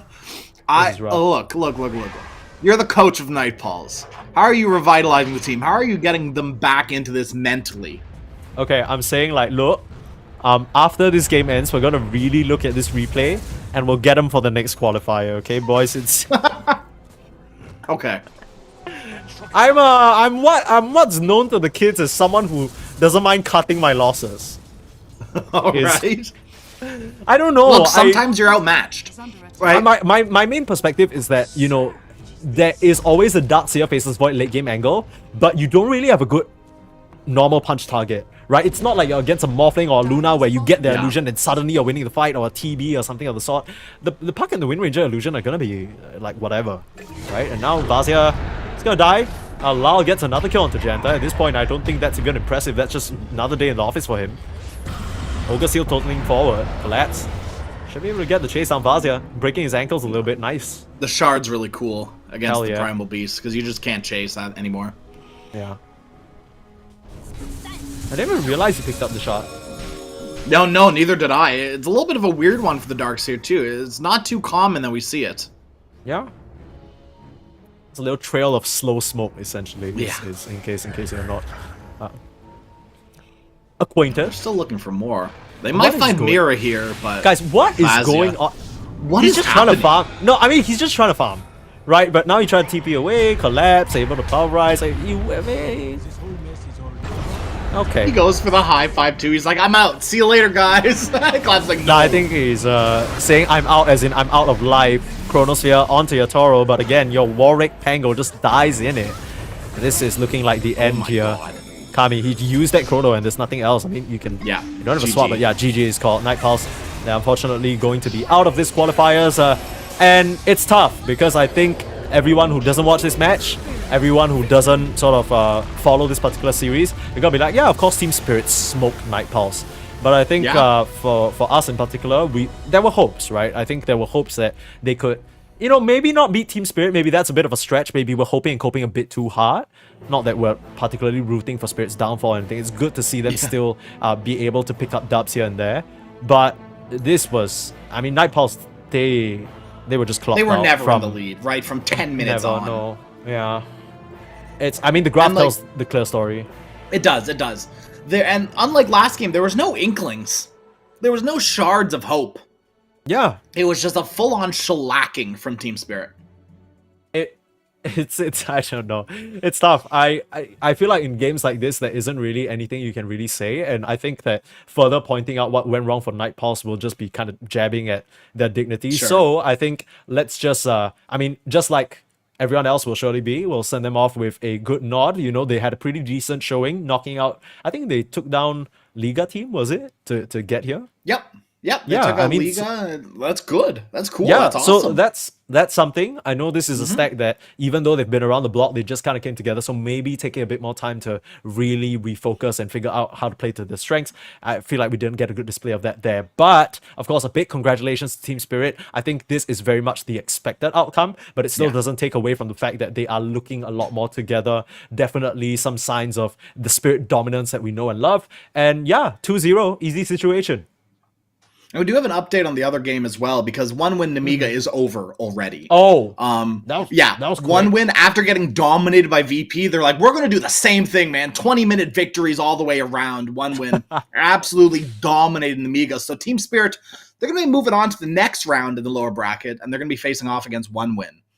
Yeah, that's gonna be a scary one because earlier on, Crash, we already casted the whole VP matchup, right? And it didn't really look. No. It didn't look too great. It didn't look too great for Yeah. one win. We'll be honest. So now it's gonna be a competition between the top 3 seeds, right? Because we already saw last season. Of course, just to reiterate, there were 3 slots. This time, there's only one, so only one of these teams Yeah. can make it and get that international experience. But of course, that will come at a later date. We'll be back for more Eastern European qualifiers tomorrow at the very same times. If you're unsure, you can always just look us up. Just look up ESL DreamLeague Season 23. You'll find all the information you need. Follow us on Twitter, every social media platform that you can find ESL Dota 2. And yeah, we'll have more match information there. But of course, as it always is with closed qualifiers, the rest of the regions are raging on. Just search ESL_Dota 2 on Twitch, YouTube, whatever platform you're using to watch to find the other streams and the other sort of regions that are happening. But for Crash and I, it's going to be curtains for tonight. We'll see you guys again tomorrow on another stream for Western Europe, but Eastern Europe will continue here with some other sets of casters, and I'm sure you'll be very entertained. And of course, any final words from you, Crash, before we send it off for the night? Well, I think you've kind of said it all, right? All the ESL streams, they're there for you. You don't even need to type ESL_Dota. Just type in ESL, you'll find it. It's very easy. Yeah. 3 letters, enter, bam, you're there. Yeah, so of course, stay tuned to the rest of the qualifiers to find out who's going to make it into DreamLeague Season 23. But for Crash and Sneeze, we're out for tonight. Bye-bye.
face with this, a person that you miss. Mine draws a blank. I wanna go back to the early days when life was an escape. Now I just wait for better days. I lost myself in your reality. Lost myself. I lost myself in your reality. Lost myself. I feel that life, according to a friend, we're all shrink wrapped in families and making ends meet, stuck in jobs we'll never leave. I never wanna be like that, so I wanna go back to my reality. Wanna go back. I wanna go back to my reality. Wanna go back. Didn't mean to sound so concerning. Am I alone in the hurt? I never followed anyone in search.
creature with no skeleton inside your hands. Got no home address, I come and go as you command. And it's fine with me, and it's fine.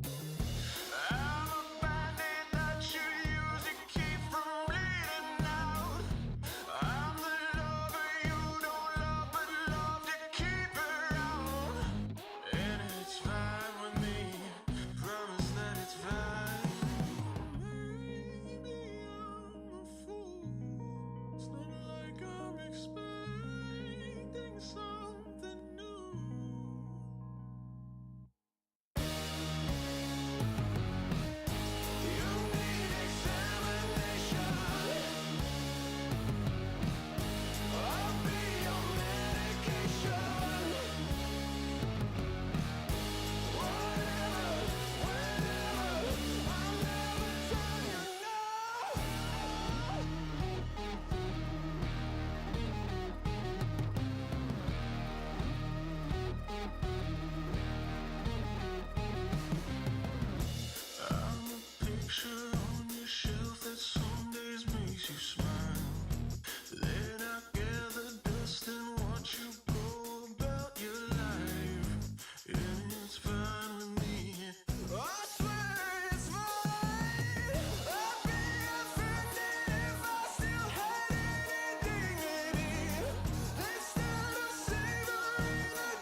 It starts with this, a person that you miss. Mine draws a blank.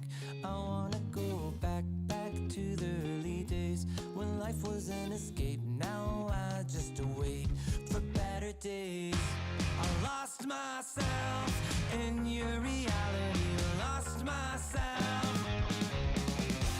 I lost myself in your reality. Lost myself. I feel that life, according to a friend, we're all shrink wrapped in families and making ends meet, stuck in jobs we'll never leave. I never wanna be like that, so I wanna go back to my reality.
what's with this? A person that you miss. My mind draws a blank. I wanna go back to the early days when life was an escape. Now I just wait for better days. I lost myself in your reality. Lost myself. I lost myself in your reality. Lost myself. I feel that life, according to a friend, we're all shrink wrapped in families and making ends meet, stuck in jobs we'll never leave. I never wanna be like that, so I wanna go back to my reality. Wanna go back. I wanna go back to my reality. Wanna go back. Didn't mean to sound so concerning. Am I alone in the hurt?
I'm a creature with no skeleton inside your hands.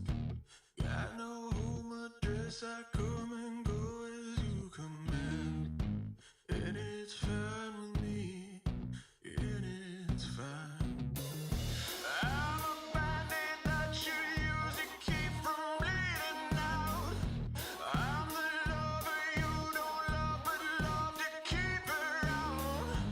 And it's fine with me, promise that it's fine.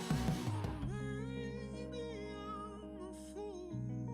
It's not like I'm expecting something new.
It starts with this, a person that you miss. Mine draws a blank.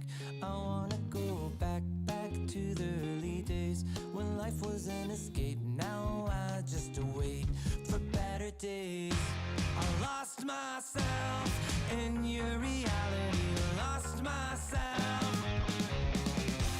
I lost myself in your reality. Lost myself. I feel that life, according to a friend, we're all shrink wrapped in families and making ends meet, stuck in jobs we'll never leave. I never wanna be like that, so I wanna go back to my reality. Wanna go back. I wanna go back to my reality. Wanna go back. Didn't mean to sound so concerning. Am I alone in the hurt? Never followed anyone. It's so absurd.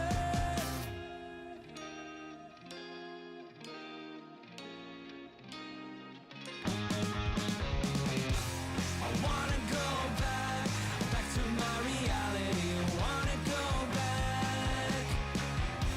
I wanna go back to my reality. Wanna go back. Trying to go back. Gotta go back. Gotta go back.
creature with no skeleton inside your hands.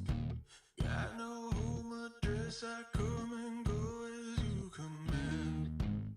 And it's fine with me, and it's fine. I'm a bandit that you use to keep from bleeding out. I'm the lover you don't love, but love to keep around. And it's fine with me, promise that it's fine.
Hello everybody, welcome back to DreamLeague Season 23 of the closed qualifiers of Eastern Europe. With myself, Epidamnos, joining me is Milan.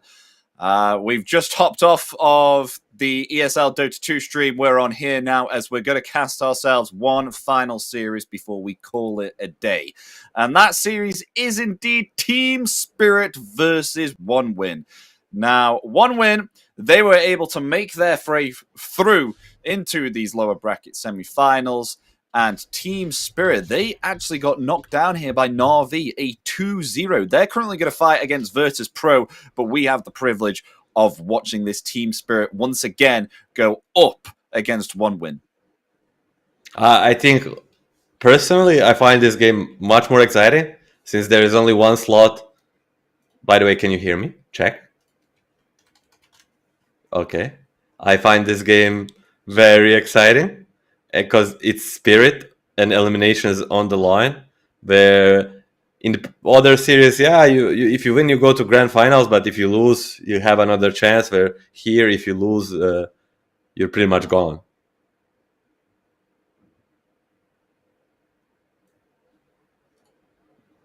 But let's speak. Currently, there is a situation at the moment where me and we can't actually hear each other, so we're just having to guess actually what we say at the moment. He's pointing. He's hear he you. says something. Can you listen? No, I can't. I can. Okay, can hear maybe you. he can hear me. I don't know. But yes, ladies and gentlemen, he can. Yes. Nice, amazing. I can't hear him yet. I can't hear him. All right, we got that part, but I can't hear him yet. I'm going to speak a little bit about what is to come for you folks then. So we do indeed have ourselves, of course, Team Spirit versus One Win. Currently, they are able to defeat a 2-0 versus Nemiga Gaming, which we did indeed just come off. And that was a stomp. I don't know if Milan spoke about it just now, but they have been able to get themselves here cleanly on the side of One Win after being pushed down to the lower bracket. And those games lasted for around about 20 and then 32 minutes. So those happened pretty quickly. I'm going to ask to Milan. I may not be able to hear you, but the chat obviously will.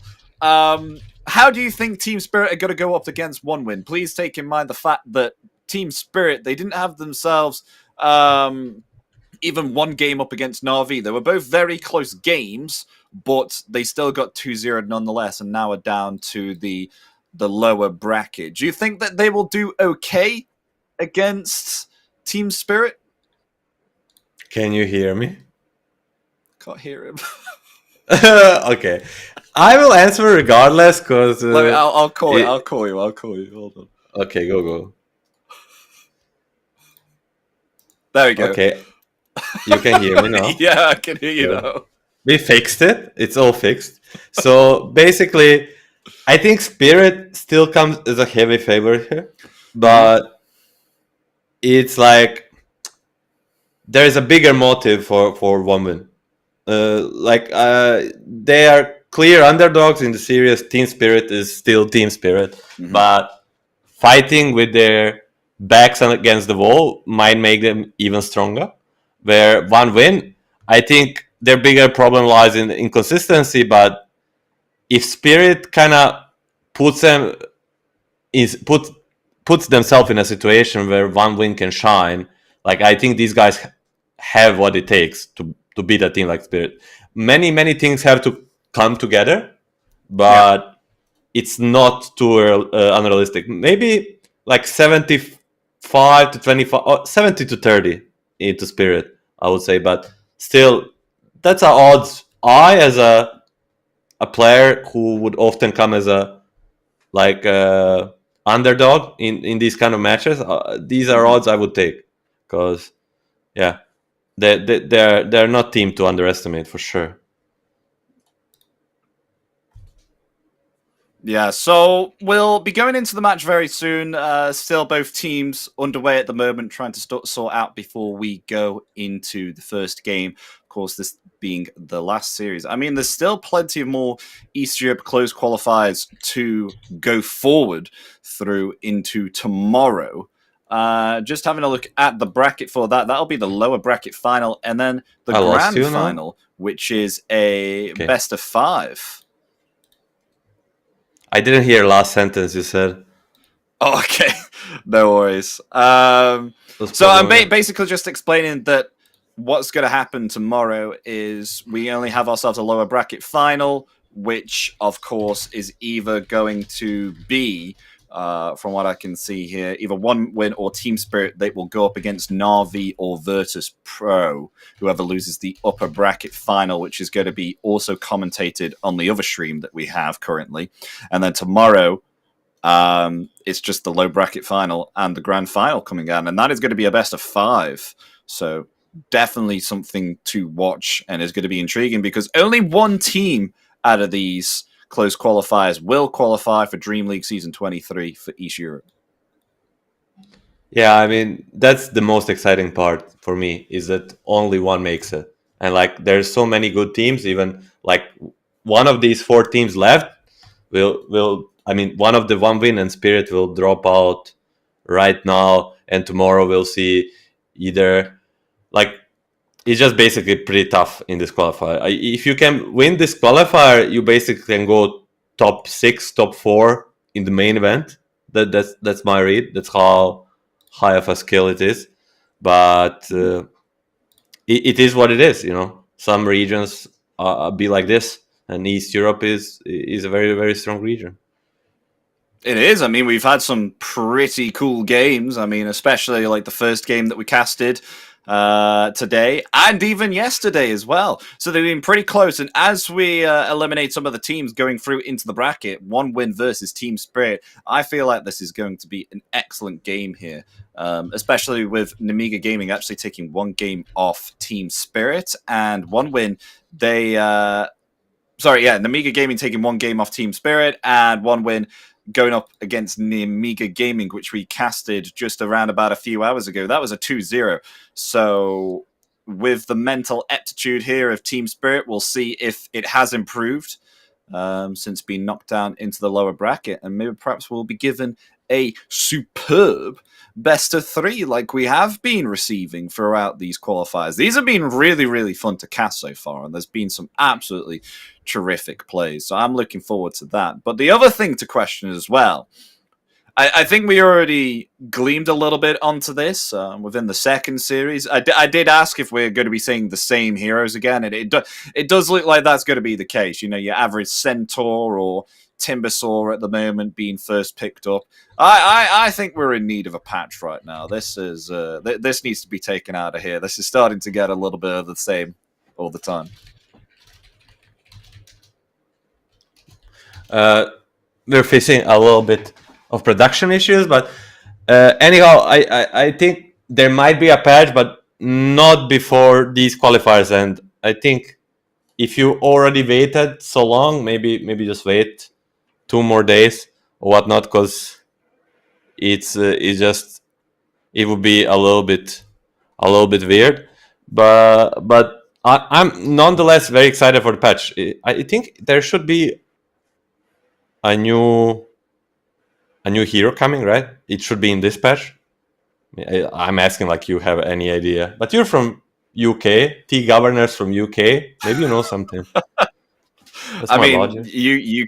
I mean, asking a UK player is not the best thing to do. There's only one of us at the moment that's pro. Okay, maybe two players in the UK that are pro. So we're not the best people to ask in regards to Dota things. Don't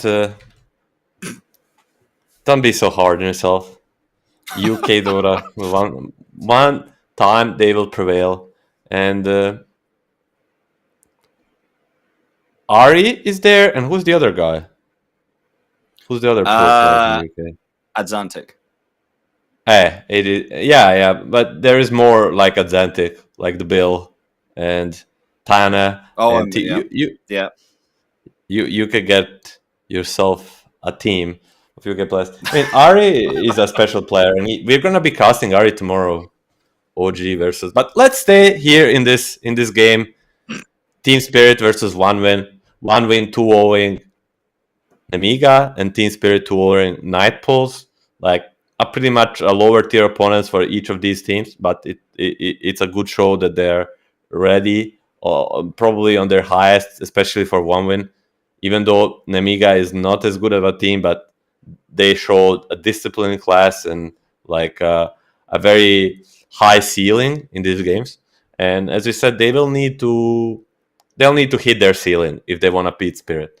These are it's like a big boss. It's like a final boss almost when it comes. Although it's only round 3 of loser bracket. Yeah. Well, we're still waiting for some issues to be sorted out at the moment, folks. I know you're very intrigued to seeing how Team Spirit versus One Win will line up, as I'm sure all of you are. We're excited for it too. Unfortunately, we're just waiting for some issues to be sorted out first. Let's speak a little bit about the current heroes, though, that both the teams have been picking up here. So, Team Spirit, Yatoro, he's been picking them up out, like the normal carries that we've been seeing at the moment, like Sven and, of course, the Luna. A little bit of Lifestealer. I think at the moment I've only been seeing around about 2 games of Lifestealer and a little bit of Morphling as well. So it seems like maybe we're going to get some contest here for some of the carries, possibly because One Win have been playing the Lifestealer too. And looking at some other of their heroes, they have been playing a lot of Phantom Assassin, as we know, Munkushi. But I think you said that Munkushi did play the PA up against Virtus Pro twice, and it did not go well for them. It most certainly didn't. They kind of got crushed versus the VP, and VP is kind of a. If you look by that game, like Spirit should also kind of be almost crushing the One Win, because Spirit the other day also lost to VP in two very close games. But I think PA, as I said in that series, is a little bit of a hero where when it comes to play against the higher tier teams, her weaknesses really come into the world, you know. Against who did they play first? Van Win played against Liga Stavok. They played PA twice and won, and both times they kind of lose the lane, but then they have enough space to recover, especially like Liga in that game makes one crucial mistake. Suddenly PA has a BKB, and then from that point on, it's like it's easy. But in like other games, like PA gets crushed in the lane, then it's like a 5k disadvantage throughout like a early to mid game, and like 25-30 minutes in, like 2 cores start getting MKBs, and like it's not so easy. You have to give up towers, you have to give up Roche. So I'll see. I'm honestly that's the thing I'm looking through the draft. Will they allow them PA and try to solve it, or will they maybe ban it? Will One Win even go for it, considering how the last 2 games went? And when it comes to Yatoro, yeah, go ahead.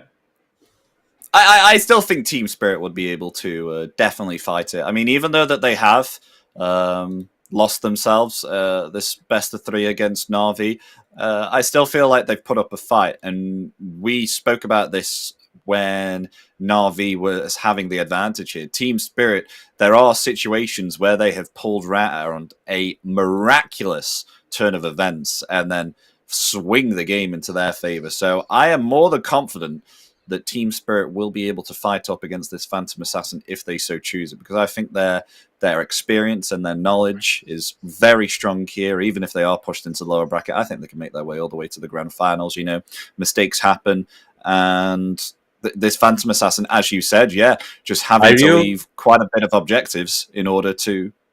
Am I what? Sorry. Are you trying to say upper bracket is for? I'm not gonna say it, but you know what I mean. I know what you mean. Yeah. No. Well, maybe that's what they're saying. That's what they're saying. Yatoro is here saying upper bracket is for. Yes. Yeah. Chat is. Our chat is full of it now. You know the reference. If you know the reference, yeah. If you know the reference. Yeah. But I would not like. PA is one of the heroes I don't want to go late game against. Just because of the nature of how the blur works and like how you just cannot see her you're playing as this literal assassin. It's very very hard to beat it. And Munkushi is a good PA. And most importantly, what does he have? The question for you. He has an insane what? Coup de grace? Insane cosmetics. His cosmetics are muy bien, on point. Like Arcana, improved Arcana, whatever level you have to have, and some nastiest set ever. So for that reason, I hope we get to see a Munkushi PA. Yeah, maybe, perhaps. We'll see how Team Spirit handle against it. I don't know if there's any other notable heroes we can speak about at the moment. I mean,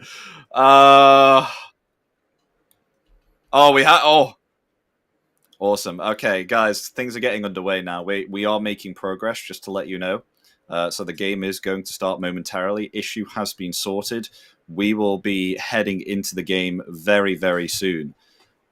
So just hold on to your seats, folks, because we are starting this game very soon. And I think Milan will be screaming with joy once this gets underway, because you've been waiting for this game for quite a while, haven't you? You were even mentioning it when we were on the break here between... of course, the One Win versus Namiga Gaming. You were quite excited for this series, weren't you? Yes, I mean, I have worked with some of the guys on One Win. I mean, I have watched like everybody else Spirit for a while. But with One Win, I played with both Sweden Strong and Respect. In public matchmaking, I played with all of them. And it's just like, I'm excited to see them fight up the big boss. I feel like they are this... I don't watch anime, but I feel like they're this anime characters that are fighting, just training every day to beat this big boss. And I don't know, like honestly and realistically, it will probably not happen today. But if it does, I will be happy in a way, because it will mean and we're going into draft. Oh my god! Woo! We've got a game, folks. We've got a game. Game is here. Milan is happy. I'm happy. I'm sure you're happy. Everybody's We're happy. getting into it. Woo! Team Spirit versus One Win. Lower bracket. One of these teams will be going home. Let's get right into the draft already. Bans coming out. Tiny is gone. Magnus also. Team Spirit will not be picking themselves up Primal Beast or the Magnus for Collapse, as we have got ourselves 3 more bans remaining.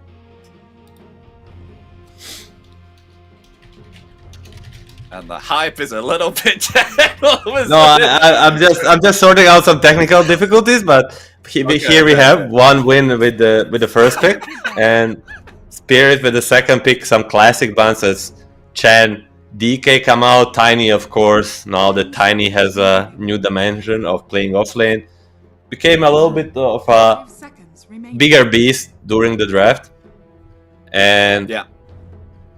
Then we'll have a last ban. Spirit did play against Timber today, but this is not Nemiga Timber. This is Cloud Timber. And in 2 games we casted, it looked insane.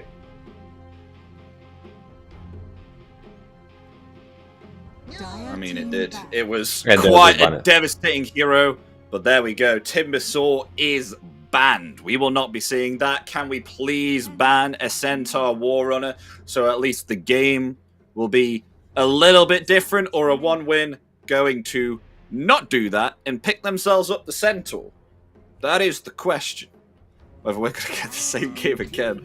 Okay, Conquer is banned on... Oh, okay, Batrider comes out. All right.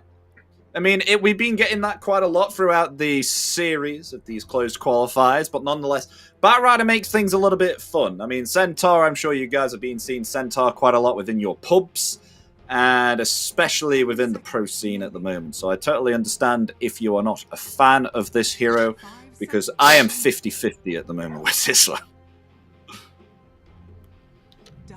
And they knew this is going to come out. They're going to take the Crystal Maid. I was thinking either a Crystal Maid or Avenge, or a Shadow Demon. Oh, okay.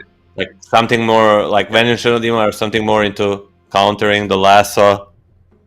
and having a save, but Crystal Maiden is more into a direction of 10 seconds remaining. being stronger throughout the like the small engagements and in the lane. The Crystal Maiden nowadays is a very, very strong laner, and considering you will be probably picking Yatoro hero blindly in this game, you want to have a stronger laner to help him. Centaur will be 1 win ban and maybe another collapse hero, because as we see now, they're banning every single collapse hero. I mean, sure, Larl can play Kunkka and Primal, but they're mostly for collapse. Yeah, another collapse hero, 2, 4, 5, and 7 offlaners. 8 offlaners banned so far. Consider Tiny's also an offlaner now. So this pool is drinking. New technology. One more ban remains until we see the second pick coming out here for Team Spirit. I mean, I think Spirit might pick up an offlaner next. I mean, usually people pick up another support or maybe a carry on that slot next pick. But with so many offlaners banned, maybe you just want to go out and grab like a Doom. Or what's left there? Like, there's some unconventional picks for later, like a Razor or a DP or a Darkseer. Like these heroes are good, but not straight out of in the next phase. Next phase, you can only pick up like a Doom. And they're thinking quite hard about it.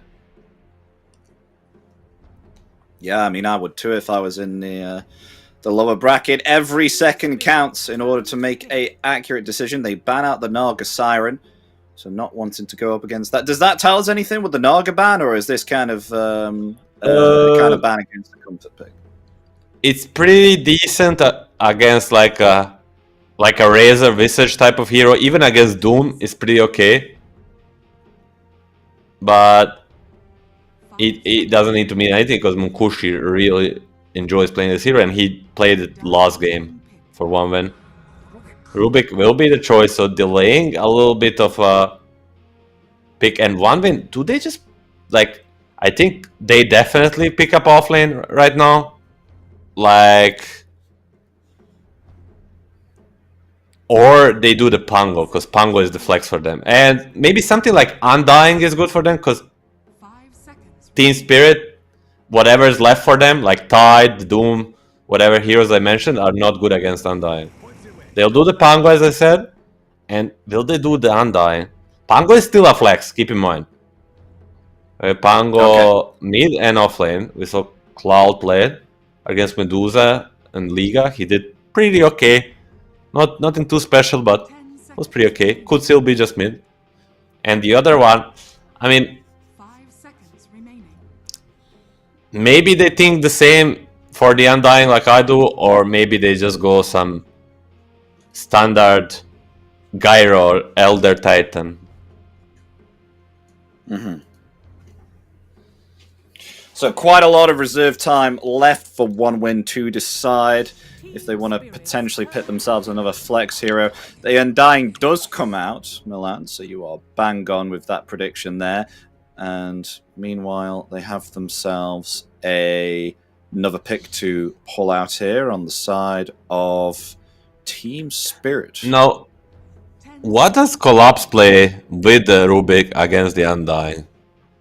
You know, I mean, this Enigma comes out with like a okay solution, but then again, it's gonna be setting up for some gyrocopters, for some extremely good pick for Munkushi. You need to be careful here. You definitely have to pick your offlane and carry, I would say. PA will be the carry, and the offlane, oh man. Maybe just go with the Tide Hunter, you know?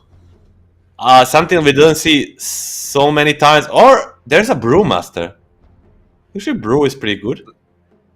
There is a Brewmaster. It's very hard to just straight up ruin in the lane. Some heroes like Lifestealer will do well, but will have bad matchup against PA. So I would think Brew or not Slardar. I mean, Slardar is also okay. Brew, Slardar, tied. What does Collapse go for?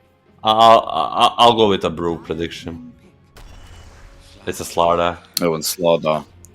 Okay, yeah. I mean, Collapse Slardar. We have seen it work out fantastically well. Apart from, of course, the Na'Vi game. I mean, it was somewhat strong, but it wasn't strong enough to go against Yuragi with the double Wraith band here. But I don't think that was not just the only considerable factor. It was other things as well, like the supporting. And that's where the Naga ban comes very handy. It will be a perfect pick here. What's left for Moon Kushi? Something that's, I mean, isn't it a very obvious troll pick? It's the most obvious troll pick of all time, I think. I mean, Troll looks pretty nice here, I won't lie, yeah. It's good lane versus Lardar. In the game, he can buy the MKB too. Yeah. Not much to kite around, yeah, sure. Some frostbites and lifts, whatnot, but nothing that to stop through a BKB. Yeah, exactly. So But on the other hero that I can see is the TA, but the troll is a heavy favorite. Dire team ban. It's going to be Luna instead. Oh, a little bit of a more of a comfort pick. Like a few months ago, actually in the last DreamLeague qualifier, one win, at that time known as Acclaim Sanich. We casted this game, Munkushi Luna. He was the guy to kind of come out and say, this hero is OP, I can first pick it and I can win with it. You just need to get Manta, BKB Kanda, level 20, you're unstoppable with the shard. And he's gonna go a little back to his comfort. And the most important thing, I think it's a insanely strong lane with Undying. Like two combined, really good aggressively. Yeah. So both teams, I mean not both teams, one win. We might look for a mid laner, might be looking for off laner. Don't know yet where. Spirit will definitely be looking for Larl hero. 10 seconds remaining. So do you put this Pango off lane? 5 seconds. Or you just pick a new off laner? Because what's left? I mean, what's left against this PA? Yeah. Brewmaster is left and Tide is left. I think these two are the best. Tide and Brewmaster. They banned the Tide.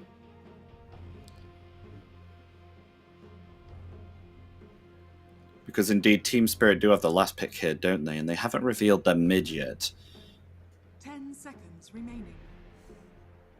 Could Pangolier get easily punished? If obviously, of course, it's shown first. Is there anything that you could foresee that Team Spirit may pick up to destroy the Pangolier if it were to go middle? I think Pango doesn't get destroyed by many matchups. Has a few 40 to 60 matchups.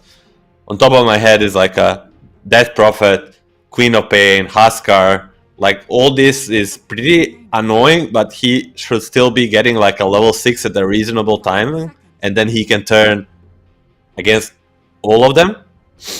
So playing to fully destroy him is really hard, but these matchups are not a joke. But experienced Pango player like a Chira Jr. will get through. Does Cloud play Brewmaster? Because it's a really good Brewmaster game so far. With the Batrider, it's an insanely strong lane too. What was so great about the Brewmaster here if they do pick it up? The second spell, the Cinder Brew, it gets ignited by the Flame Break, and like you basically can kill Crystal Maiden level 1. Like if she gets Flame Break pushed into you, with the Blood Grenade, she's not moving. TA will be the ban. That's one of the worst matchups for Pango, I would say. In the lane, it's hard through the game. He builds a lot of minus armor can kill you through the roll, and you hate the shard traps. 10 seconds. So this for me should say Pango is mid, and 5 seconds remaining. if not Brew, like so many offlane bans, it's a Wind Ranger. Wind range. Maybe they're flexing till the end. Like they did this before in the previous series where they didn't have overall last pick. They would just pick multiple, not 2 but 3 heroes that could go mid or offlane, and they would just wait for the Team Spirit pick, or in that case Nemiga pick, and just then decide. I think it's similar in this case, 5 seconds remaining. but I really don't like this bottom lane for Pango. Like it's okay to put Pango offlane and move it from mid if the bottom lane was easier, but Crystal Maiden plus PA is a dangerous lane for a hero like Pango that doesn't have much HP. Yeah. And what did they pick up? A Keeper of the Cottle. Light. Okay, so Cottle mid. That's what they will go And with. Chira Jr. is mid. Wind Ranger mid. Yeah. And they picked Is it this up okay pretty against fast. Cottle? I mean, everything is okay against the Kotal until the level 6 comes. Then you're not okay. But first 5 levels, you're free farming on every single hero, and he is just also free farming and stacking jungle and farming. And then the level 6 comes, and he puts the solar bind on you and urn or vessel, and you cannot move. And one more hero comes, you're dead. So early on, sure, but ever since he gets level 6. It's gonna be a problem, and I would say, I 70 to 30 prefer Team Spirit draft. Like I like their late game potential. I like their lanes. I like the Kotal carrying the early game. Only lane that I can see going good for one win is this top lane. On this bottom lane, I mean they have a Bat Rider, so he is very strong. But PACM is no joke. Like I have seen this lane do very well sometimes. Well, we will see. Anyways, ladies and gentlemen, we'll finally get underway with Game 1 out of this best of 3. 1 win versus Team Spirit within this lower bracket semi-final. One team who will be eliminated from this best of 3 will be out of the qualifiers and will not qualify for DreamLeague. So let's get right into it as we see who will be taking Game 1. So you definitely prefer then the Team Spirit lineup. You're definitely liking the PA and Crystal Maiden versus their offlane, which is the Pangolier and the Bat Rider.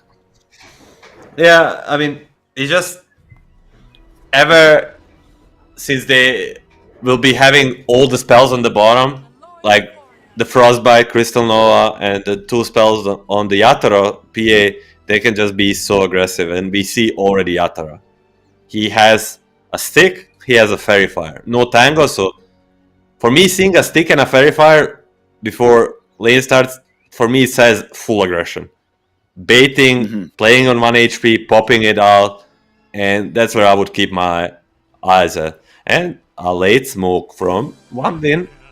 Spirit. If they scouted them, they will do the same. If they scouted them, they should have known this is coming. This is what they did against Liga too. It'll break there on Yatoro, slowed down there, Flame breaks back, Blink. a lovely blink, but the power shot further slowing down Yatoro, has to use the Fairy Fire there as well. Another Blood Grenade is going to be committed and Yatoro will fall. They're going to go from a Poshka here now to getting themselves a double kill on 1 win. A beautiful start for 1 win, and maybe the worst possible start for Team Spirit. Yeah, I spoke about this Fairy Fire, about this stick, but he uses it and still dies. Kills a blink. This lane didn't start well. And the kill was gotten by Munkushi and someone else. Sweden Strong, I think. So even their enemies on bottom lane have a kill. Miposhka taking a lot of damage. Oh god, At least there's no blood grenade. Here again. It'd be so bad if they died here. I mean, they already don't have themselves any TPs. If they got an early kill on 1 win, it would be quite sad for either of the PA or the CM to have to walk on back here. So already both of them died. And you said this was going to be a good lane for them, and already they're at a disadvantage here, both of them dying. And But I guess also they don't lose block very much. Sweden and Cloud. Very aggressive from the get-go. Also, they block this big camp for the call on the mid lane. I think that's pretty big deal. Usually teams are very aware of it and unblock it, but it's where he gets his advantage in net worth at the mid lane. Like he pushes the mid, then goes here and stack. He will do it in 10 to 15 seconds. He'll go there and he'll be unpleasantly surprised. Yeah. Funnily enough, we've got a Mirror in Respect creating their own lane here underneath this tier 1 tower. The wave will finally push to each other, though. A little bit more creeps on the side of Team Spirit as Collapse. Doesn't look like he's having a lot of fun here against Respect, spamming out these decays. It's one of the worst things to play against during the early stage of the game if you're a melee hero like Slardar. It is so annoying. Already you can see level 2, 200 HP. So that pull there from Mirror really, really helped. It's still lane at his tower for now. Oh, lives back. They want to go for Munkushi. Is there a tombstone? Well, they do. Committing the blood grenade there. Fairy Fire also on Collapse. And Collapse gets the kill first before he falls. So either of the heroes will trade. And they'll get some gold in return. But it's Collapse who comes out on top, getting the kill first before he falls. And he obtains himself the XP on that kill. Recognizing Undying is still level 1 and using the opportunity. Because if they waited for like a 1 or 2 more creeps to die, Undying gets level 2 and one win strikes first. Probably kills the Slardar without dying on Luna.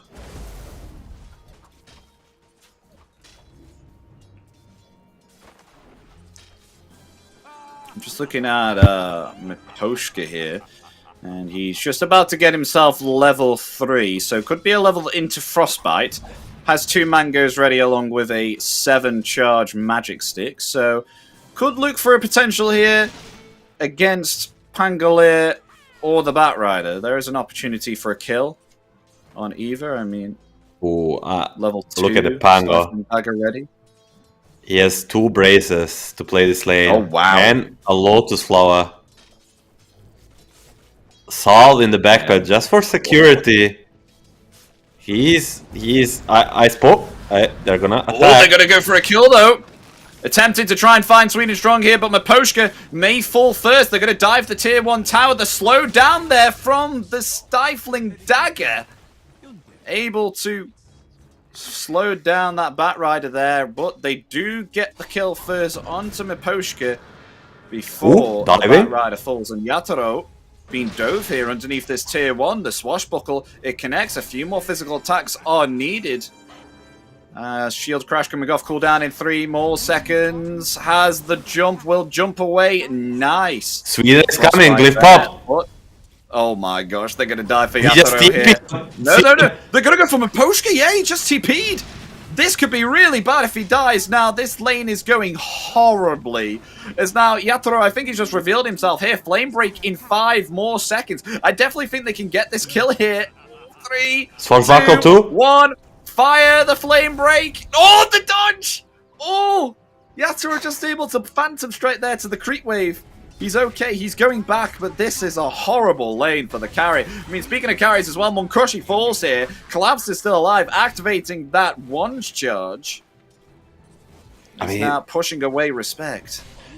We hyped a little bit how PA escaped there, but don't let that distract you from not only he died once, Miposhka dies twice, but PA also lost like 3 or even like 3 waves on the tower. Like he lost a lot. So this bottom lane goes as bad. Oh, hold it out, Respect. Nice blue sunbeam.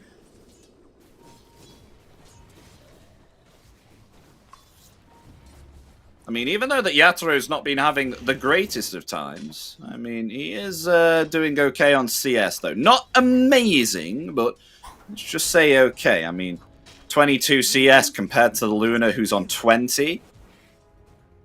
So both still carries still almost 1,000 gold behind this Pangolier. and we said how they're gonna have a good lane. But with this all early kills before the room, whatnot, Pango allowing himself to get 2 braces. We spoke how low HP pool will be the problem, but if you get 2 braces like minute 3, you're gonna become much stronger than this PA. Jira coming in behind the tier 1 tower, frostbite down, blood grenades there. As in comes LOL, attempting to slow down here with the solar bind, and that illuminate coming in. They'll find the kill underneath the tier 2 tower. Yes, they will. LOL having to commit the fairy fire there to survive from the tower damage, and he will be okay. He'll just heal himself up here with the illuminate, not a problem. A classic spirit move. Your side lane is in trouble. You don't go really to help it, but you go to pressure elsewhere. Is under attack. And by killing this Wind Ranger, they might be setting up Larl for success in this early game. He's the one who's supposed to carry them during the early stages. Doing okay here currently. You know, around about the same net worth as the Wind Mira Ranger. collapse. Oh, gonna go for the Luna on the top lane. Waiting to chain the stuns with the Cloud slivering. deeping. Where's the bash at the deep? There it is, but a rotation coming in from Cloud. Wants to try and support Munkushi here. Collapse finding it hard to cut the distance between this Luna. There's the Slivering Crush and the Great Bash. There we go. Collapse will get the kill. Mira has actually survived the pursuit here of Cloud and actually avoided him. Cloud didn't know where he went. And meanwhile, in the bottom lane, Respect is found by both Miposhka and Yatoro, and a tip comes out there from Mira saying, "You went in the wrong direction, mate. I've been able to get away. I am squeaky clean." I mean, not only he doesn't kill the Ruby, but he basically lets Munkushi die. And Mira lets him know. Oh, double gate, always like to see it. But when people are not on the same team, just like chilling next to each other. Dire are scanning. Maybe perhaps they can go for another dive again. I mean, LOL is here. They've just done a scan. So is Miposhka, giving vision here of Munkushi. There is the Frostbite. A TP coming in, though, from Respect. Munkushi. He's actually okay. That's a big damage there from the Illuminate, but nonetheless, they do find the kill onto Luna. So it will be a trade there, trading the mid in return for the carry. Shira Jr. rotating in there with the focus fire. Bottom lane, though, Yatoro in some trouble. The TP rotations are coming in. He will be fine. Blinking there onto the range creep. Slowing down Sweden strong. He's trying to hide in between these stairs. As there we go. The Slivering Crush gets the kill. Yatoro very low here, but still able to survive. So, gosh, collapse. My god, this action happening top here already. Trying to avoid the Undying, and the Wind Ranger has the phase boots, going to attempt to escape. Whoa, Dodging what a the dodge. power shot there also. He doesn't have himself a TP though. Is going to meet Chira Jr. Eventually, power shot avoided once again. Very nice. And he's out of there thanks to the Guardian Sprint and the phase boots obtained on this Slardor.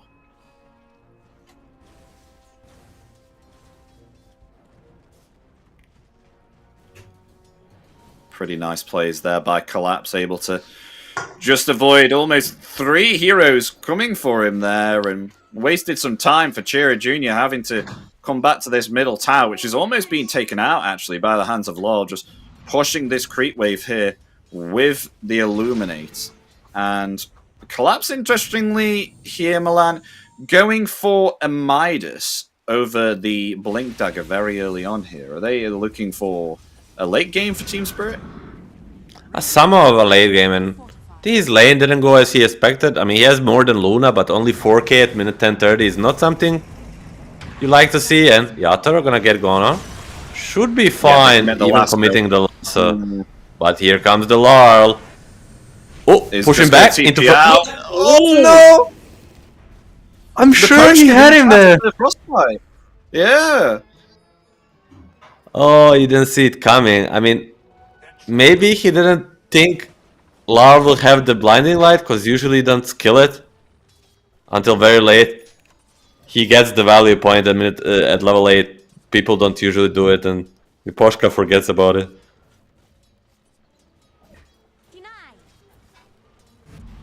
I mean, speaking of Miposhka though, on his own, 1 win, looking to dive this tier 1 tower and get themselves a kill. In comes the Wind Ranger, Chira Jr. with the Shackle Shot and the Focus Fire.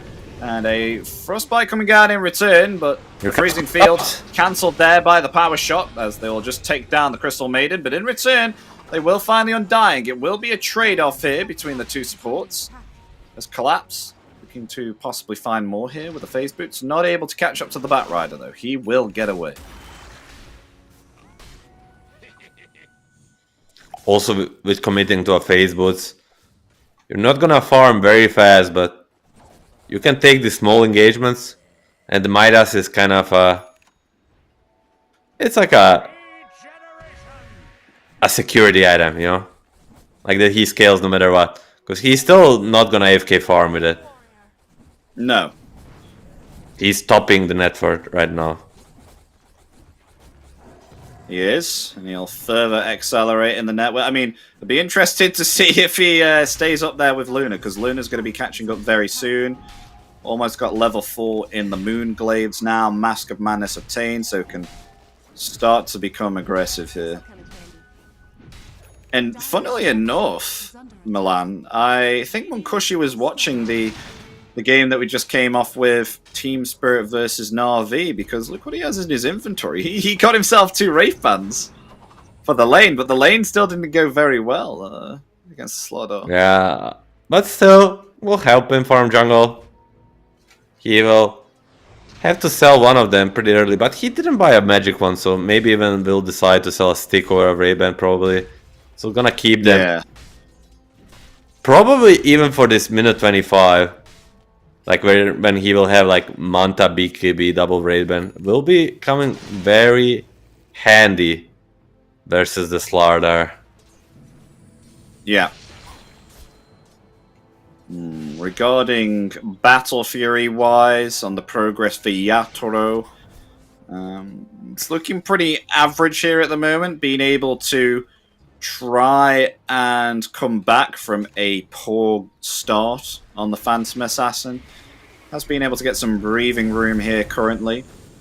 Has almost got that Battle Fury. Meanwhile though, Batrider has been found. The Sliverine Crush comes out along with that Illuminate, getting the kill. They want to go for more here though, but the Solar Bind is on cooldown, so they do have to back themselves off, as Rolling Thunder was prepped to be used here by Cloud. So they'll only just get themselves the support Batrider, and they'll be happy with that. Oh no, Cheer. Yeah, he's been caught here by the Solar Bind, but in return, nice Shackle Shot, the Focus Fire coming out there onto Lol, but now attempting to flee. Sliverine Crush will be enough to stop Wind Ranger in her tracks. Though that Rolling Thunder stunning up the Slardar again and again. They find the kill as Munkushi joining in these team fights here, actually getting himself a double kill. So in return for losing their mid laner here on 1 win, they will take 2 kills and avenge Chira Jr. But Larl will put a stop to this push with a Keeper of Light. I mean, Spirit wanted somewhat to re-engage there, but perfectly placed Tombstone. He just took a Miposhka with a solo play. Yeah, that might be a kill onto the Bango, and it is indeed.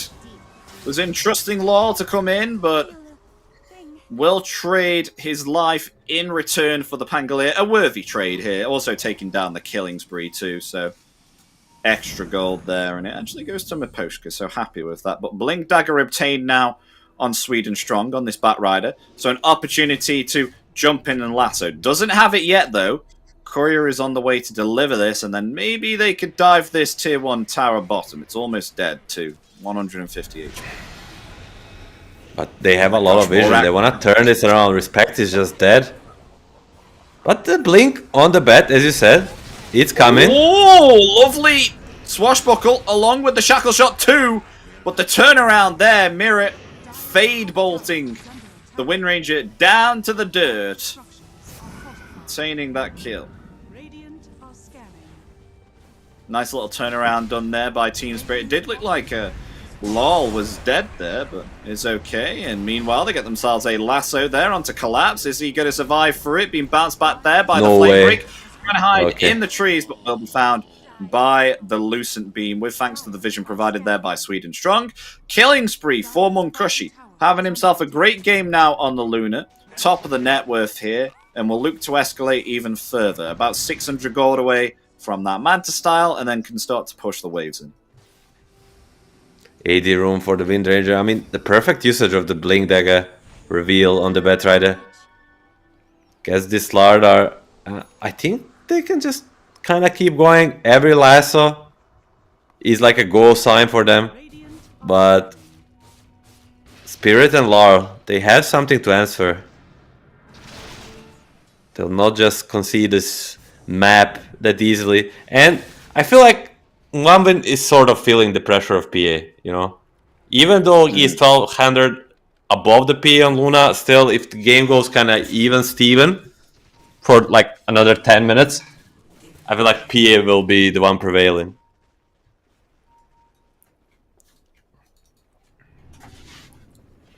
Smoke play here from Team Spirit.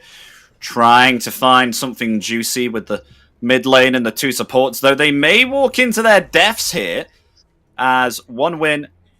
They are ready for a fight here. They are grouped up as 4 apart from Munkushi, attempting to farm some more on the top side of the map. They're going to go for a smoke here too. But are they aware that Maposhka is right next to them?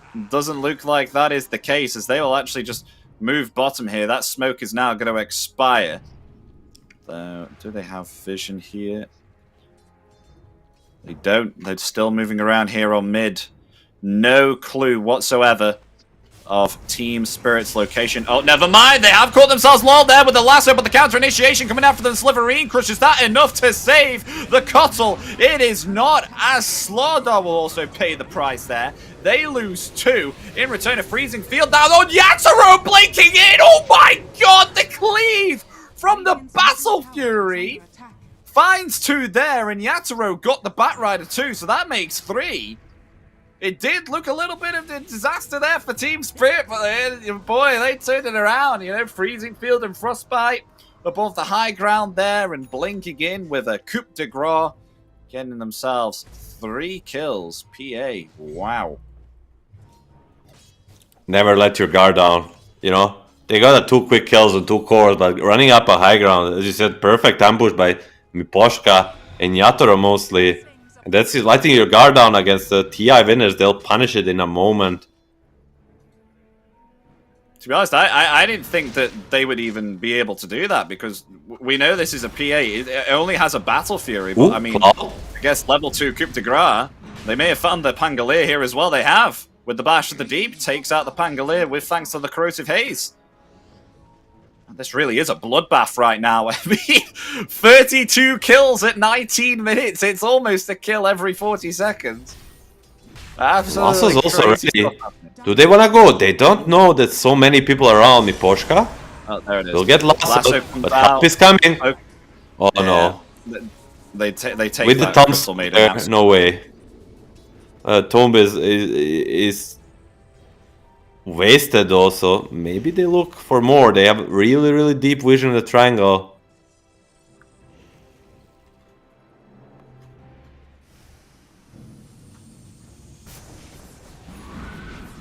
Munkushi's still farming up here, trying to get that BKB, but also Yatoro farming up here too. It's just farming of the 2 carries, and it's a 4v4 scenario.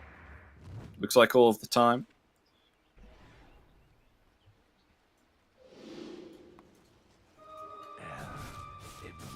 I mean, they do have themselves vision bottom on Team Spirit, so I think they have just seen Batrider and the Undying move down to bottom. So they also see a Courier. So are they going to head bottom? Just Mirror and Collapse here currently at the moment, playing it safe. No movement yet, though. When should we see Munkushi start to join in the fights? Is it BKB, or Do you think he needs the Conda here as well? Actually, he's going Butterfly, Monkushi. He's not going the Conda. Butterfly. Butterfly is a juicy timing, but he can join any fight as long as his team is initiating. Like during the last or during the roll, is his time to shine. Yeah. Foreman smoke. They're gonna find Mira here. Yeah, they get themselves the Dust of Appearance there, revealing the Rubik. Thought he was away then with the Glimmer Cape, but had the Dust of Appearance. Gets the kill, utilizing that lasso.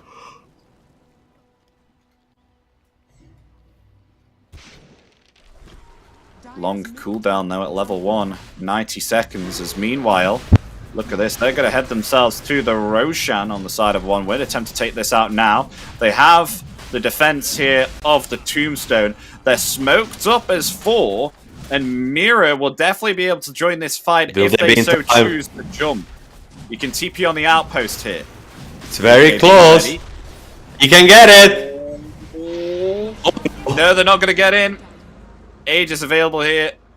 On to Monkushi now, and with that they'll escape. But can they at least get a pick off here? They still want to go for something here. Team Spirit, that smoke's just broken. Someone's in the trees. Radiant's top tower is under attack. Yeah, they're out of here. They won't be able to catch any hero. One win. Get back here with an Aegis on Monkushi. They'll take themselves the Tormentor here whilst they're on this side of the map. And the shard goes to Sweden Strong. Yay! Sticky napalm stacks. No, no, he can hit during the lasso. One of the worst support shards in the game, but nonetheless, it was pretty much close to being a disaster there. They expended so much on the rush, most importantly, Undying Ulti, Flash Golem, and the Tombstone. If Slardar gets there a second earlier, jumps in the pit, could be a team wipe for Team Spirit. But luckily for One Win, they'll get away with it. Aegis now. But that creates another issue, how to use it. Because they most certainly need to get advantage from this Aegis. Dire's bottom tower is under attack. Do you remember the days of the Batrider shard, where if the Batrider bought himself a Manta Star, then the illusions could also apply the sticky napalm stars? Do you ever remember Good old that? days. Yes, good old days. Disgusting. Ooh. I wouldn't really call that good old days. Oh, collapse! Being brought back there by the Flame Break, the lasso locking in place. The Slardar collapse will fall. Finding a pick off here on the right-hand side of the map. Very nice there from One Win. Just further solidifying their position within this game one. Still yet to use the Aegis, though, on Monkushi, attempting to try and get this Butterfly. That's the next item for him. Going to be nice. How's Yatoro looking? He's got himself the BKB, Sacred Relic available on the way to be completing that Revenant's Brooch. And we know how a Revenant's Brooch game goes. We've seen it all too well before with Monkushi playing the PA, so maybe he'll get a taste of his own medicine when Yatoro finishes the Revenant's Brooch. They will take the tier 1 tower, though. On One Win, there it goes. Has fallen. So what will they look for now? They want to be aggressive with this Aegis. Try and find something. Interestingly enough, he's gonna go the Brooch before. We're gonna watch Miposhka die. Or he just dead. Yeah, dead. It just Taken out, Chair Junior. usually people do go Kanda first. It's not this side gonna go take Brooch first. Interesting.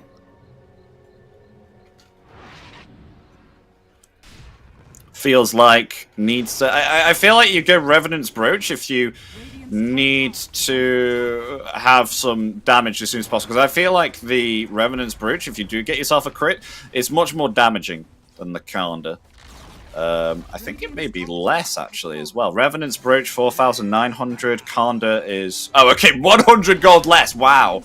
Okay. Wow. Ignore what I just said, but you know, it's still about the damage output. I think Revenant's Brooch is better if you get a crit.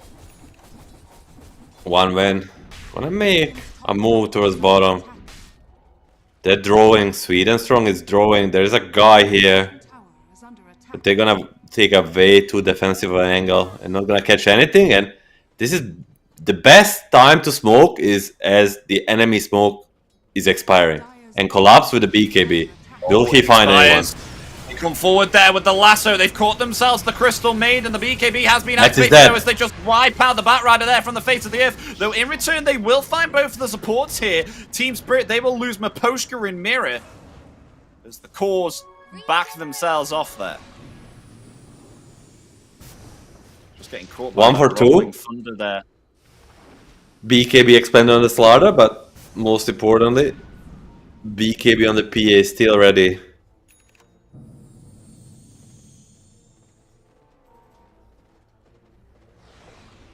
Radiant are scanning. So we got ourselves the butterfly now onto Luna. Is this their time to shine, Milan? They're getting pretty. Yeah, close they get to a butterfly, but the Aegis expires at the same time, so he needs to be careful. Because Yeah, they smoke up now. this PA deals a lot of damage. She just, yeah. But she deals 0 if she gets lasso into some Oh, the shackle. smoke's gonna break. Uh-oh! Yatoro! He blinked onto the creep wave. He's gonna activate the BKB. They're dealing a lot of damage there to Sweden Strong, attempting to flee now. Mirror is gonna tank this gank for the Phantom Assassin. Mirror will pay with his life, but at least they save the PA. Yatoro, he will escape. They're not done. Oh, uh-oh. Yeah, they're not done. Collapse. Being stunned up here there by the Rolling Thunder, has the BKB available. He will use it defensively. 2 BKBs down now here on Team Spirit, though the Rolling Thunder on cooldown 2. This Aegis has expired on Monkushi, so 1 win. They are going to get themselves back here. Not too bad considering Spirit got caught twice. They are basically... It's not the way you want to use your BKBs. It's not the defensively. The way you want to use your BKBs is Slardar and PA jumping the Luna, pressing them and just dealing a lethal amount of damage. Radiant's top tower. Oh, a Sweden Oh, Strong. lasso. Oh, that's an aggressive lasso. Catching Maposhka again. I mean, they take down the Crystal Maiden. The only person I think's dying to these lassos right now is Maposhka all the time. The Swedish Strong got some beef with Maposhka. At this point, Radiant's top tower. at this point, every kill is pretty nice. It's gonna put you a step forward winning this game. Yatoro, his items progress kind of slowed down. It's just 1 win has been on the aggressive side for the last 2 minutes, it seems. Yeah. 3k gold behind this Luna at the moment. Monkushi, what's his next item? Ah, yes, Kanda. Kanda. Whatever you want to call it. Radiant's bottom tower is under attack. I think it's a Kanda. It is a Kanda. It's kinda. Smoke play, though. Yeah. Smoke play, though, from Team Spirit. Coming forward to maybe perhaps protect their tier 2. They are 4, though, versus 5. This is quite a play here if they do decide to commit. Smoked up. Roshan, you'll know when he spawns in 10. TP away. And he does have smoke of his own, of course. I mean, Oh, they're all heading top through the twin gate. Rosh will be up in 1 minute. It will, yeah. I mean, this is the time to strike. You have all items you want, and most importantly, it's a daytime versus Luna. They got a scan on 1 win. Oh, look at Undying, look at the respect, scouting with a courier. A next level play. Even couriers, they are your units. You can use them to guess where the smokes are. Does Spirit have another smoke? No. Look at the They don't ward have behind the any. tower. They see everything. They should know exactly from this ward where the Spirit is. Just by the movement of the couriers. They should know everything was happening. And Undying will search for them with a courier. What a next level play. Can they It's like surprise a little them? Anyway, drone. Yeah, they just pinged it out. They know that they're somewhere around here. That curry is actually revealed to Team Spirit that they know this is insane. that one would know something's up. Power shot there as well. Yeah, they take down the curry. Finally, Now they it's gonna be taken definitely off. know they're here. Yeah. They're just sitting on this high ground here. It's whoever makes the first blunder. Yatoro. He's invisible. Oh, but they But jumped is that- there onto Sweden Strong. Not able to get the lasso off. Has the buyback available. They do have that tier 1 tower. So if they want to buy back and TP to the fight, he can do so. He's going to do just that. But Chira Jr. decimated from the Revenant's Brute. They're going to attempt to try and take down that tombstone. But PA has to blink away from the damage there of Monkushi. Double buyback?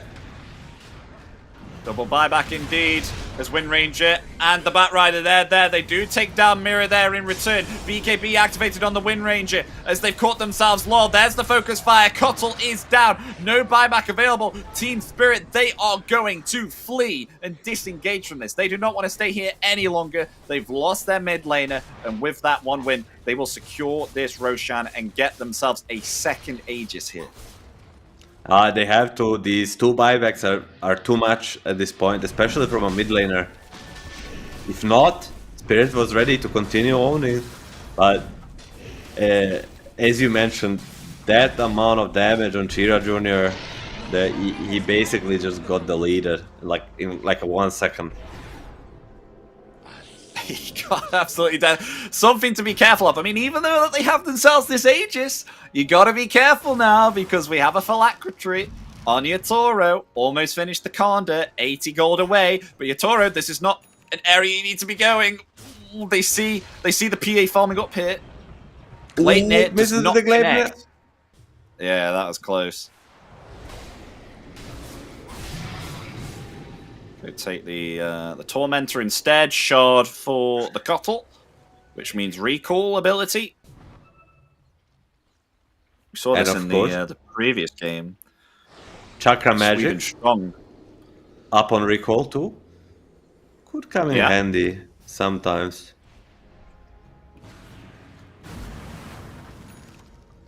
Still, we're gonna go back to mirroring around the map. Last Aegis did not achieve much for one win. This one, it's also going to be hard because regardless, as you said, no buyback on the Wind Ranger, and regardless of the Aegis, it's almost all about who gets the jump first. If PA and Slardar get to go first, they'll delete almost anybody. PA scouting for Slardar. Dire are scared. MKV picked up here on Monkushi, so now has that true strike through the evasion. Will able to deal a lot more damage here against Yatoro, so he has to be careful of Monkushi. Aegis available too. And the smoke possibly going to break. They saw PA farming here. Oh, there we go. PA just able to blink away. They really want to be on the aggressive here of 1 win. Trying to find the target. They caught themselves Collapse here. But the Batrider in trouble. It's going to be decimated. The Eclipse comes out. They will find Collapse there in return. Buyback available. Yatoro will escape. Mirror being stunned up here by the Rolling Thunder. There we go. Mega kill for Monkushi. As maybe perhaps Yatoro, he wants to go back in and maybe perhaps find himself a kill here with the Revenant's Bridge. He will do so there indeed. Taking down the Undying and the Luna! Look at that, the one shot! Absolutely crazy. Aegis will bring him back alive. The BKB is on cooldown. They can definitely get a kill here if PA decides to jump back in. Where's Yatoro? Where's Yatoro? There it is! Only needs the dagger to take down the Luna! Luna gone! And the Wind Ranger's just able to TP there before a Sliverine Crush cancels that TP. They hold here, Team Spirit. They're actually able to turn that around. That was an Aegis fight there too. PA, 8,000 damage. Almost 9,000 actually. It's gonna cost them the Slaughter buyback, but they're happily paid. As we saw there, you were asking, where's the Yatoro, where's the PA? But turns out he doesn't need to jump to kill the enemy carry. He can just press Q. It's good enough with his Kanda. This hero deals insane amount of damage. Is under attack.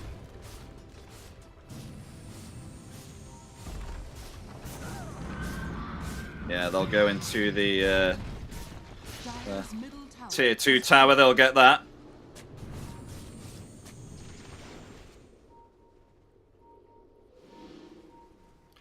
As now they'll look to try and go for more here. The BKBs, are they ready and active? Yes, they are. Yatoro, ready to pounce. Is currently invisible there with the blur.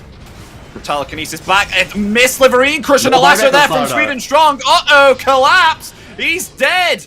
Down for 90 seconds. No buyback available here. A little bit of a blunder. They wanted to clutch the Pango there while Luna was dead. Can't blame them to try to use that timer on Luna, but still, even without Luna, with this MKB on Windranger and the lasso, a single target capability on 1 win is still there. They can burst almost anybody very, very quickly. And now, Shard for respect. A Shard not to underestimate. Grab ally. Oh yeah, it's good. It's good. Tombstone grab ally to use the bunker there on a fellow teammate. If they are taking too much damage, it'll be... I don't know if they can react to it against Revenant Brooch Coup de Grace on PA, because that is devastating. Now has the Aghanim's too here, Milan. So practically can stay invisible. Not just that, but refresh the abilities on PA. That's the most annoying part playing as this hero. And they're gonna try for Oh, look, they're jumping here for the Pangolier. Pangolier absolutely taken out and back invisible. The invisible assassin wants to try and go for more here. Dire's top tower is Shira under Jr. will get away there with thanks to the Aghanims of the win run. Radiant are scanning. I mean, you basically die and you don't know what happened to you. This Aghanim's PA is every support's nightmare. Oh my gosh, they even have Rolling Thunder ready to use again here on Mirror because he stole it. Few creep, like one creep away from level 25 too. He's gonna TP bottom. And then Triple stuffing dagger. Oh, triple dagger! Here we go. Like he wasn't strong already. I mean, like he wasn't OP already. Now he gets 3 daggers. Rapier. Make it 6 Rapier, if yeah. he gets refreshed. Keep in mind, Kotl can put... I mean, if Kotl puts a chakra on him, he can just throw basically 6 daggers in 1 second. Oh, yeah. That is true. Combine it with some slithering haze, or however the corrosive haze. Yeah.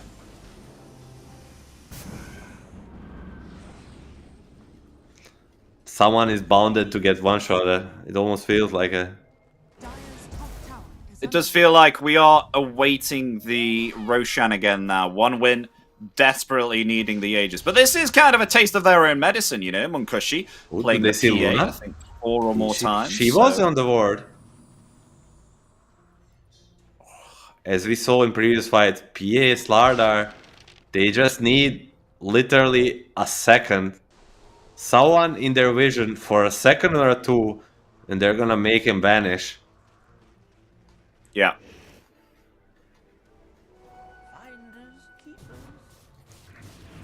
50 seconds to potential rush.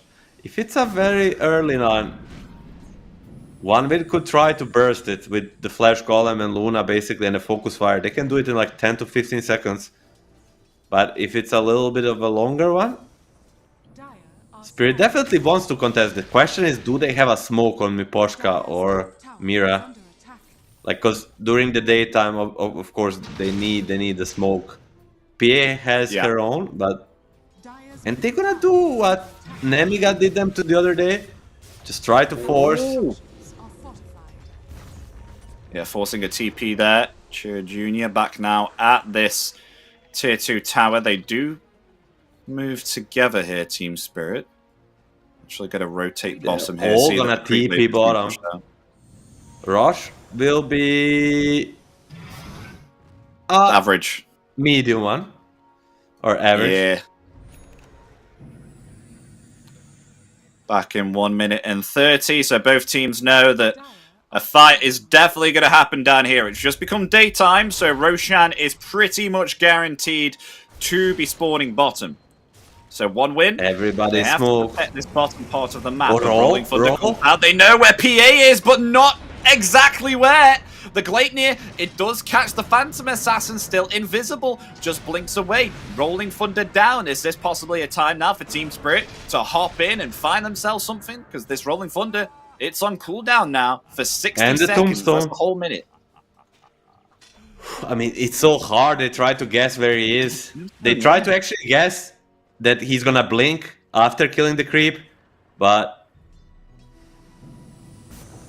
Coral is Recalling relocating PA. someone. Yeah, to go hit the tier 3 tower. That will force back some TPs here. Look at this. They don't have themselves a glyph here. And the catapults are just going to lay in. But, look at this. They're 1 gonna win. try to do the same. Yeah, taste of their own medicine. Try and This is push some- the tier 3s here.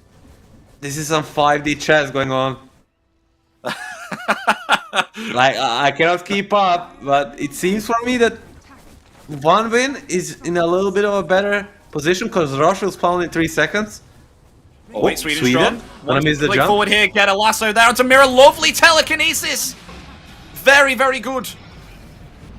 Flame break stolen there. Sweden strong not able to get the lasso. As meanwhile, Munkushi has to TP as Yatoro. Oh, he's got himself 2 kills on both the supports. They found themselves the Pangolier as well, attempting to roll away. Is he going to get away? Dagger, dagger, get a dagger. Oh, he blinks away. Yatoro not able to get that off, or else I think that would definitely been a kill there onto the Pangolier. 1 win. Pulling a trigger first, jumping this high ground. Sweden missed this jump. Dies first, that means Luna gets out, and then once you're not 5 anymore. Oh, Chira Jr. Do they have detection? Mira has the gam. Tip. Ping. Okay. Oh, it's an ally ping. He has Ob Sentry, should be alright there, but this nonetheless means it's a refresher, Aegis, and a banner for the side of Spirit. And we said how desperately they need it. Chira Jr. trying for a solo Mirror. kill. Yeah, Mirror's just found the Wind Ranger, but will be taken out. A little bit similar to how PA does it, just being invisible, jumps upon someone, then goes invisible again.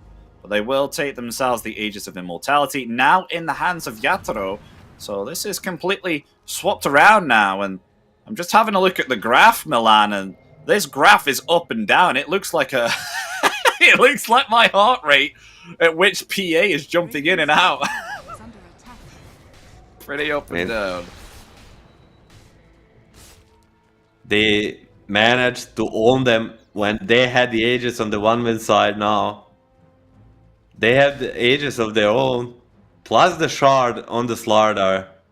Like, can you picture it while 1-win is smoking? Slardar jumps 3 targets with the shard, puts a haze on everybody, Dagger. and then PA jumps. Or a dagger. Doesn't need to jump. Yeah. Radiant's middle tower is under attack. A 5-man smoke though, if they initiate first, they can still kill them. Oh, they've just missed them. Dire The post are get. scanning. Well, that was a die scan, though. 1 win. They know someone's hanging around. Here comes the assassin! Here comes the assassin! Ooh, I'm seeing doesn't find Yatoro. anyone. Every coin helps. He's going to go for the creep wave, maybe? No, they've gone. Radiant's middle tower is under attack. This Aghanim's is just so strong. They don't know. They don't have any vision on this PA whatsoever. They just have to rely on when Yatoro is hitting some creeps. That is the only thing that they can do here. But they still don't see him there, they just see attack animation, so basically didn't see this PA for like 2-3 minutes already. Radiant's middle tower has fallen. We got ourselves Munkushi here attempting to go a Daedalus on the Luna, so further damage. Maybe perhaps try and burst down the PA faster, possibly. If they do get themselves a lockdown with the Rolling Thunder, maybe a shackle shot here or a lasso. Who's been recalled here? PA? Yeah, PA's been recalled. Oh, well, look at this. Sweden Strong ready for a lasso attempt. Is he going to blink forward? I mean, he did catch Yatoro there with the sticky napalm, but doesn't know because of this blur. Guess what? You cannot lasso what you don't see. Tower is It's You so can't, you hard can't. to find this guy. He's basically, I mean, sometimes I just wish while we watched the game we had a player perspective option and like put a Yatoro perspective right now, how he's just wandering into darkness, searching for anybody. He knows with the backup of the Aegis, and even once he loses it, he's gonna have the refresher. He can just kill everybody. Yeah, this is. I think they definitely just need to wait for this Aegis to expire here on the Phantom Assassin on Yatoro. I wouldn't even blame him if he went Rapier here. Actually, I think it would be devastating. He would actually one-shot someone with a dagger. I mean, he already does 2,065 crits with the coup de grace, if that wasn't disgusting enough. With, might I add, a stifling dagger. So they are going to attempt to push this top wave here. I mean, 1 minute and 20 left on the Aegis. I mean, I think Yatoro can just Phantom Strike. Yep, and take out the tower just like that. They are going to force some rotations here. Double link Pangolier and the Wind Ranger. They're here. They want to go for Yatoro here. Try and take him out. As there's the Rolling Thunder revealing. Stunning up the PA once and twice. Will blink away. Is protected. There's the dagger. Oh, careful. I mean, almost taking down that range Rax there. But One Win still not confident enough to go in. They just really want themselves a lasso from this Batrider. And Collapse is going to move back, so... Oh no, he's going to get recall back. Yeah, recall back. He has himself an AC now for this high ground push. Oh, Yatoro! Yatoro is getting ready! Oh, 30 minutes. Oh, 30 seconds, sorry. On the Aegis before it expires. All these Lincoln spheres being progged on Yatoro. Yeah, they're just going to back off here, actually. They're going to let this Aegis expire. Okay. So Aegis is down now. Things are going slow here between both teams. As we do have ourselves Yatoro. He'll TP to push the bottom wave hit. Maybe perhaps he'll be recalled again by LoL. The shard is actually an S tier shard here. Right now, this is really helping. Yeah, especially just get recalled when back. you have a PA. You can just, even without throwing, like, he shows with the daggers, the pink PA's bottom, but now he's already top. Will he show here? I think he's smart enough to not. Because just by showing I like this maybe someone pops top. Monkushi's got himself a Swift Link. This is very, very nice if he wants to catch the backline here. I think this is definitely what he needed more than a Daedalus here. So he's going to blink right on top of someone, activate the Moonglaives, and rip someone to shreds. We'll see if it works, though. I mean, they have taken themselves the range Rax, Yatoro, waiting for a target here. One Win not showing themselves. They found Lately, though, has BKB. He has BKB, but the lasso is going to bring him back. They're going to jump right on top of Mirror right now. Will Yatoro respond? No, they will let Mirror fall as they will head themselves back to base. Both teams very cautious here of each other. Who jumps who at this rate? We're going to go to 60 minutes here, Milan. Neither team wants to jump each other. Team Spirit wanted to go high ground, gets punished by it. Even a Rubik kill without buyback. He's a big part of this Team Spirit team. One win, 3-man smoke. They want to chain. Will they find everyone? Will Spirit slip? And Yatoro, he's going MKB. I really like this. Like, MKB is a cherry on top. You had problem with this wind run. You had a problem with the... Mostly with the wind run. Not with the butterfly so much. Yeah. But now there is no protection. Nothing can save you from this PA. That is one of the two things that can save you against this PA Revenant's Brooch. That is evasion and a BKB. But pray to God, if you're going the evasion route, that a dagger is not fired at you, because that will go through evasion. It is a spell. I think it's just going to be another Roshan fight here, Milan. Both teams, neither of them showing each other for the opportunity to be pounced upon.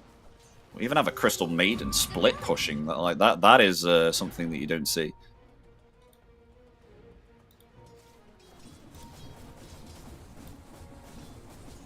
Yeah, we'll just clear that there with the illusions. So, Roshan, what's it going to be, Milan? Is it going to be an early, or is it a late? What is it? Oh, it's definitely going to spawn bottom, though, that's for sure. Spirit think it's going to be early, and it's going to be as late as ever. 2 minutes 30. 2.5 minutes left on the clock, and can Spirit finally find someone out of the base? If they blind jump on Tira, he's just going to die. It's going to break, collapse. He comes forward. Granting vision there of the win range of the BKB will be committed. As the Pangolier rolling into the back lines. There's no follow-up, though. As the dagger there, big crit onto Cloud. He's still alive.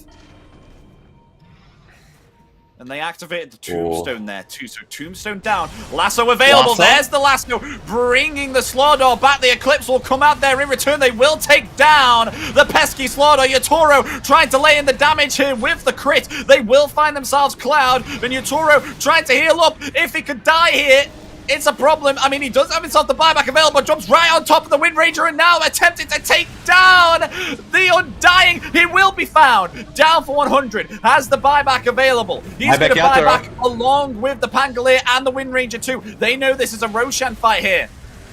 As Monkushi, very, very low, will be found there by Law with, funnily enough, the Spirit Vessel.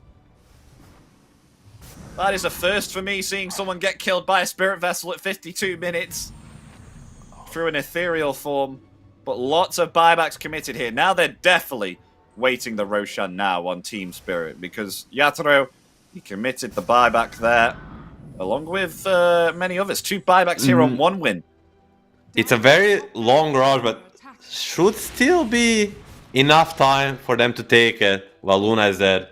But yes, Yatoro buys back, but if he gets the Aegis, it means he kind of pays his buyback back, where Chira Jr. and Cloud will not have that to work with. I mean, it felt almost like Spirit misplayed that fight, especially with the first jump, where Collapse jumps on the Wind Ranger, but there's no Yatoro to follow up. So I think it was all the Spirit misplay there, and not one win actually doing great.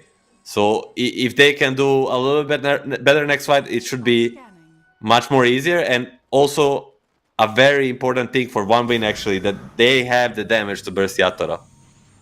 Like if they manage to control him, this Luna, as you said with the shard, she has what it takes. This Kobold. I mean, I don't know whoever took a Kobold at this point. Took a trusty shovel at minute 54, dig the Kobold, and bend to check the rush. This guy should get a Nobel Prize. I don't know who it was. It was a Sweden Strong. That's some presence of mind to do so. Nonetheless, Aegis, Cheese, and a Refresher. No Cheese, only Aegis, Refresher, and the Banner. The strongest thing in Dota 2. Yatoro now has himself a Satanic also. He's moved away his Battle Fury for this. Wait, did Yatoro used to have a Conda, or am I imagining things? Because he doesn't have one in his inventory. Dire's bottom tower is under attack. Radiant Did he sell Conda? I cannot answer the question. I swear he did, because he had a Phylactery. I think he did, and thank you, our lovely observer. A very weird indeed, Yatoro. A first floor problems, too much gold, too many slots to work with. Okay, It kind of feels at this point he's not like this over damaged PA. Like no Kanda, no Rapier. He still doesn't like literally one-shot people. Yeah. A little bit of a more defensive approach. Yeah, only real damage item he has is MKB and Brooch. Oh, nice item here on Monkushi as well. Wait, is that an Agnim's Blessing? Yeah, it is. An Agnim's Blessing.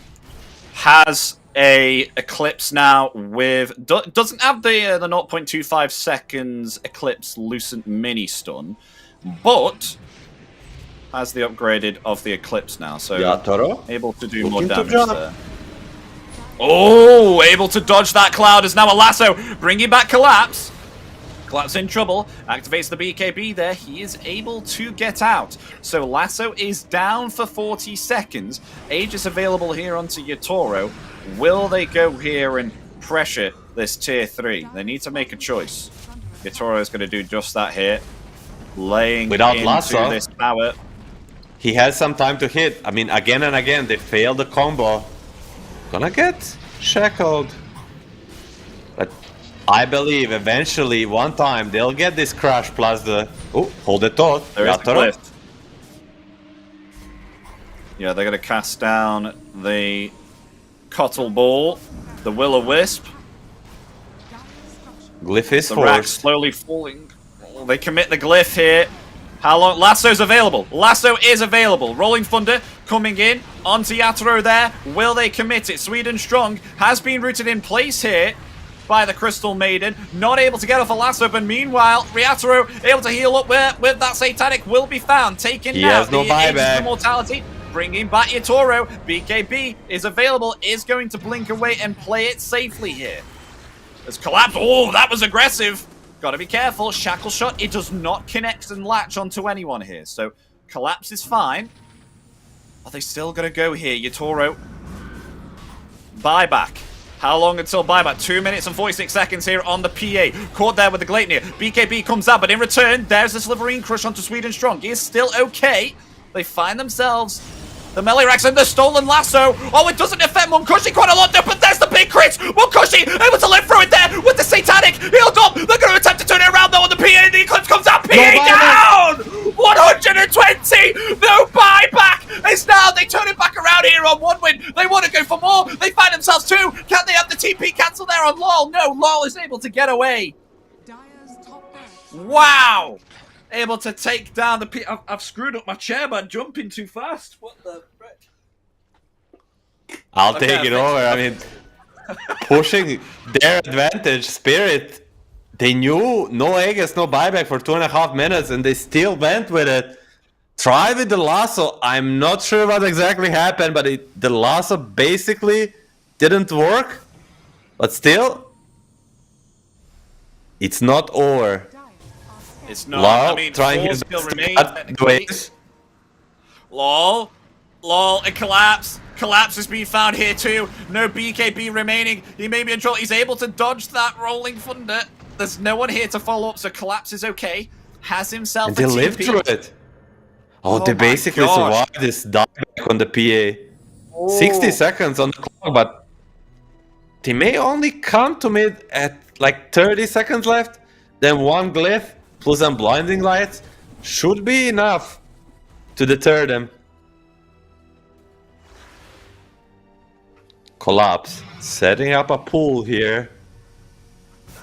He wants to draw. I mean, PA back in 30. This is some time to get themselves some objectives. But buybacks all available here from Team Spirit, apart from that PA, of course. Waiting. 20 seconds remain. Do they want to force something here on 1 win? Sure, Junior. Oh, that's some magical damage there. Has to activate the BKB. And will back off. They will get themselves a tier 3. But only able to get just that with the takedown there of the Phantom Assassin. Oh, they found themselves the Wind Ranger, actually. BKB has expired. Able to get away there. Collapse commits his own BKB. That is going to expire too. They used the Tombstone there defensively. Rolling Thunder came out there too. Now they're on the aggressive here. Yatoro ready to pounce in. They know that the Tombstone is down. They know the Rolling Thunder is down. They don't catch themselves the Pangolier either. He was able to actually TP away there, along with the Undying 2. And now tier 6 items. It's been desolated for PA. Oh! Oh my gosh. viewers with a nervous disposition may need to look away now, as we're about to see Phantom Assassin deliver some pretty hefty crits. It is going to be devastating. Skull Basher available now onto Yatoro as well. Wait, what's he sold now? He sold something else. He sold the brooch. I was thinking about it. Wow, okay. I think it's the time. Like, he's just not using it well enough. Like, there's no... Yeah. Like, he needs the more control, and Abyssal will do it, and then maybe a Rapier for damage. Mirror Shield for the Wind Ranger, Mirror Shield for Luna, this will help. Seer Stone for... Seer Stone. This will help a lot with throwing these double daggers, triple daggers, 6 daggers, whatever you want to make it, but if he scouts them and then Kotal and PA can work to just poke to oblivion from far away, Mira will also get a Mirror Shield. So 3 Mirror Shields, 1 Seer Stone, and Larl is keeping the Timeless Relic. It's that good. Yeah, everyone has buyback right now. Can he permabash people with Pirate Head? Probably not. Need one more Permabash attack with speed what? item. Permabash with the Pirate Head. Ash of the Deep. Yeah, maybe. We'll see. What's his attack speed? 0.37. Yeah, no, I think he can... Slardar can permabash with 535 attack speed, so he needs a Moonshard. 535. Okay, yeah. 456 he's on, yeah. Oh, they're going to smoke up. It's an early Roshan, Milan. Early Roshan here. They're going to try and wrap around the side of the Lotus Pond. Take it away. I'm so hyped. This is insane. Yeah, this is going to be a big fight. Look at that. They've wrapped around a big part here of the Roche Pit. Oh, they even place an Observer Ward there. Look at that cheeky placement. And they just get out of there, waiting to see the vision of them head into the Roche Pit. That's all they're waiting on now. They're just going to hang out here, right back near the Lotus Pond, and just wait for them to walk in. And that ward is going to give them all the information here. I mean, they do see that LoL is pushing the top wave, but remember, he can TP here in onto this outpost. And the funny thing is, Team Spirit even know that one winner around here, because look at the base. They're going to lose a tier 4 tower here. Yeah, and Pangolier has to respond to this. He's actually moved himself away. And Yatoro, Yatoro! He maybe go for a kill here onto the Pangolier, look at this! Oh, okay, never mind. He's just so slow. Oh. Wait, no, he's getting recalled! He's getting recalled! No! He won't get it, he'll go back.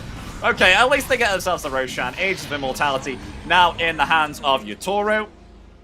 So able to come back, has himself the Satanic, starting to go the physical damage route now. Has sold the Conda, has sold the Revenant's Brooch. We have got a completely different build here within one game. Has sold, I think, around about items net worth of 10,000, maybe more. Just cannot make up his mind here. Too much money. And now, I think it's time to sell the the Battle Fury for the Rapier. Will he do it? He's a madman. I don't even know what he Yeah, he's backpacked the Battle Fury. He doesn't. He's got Yatoro doesn't know what he wants to backpack. Listen to me, Yatoro. Just do it. He's getting the Battle Fury here to push the waves. Then he's backpacking the P. Okay, he's getting recalled. We have a Daedalus as well on the Wind Ranger. So a lot of damage available. If they want to commit the focus fire here. I mean, look at these tier 5 items right now. 2 mirror shields on the side of 1 win. I mean, thankfully you had the slithering crush to the shard. Seer Stone? The cancel the Lincolns. Rolling Thunder. Okay, they're coming in with the initiation there. Where is the follow-up from 1 win? Cloud. Still Rolling Thunder. That's going to expire soon. And there we go. No more Rolling Thunder. The Will-O-Wisp comes out. is going to protect Team Spirit during this time. I don't know if Yatoro wants to try and get himself the melee racks, though. Okay, here we go. He's laying into it. The lasso is indeed ready. There it is. It's going to be committed and brought all the way back to the Ancient. Where's the support? He's going to be back alive. Where's the BKB? There it is, attempting to blink away. They will flee. They still don't have themselves the Megas, but turning it back around now with the Eclipse. Yatoro is out there. Collapse will get out with thanks to Mira. With that telekinesis, another Will of Wisp comes down. Look at all these Lincoln Spheres. I'm being deafened here by all these Lincolns. There's Cloud coming in here with a Rolling Thunder again. They called themselves the PA. Yatoro dead. Down for 100. But the base is being riddled with creeps right now. The tier 4 being hit. Thankfully, it's only super creeps. It's not mega creeps at the moment. They only have themselves a range Rex. If they get this range Rex, then it is indeed the megas. I feel like almost Spirit thought it's gonna be a megas if they kill this top Rex. It is not, but yeah, it's good. You kill the PA, it's great, maybe the best, but what can you get out of it? Can you leave your base? Can you threaten something on the map? I've just gone back and looked at the chat and someone's like, what the is going on here? I know. If you're just joining into this, absolute bloodbath, collapse. folks. Crazy. He has it. He's okay. Because some of these later game tormentors, we have seen it. We all know the Duraccio. No, are you aware it's called a Duraccio play now? Oh, Munkushi, what? Munkushi It's rapier time, folks. It's rapier time. Munkushi has decided to swap out the Manta style here for a divine rapier. They are going for the end. Everyone still has buybacks. This game hasn't even got to its hypest moment yet, as all buybacks are available. I am currently out of water at the moment and ready to be spitting key moments when this comes. They're getting closer. I mean, swapping Keep in around mind, the man style recall here. is ready, so they're instantly ready to start the action as soon as PA respawns. They Will you are, yeah. recall him? No recall for you, I don't care. Right now he'll do it. Okay, gets a shield room. How much shielded is the Luna? 1,700 HP. Okay, that's pretty alright. It's like a price in a supermarket. 1,699. What a coincidence.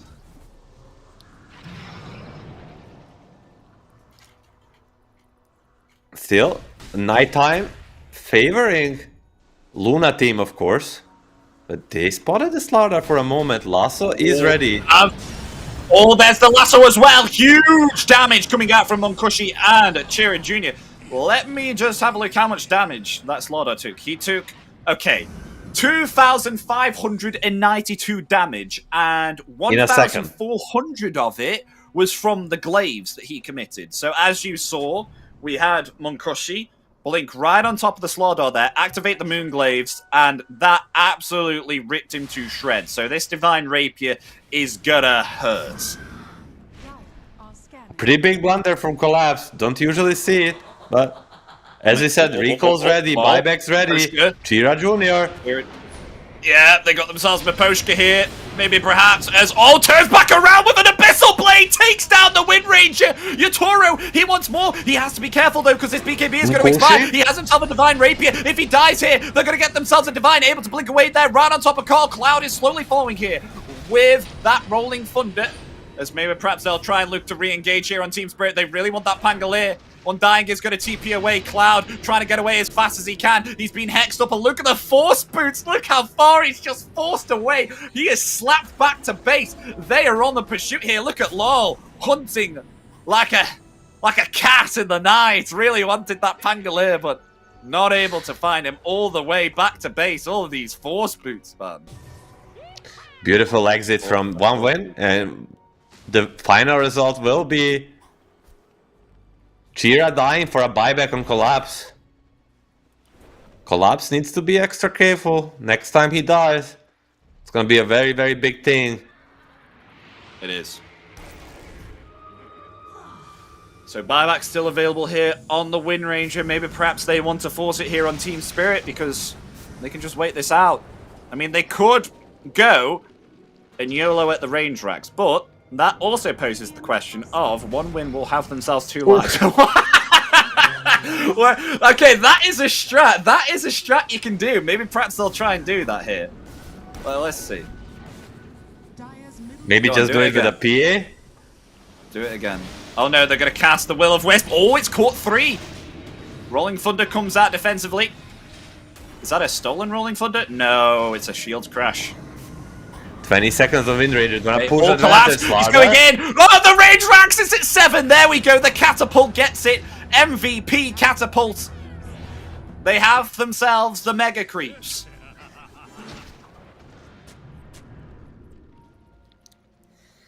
Finally, Here we go. after all this time, they achieved the mega creeps. I mean, the pressure's It will on most now. certainly help, but it's not gonna solve how this game ends. Hold up. Hold up, hold up, hold up. The Crystal Maiden, thank you, Observer, is showing us that Crystal Maiden has gone the 20 talent. I did not see this at all. 225 plus attack speed. Will we be seeing a Daedalus on Miposhka? Last Not time... a Daedalus. He needs No, last like time an I can't- MKB rapier. I can't If he remember who wants- this was. It Red Light, right. was East Europe also. I cannot remember, but if he wants to buy items, he can just copy Yatoro. You know, if you want to be Yeah. like, this is a lesson for every guy out there. If you want to be a good carry player, dealing damage, just copy Yatoro. But BKB, Okay, Satanic, Rapier, MKB. Monkoshi has taken a note out of Yatoro's book, or book, I pronounce it book, has decided to get himself a Daedalus here. He's moved out the butterfly are scanning. and got himself a Daedalus. Oh, now he's swapping around his Manta with the butterfly.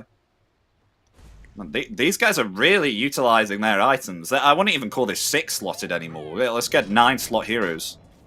Very Moving interesting around that they the went for this Hail Mary play to go for the Rosh. And if they were a little bit luckier, the Rosh have spawned and they would get the Aegis and the Refresher.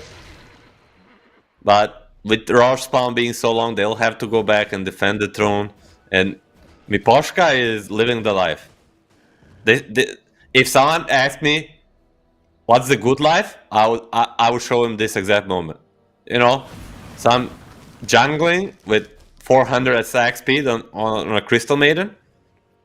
That's the life. 420 move speed, 420 attack speed. Yeah, Roshan's coming in about 30 seconds now, and Refresher Orb is currently being purchased here by Monkoshi here on the Luna. So gonna have that double Eclipse, maybe perhaps double Satanic, double BKB, but what do you swap out for this? You've got 2 backpack titans now on Monkoshi. What do you do? What do you swap out? You just get one. Oh, Hex? they got the Hex! No They combo? broke through the Mirror Shield! Shira Jr., though, is completely fine. No follow-up here from Team Spirit. That's not the Pango, that's the themselves Wind off. Ranger, but regardless, he's gonna survive. Still, it's all about these little moments. If PA gets to hit a target for more than 1 second, she will kill it. But it's just so goddamn hard to lock on these 1-win heroes. They're playing very well.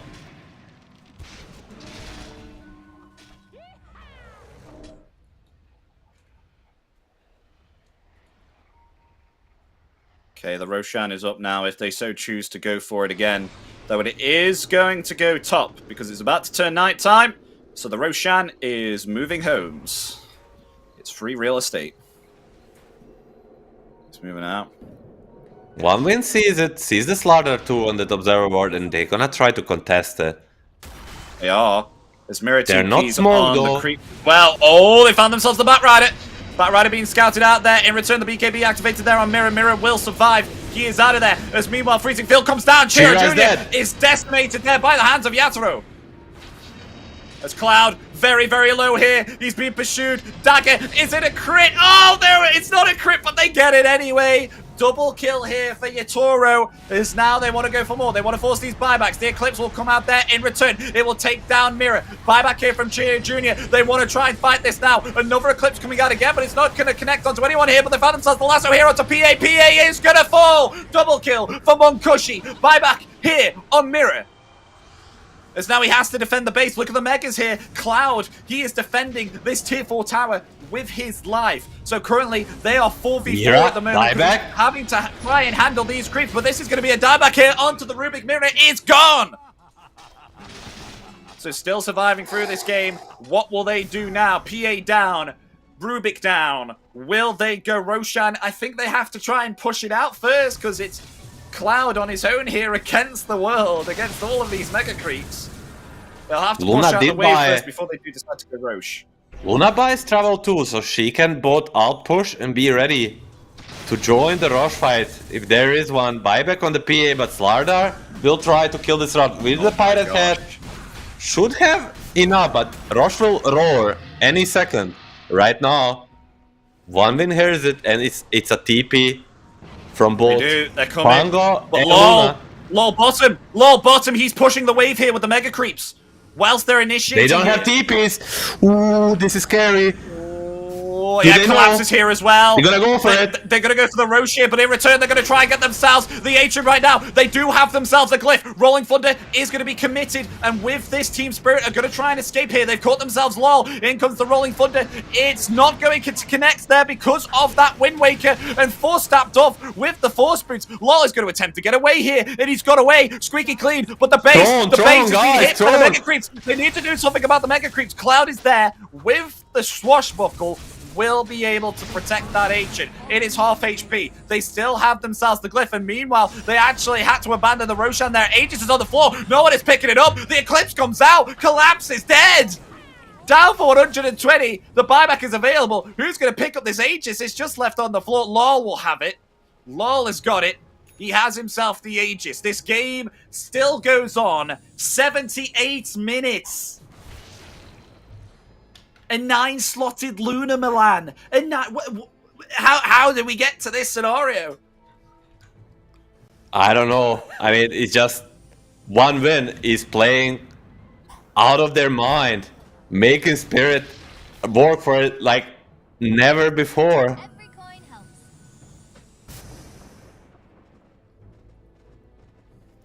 Still, Aegis now on Laurel. Think they can try, after Slaughter respawns, try to go and force this glyph. That's the way to victory. Go to the base, force the glyph. Yeah, it is. It is. I mean, they've already forced out 2 buybacks here on 1 win. Let's conclude And here. look 1 at buyback the has already been LOL. used on Mirror. Look at LOL. LOL What's LOL? with a meteor hammer at minute 79. Okay, we'll see if that works, alright. I'm not sure what's that about, because you still need to channel it. And if you stand in enemy base for 3 seconds, you will die. Ooh. Hold up! Sweden Strong is coming in, but there's no Luna here. And they've caught themselves Maposhka. Maposhka is going to fall. CM down. There's only 3 remaining here. Mirror's going to telekinesis himself and blink away. Monkushi on the pursuit. Wants to try and find something here, but they're way too fast on the side of Team Spirit. As the Ancient being hit once again by the Mega Creeps. They're going to have to come back, Milan, and defend it. This dragon is useless. He's doing nothing against these creeps.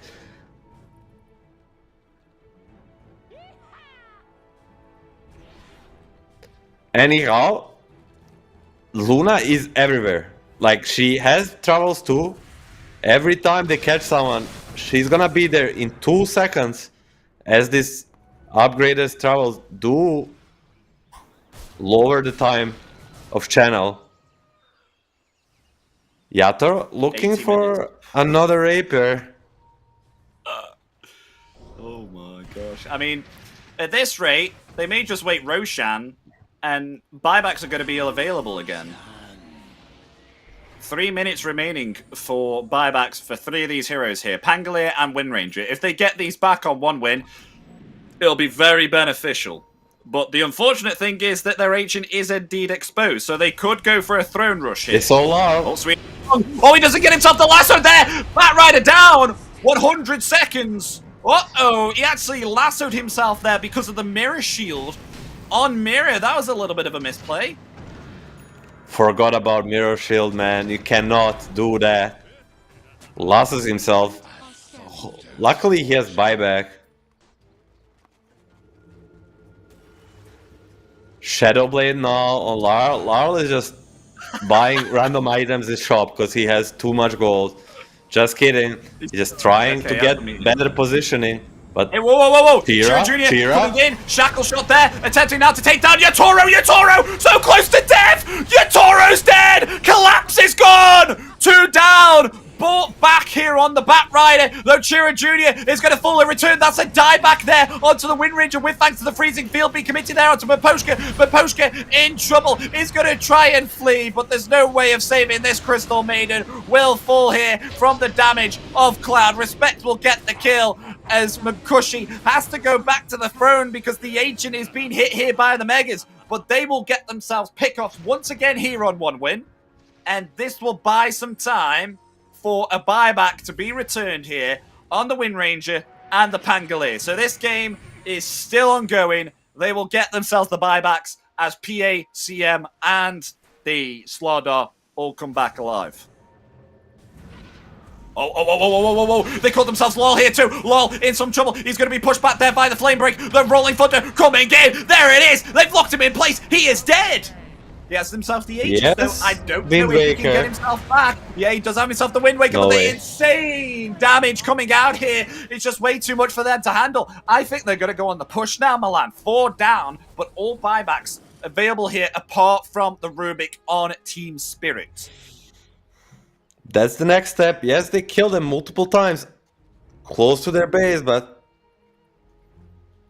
to push advantage even more, they need to force some of these buybacks, and that's Munkushi is just like, yeah. I mean, what else? Why are we limited on 9 slots? Ice Rock? I mean, patch is coming. That might change.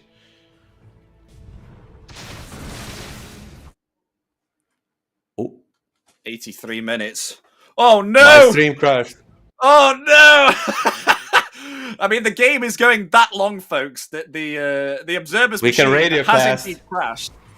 Wait, we're coming. Hopefully, oh, thank God, we got the game back. All right, okay, thank God. Don't you know do what? that I again. don't even blame him. I could don't have been even blame him, naked. you know. I hope you don't strip during when we're casting Milan. Your voice If is you just so out sexy. disagree. Sometimes I cannot resist. He came to cameras without any warning. Milan with no shirt. Oh, what the hell? Okay, the buybacks are available Everybody- now. Everybody has no, a they're not. buyback besides Sweden Strong. Everybody has a Wind Ranger does rapier. as well. 1,900 gold is needed for this Wind Ranger to obtain a buyback. So almost everybody has a buyback. Almost everybody has a rapier. Almost everybody has a mirror shield. Yeah. Munkushi has all of it and more. Gonna switch a travel too, so he can join his team. Do not try to kill Tormentor at this point. It's not worth it. No, there's no These even need. Tormentors, I mean, they give gold and XP, but they're all like level 30, and they reflect a lot of damage right now.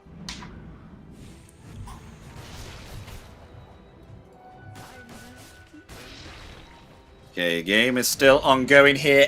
We're almost at an hour and a half, Milan. We're about to reach a milestone. Can we get to 2 hours? I won this. Oh, a rapier got on Yatoro. I mean, the surprise factor has gone now since there are so many rapiers in the game. How many rapiers are there? Rapier on Bat Rider. 4 at least. Where's the And other then we rapier may have on some on the Luna? couriers. Oh yeah, maybe. Okay, rapier on PA, that's 3. Let me check the couriers. So there's 3 rapiers at the moment. There's a Luna. Luna's courier does not have anything. PA's courier does not have anything. Is there any more rapiers? No, there's just 3. 3 in rotation at the moment here, Milan. 3 rapiers. 4. 4? Where's the 4th one? Who got the 4th? Undying? That's right. And Undying. No, I forgot Undying. I forgot Undying. I swear I checked his inventory. I might have just walked past it. It looked like I may have looked at the Cypher Vice recipe in his backpack, actually. That might have happened. You got to cut me some slack, man. This is an 85-minute game. It's way too much to be looking at. You can just watch him with Poshka and watch the good life, you know? Level 30 level 30, on the Crystal Maiden. Crystal Even Maiden more, damage. even more tools to farm. Okay. Just Roshan farming some back nations in. myself. Yeah, he's back in around about 1:30, this Roshan, so I don't even know if one win even care anymore. As long as everyone has buyback, I feel like Roshan is the only thing that Team Spirit need in order to just, you know, get themselves a life and then maybe perhaps jump as someone's spawning back. It'll be very nice in order to try and target this ancient. Everybody on Spirit has Ion's Blessing, I think, too, so... Like, they might want Rosh to go bottom at this point. So they get the No Agnim's refresher. on Undying. No Agnim's on Undying, though. They're not gonna be killing the Rosh, so we don't care. It's only Hey, about yo, the Spirit. Respect's going a Skull Basher on Undying. This is some new meta. Oh, LOL's been scouted out. There's no way they're going to go for it. Yeah, no, they're playing this safe. Batrider still without buyback for 2 minutes. He's not gonna have it for a potential rush fight, if there will be one. Get the mega creeps, there we go. Respect.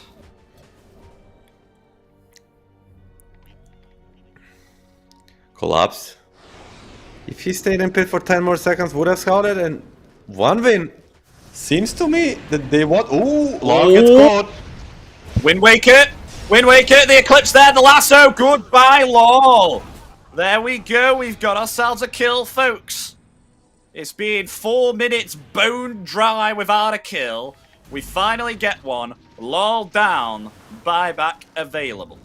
The creep waves are kind of pushed out here at the moment for one win, as they're attempting to get themselves Roshan now. If they want to contest this, they need to do something fast, because this Roshan is falling faster than I can actually speak words.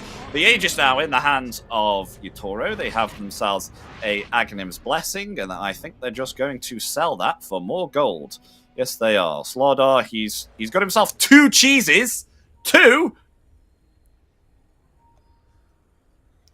He's a bit lost what to do with all these items. He's gonna take a minute. Okay, cannot sell it, guys. I tried. Nobody wants to buy the Blessing. So he's gonna keep it in the fountain. Gonna be rocking double cheese. Where are all the lotuses, man? Where is the block of cheese? I have still never ever seen block of cheese in my life. No, not in like a real game. Oh, wait. Mirror's building it, Luke. Mirror's getting it for him. Look at his inventory. He needs one more great healing lotus. Oh, Yatoro! He's actually able to heal up there with the Satanic, actually turning back around the damage there, but the Eclipse comes out, it will take him out. He has himself the Aegis, he's coming back alive, but the Ancient, they have to be careful, because the creeps are coming back. Look at that, the lasso actually able to take him out, the PA is going to fall. In return, Collapse coming in with the Sliverine Crush there. They'll attempt to take down the Pangolier gone, along with the Undying there too. Buyback from Pangolier, they're going to try and save the Ancient here as Cloud grabbing the Mega Creeps.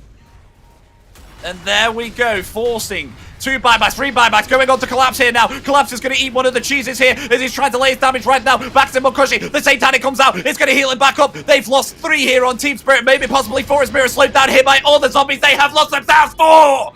The Ancient is still being protected here by Sweden Strong and Cloud. Will they go for the end now? I mean, all buybacks available. Monkushi has to be very careful. There's a haste rune on the river there as well if he wants it. I mean, your movement speed is a little bit low, even though you have yourself the boots of travel and you have yourself the AD plus haste. End this game now.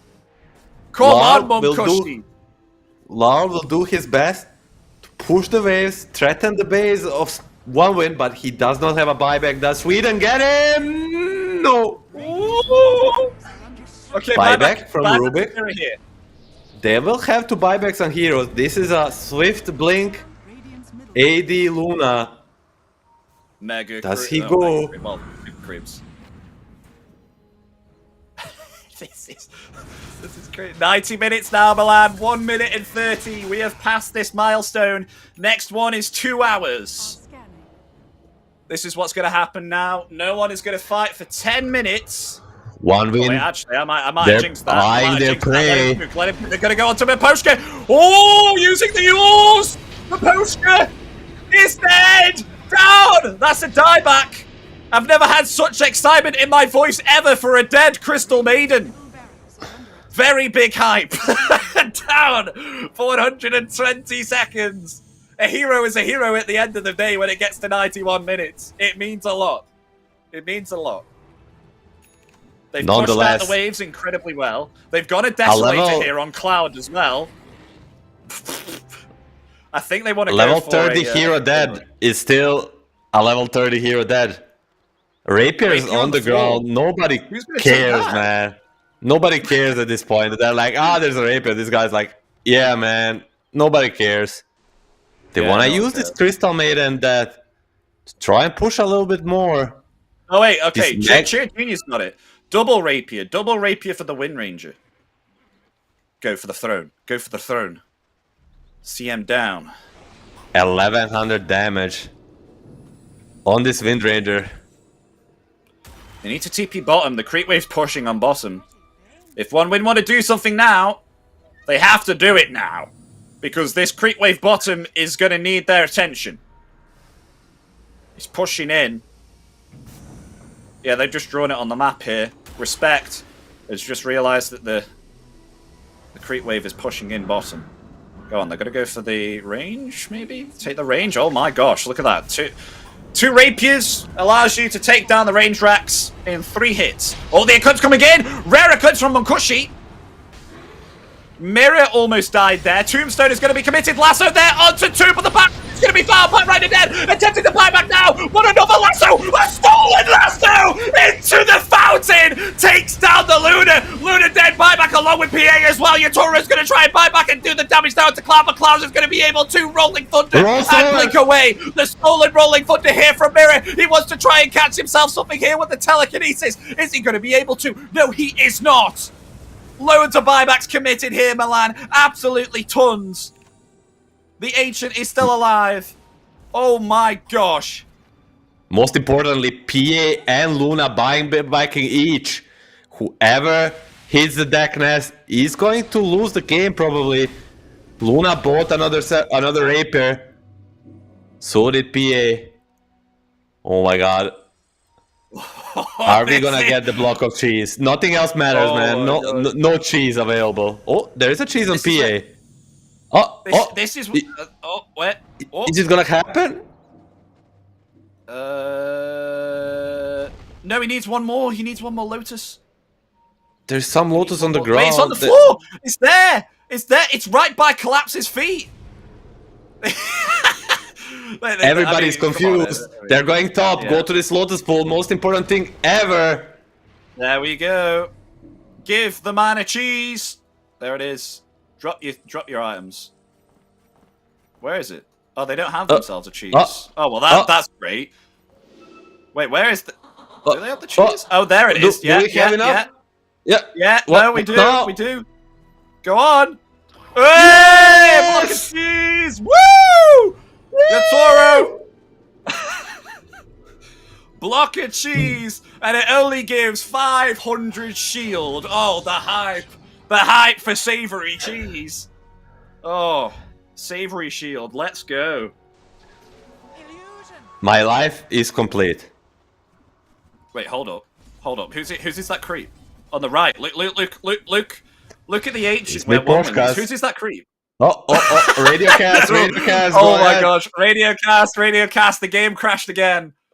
Hold on, guys, we're going to get back into it. There's no fights going on. Observer, come back quick, because we got a lasso here on Undying. Undying dead, down for 120 seconds. As the Eclipse comes out, Collapse is dead in return. Buyback available. Maybe perhaps they want to go for more here in pursuit. PA? 1 win here as himself the refresher. Buyback here from Collapse. They want to try and come back and end this game now here on Team Spirit. They will find themselves the Crystal Maiden as well, as Monkushi has to back himself away. They found themselves Chira Jr. Chira Jr. is gone! Down. He has himself the buyback. The only one down right now is both of the supports, Undying and Crystal Maiden. They are dead. No buybacks available for them. Double rapier on Yatoro. Still no BKB. Oh, gosh. All this doesn't matter. If Yatoro dies, 1 win can still do it. I mean, Collapse is brought back here as well, so if they kill Collapse, that could be game 2. It's on the line for both teams right now. I've never seen a PA buy a refresher. Nobody has a buyback. No one. Look at that list. Look at that list. No buybacks. Oh my gosh.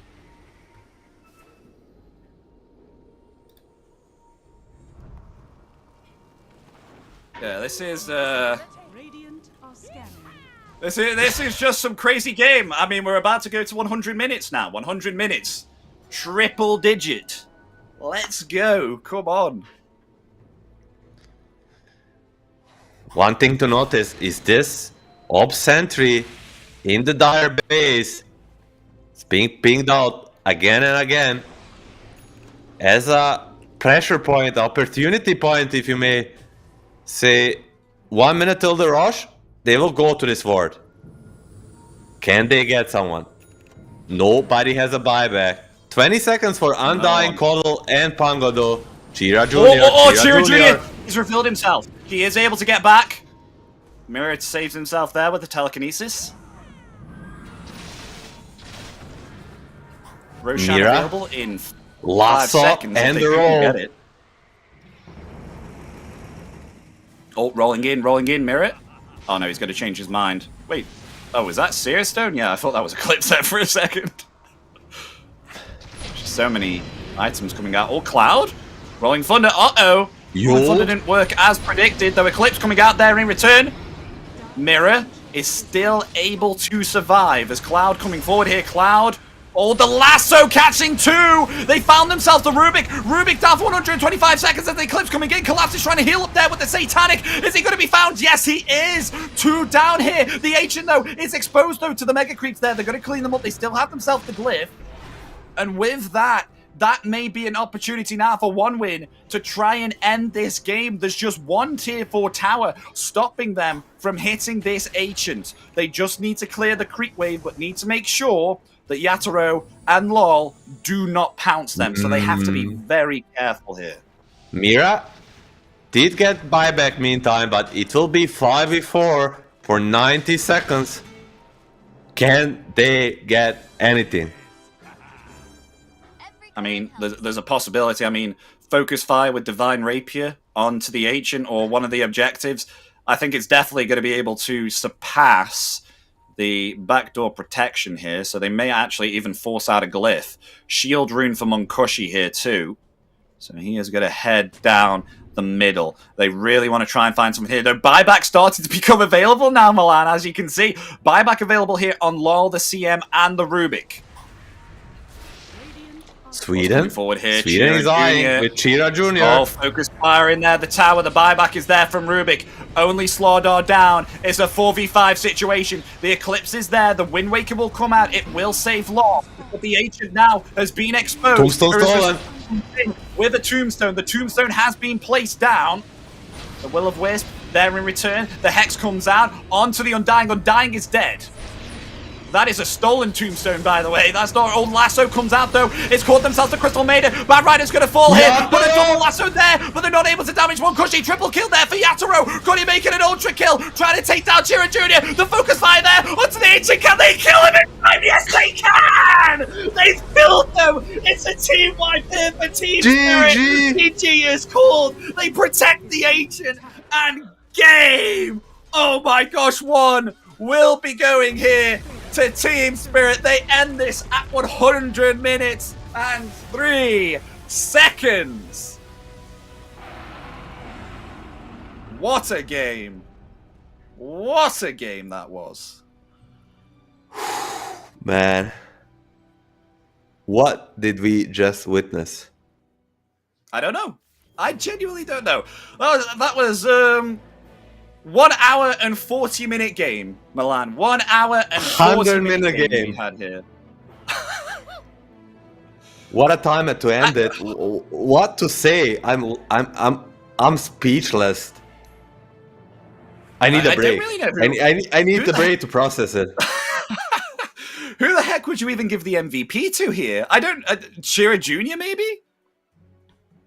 I don't know. Chia Junior lost, so definitely not the MVP.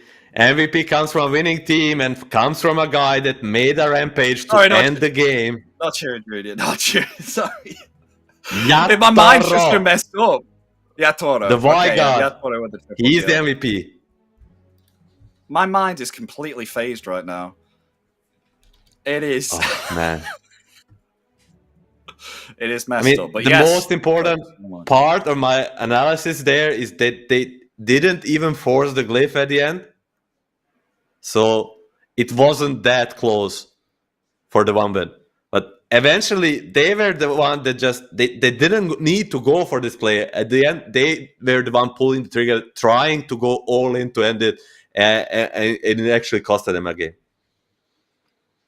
Yeah, it did. They tried their very best. I mean, it was so close. If Chira Jr. was able to get any more focus fires off onto that ancient, I think it would have been game. But they're actually Yatoro with the insane damage output, and then the double lasso as well from Mira. Oh my gosh. We're able to keep it. So many factors that came out of there. You know, stolen tombstone, the stolen lasso also was able to stop them from even outputting that damage there onto the ancient, because I'm sure if maybe perhaps they didn't even get the lasso off, they could have got the ancient there, Milan, even though they lost quite a couple of heroes. Crazy. I think actually now when we talk about it, the Mira must be the MVP. All the double lassos he had during this later portion of the game with bonus duration, like that's the thing that prevailed for me. Like, yes, Yatoro did kill everybody with the double rapier and the critical strikes, but without Mira control, he couldn't have done it. Wowie, what an absolute game. It is currently 1-0 here to Team Spirit as they take this game in 1 hour and 40 minutes. They just surpass the 100-minute milestone there as they get the game at 100 minutes and 3 seconds. Is this possibly the longest game that you've casted, Milan, or has there been longer? Not that I remember, but there have been some long games, but this was definitely the most exciting one. And with that, folks, we are indeed going to be taking a break. So stick with us, because in around about the next 5 or 10 minutes, we're going to be getting Game 2 well underway of Team Spirit versus One Win. Hope to see you there.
starts with this, a person that you miss. Mine draws a blank.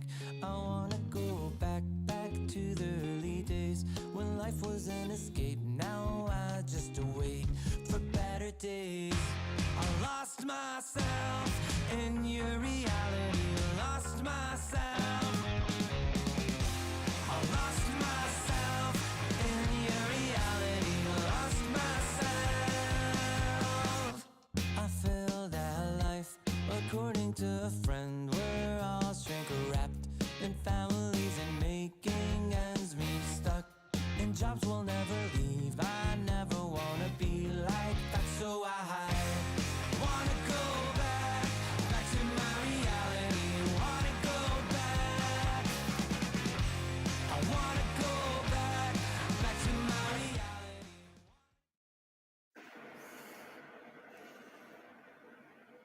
Hello, ladies and gentlemen. Welcome back to DreamLeague Season 23 of the Closed Qualifiers Eastern Europe with myself, Epidamnos. Joining me is Milan. We have just had ourselves Game 1 out of this best of 3.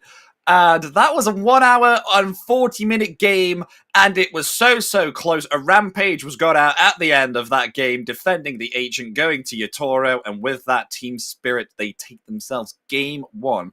Now, it would be kind of a little bit funny here, Milan, if we do indeed, we have that massive 1 hour and 40-minute game, and the next game is going to be 25 minutes. It's going to be a stomp. Sometimes it be like that. Like, you just emotionally, like, relieve yourself after this game, even if you win or lose. Like, it's very hard. It takes a toll on your mental health in a way that if you win, you're just so empty afterwards. In a sense, at least a little bit. I'm sure this is very individual. And then if you lose, you're almost depressed. But I'm sure these two teams, they have it. The heart full of desire, the heart full of hunger, especially one win, and they'll come in swinging. But somewhere in the back of your mind is a fact that you tried your best, you tried so hard, and at the end it wasn't enough. Yeah, but we still have ourselves Game 2 to go through, so no hope is lost as of yet. One win, still having the opportunity here to equalize Game 2 and go for a Game 3. So we'll be coming to the draft very soon. Both teams are just getting ready currently at the moment to mentally prepare for what is going to be Game 2 after that 1 hour and 40-minute absolute long game. So they do need themselves a little bit of a break, but oh my god. Absolutely nuts. I mean, there was quite a lot of times in that game where there was not much happening, but both teams knew that everything was on the line there. It was an absolute bloodbath at the start of the game, but then turned out to be quite slow-paced until the Divine Rapier started getting kicked out there. What were your thoughts on that game, Milan?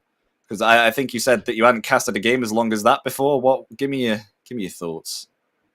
I mean, I'll try to kind of split game in the parts and like start from the laning stage. I think the first rune engagement, double kill for one win into stomping this bottom lane pretty much played a big part into them sticking throughout this game, and then their decision making around the rush to go and grab it when Spirit was kind of in between, like this. And now, first of course, is the draft.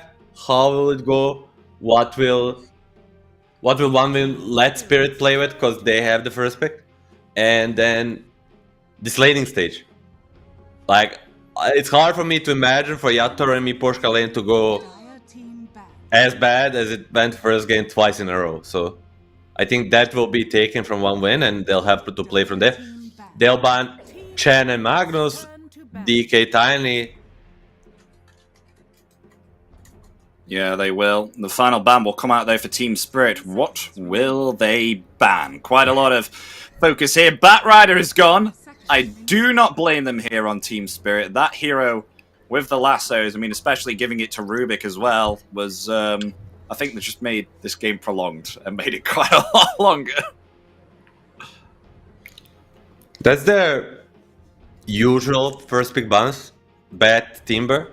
Now, the other ban will be related to their first pick. Do they want to go to the cent? Usually they either first pick a Centaur or the Tiny that's banned. And then, yeah, that's about it.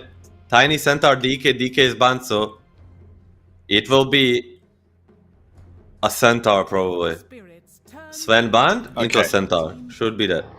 Yep. Yep. There it is. So Centaur will be picked up here by Team Spirit, first pick. spirits As we'll see turn what to one battle. win will get themselves in return. It's going to be a Conquer. So a little bit. Admiral I haven't seen Conquer. a Conquer off lane in a while, though.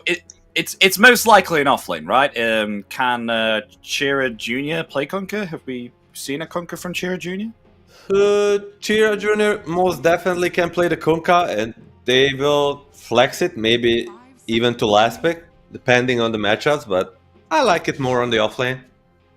Kinda does the offlane good lane into teamfight thing, where from the mid lane you want a little bit more of a, I don't want to say lower cooldown guy, but a different kind of guy, like a Pango. Yeah, no. I understand. It's hard to put it all into the words. No. Spirit. Yeah, I done that, yeah.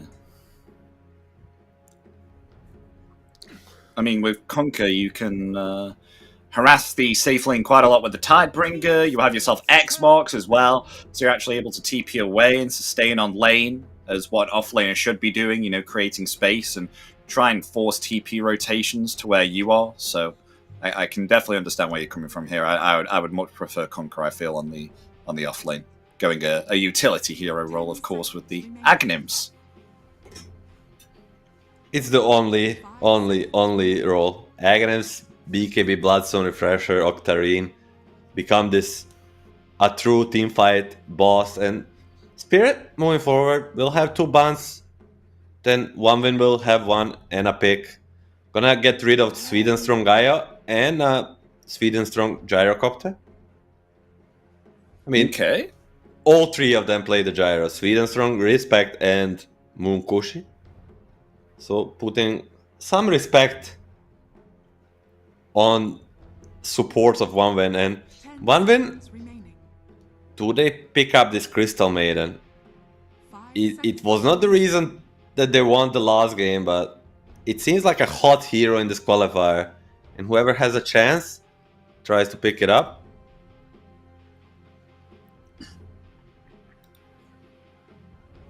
Yeah, because the safe lane for Team Spirit, it didn't go all that well, did it? We thought that maybe perhaps with the pick, you know, PA and Crystal Maiden, it's going to be a strong lane, but they were the first ones to die at the start of the game, and then we're getting decimated on the bottom lane. It all came from that before room fight. These 2 kills making Blink skilled on the PA, XP advantage, goal advantage. It was all the rooms. If they replay that lane remaining. without the advantage they gained before in the horn, it goes much better for Spirit. So need to be focused from the very go against this 1-win team. They will use every little trick in the book to go against you, and they'll do the Crystal Maiden, as I said. A very, very hot hero, and there will be a Rubik for Mira, and then it's all about Miposhka. What does Miposhka want to play today? Does he want the Shadow Demon? It is his signature, or does he want to go more into a route of undying himself? Team spirits turn to pick. Oh, okay, so they'll pick themselves up. Rubik here. 2 out of Once 2 again supports. on Mirror. And it's gonna be Oracle! Oracle! Okay, a little bit of mixed match here. Haven't seen Oracle within these qualifiers, so this will definitely be a new pickup here for Miposhka. 80% win rate on 5 games in last 8 days on this Oracle, so he's been practicing it in the public matchmaking. And now for 1 win, I think. Templar Oh, assassin. it's a TA. And what's Okay. this gonna be for Sweden? Not much left for him in the pool. No, there isn't. Shadow Demon is there.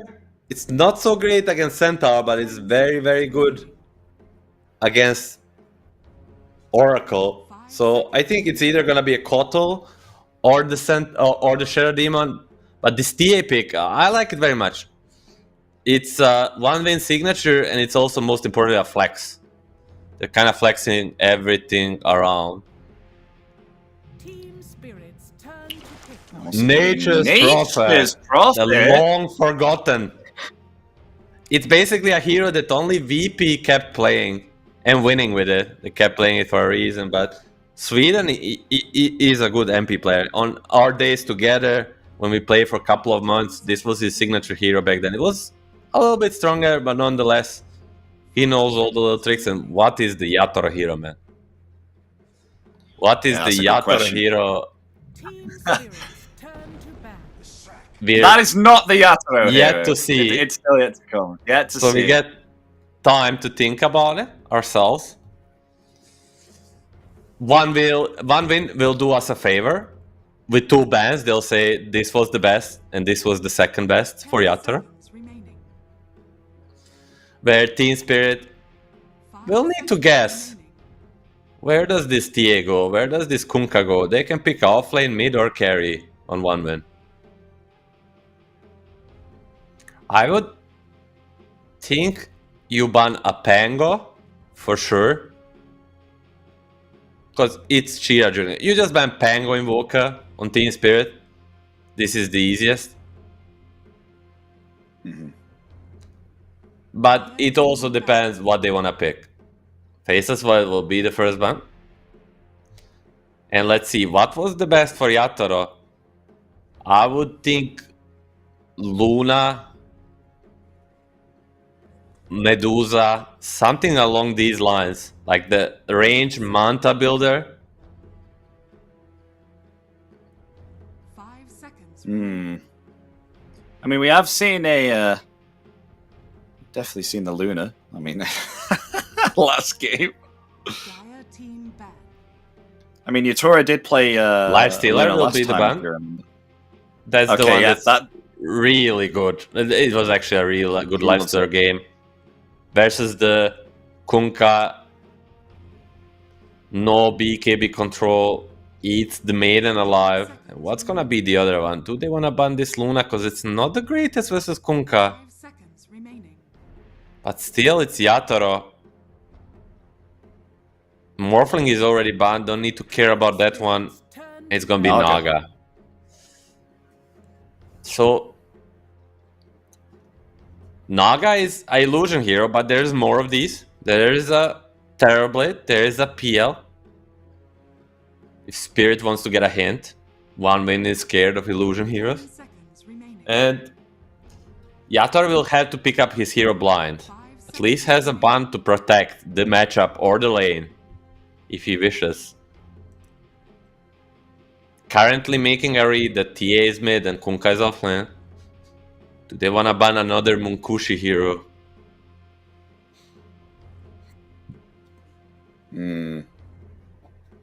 Well, they haven't got long. Okay, they banned themselves the Puck. So Puck is out of there. And what will they... I mean, 1 win has themselves the last pick here. Do you think this is going to be Chira Jr. on the Templar Assassin? Or can they move it to carry and give it to Munkushi? As I said, the TA versus Centaur is a fine lane, especially with the Crystal Maiden. They can just do everything. They can pick mid carry or off lane.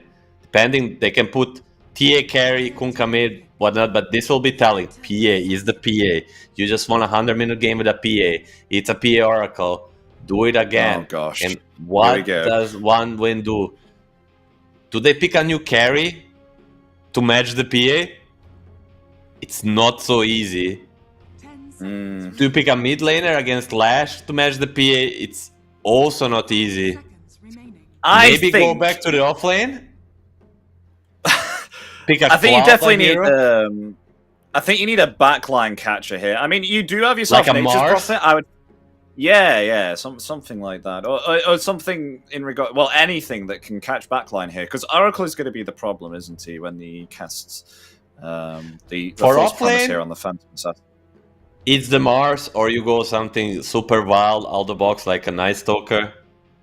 It's an insane Night Stalker game, but for the mid lane,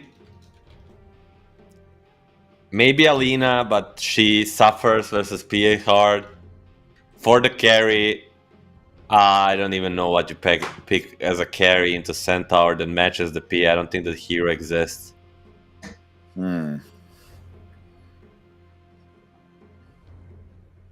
I think you just go with the Mars.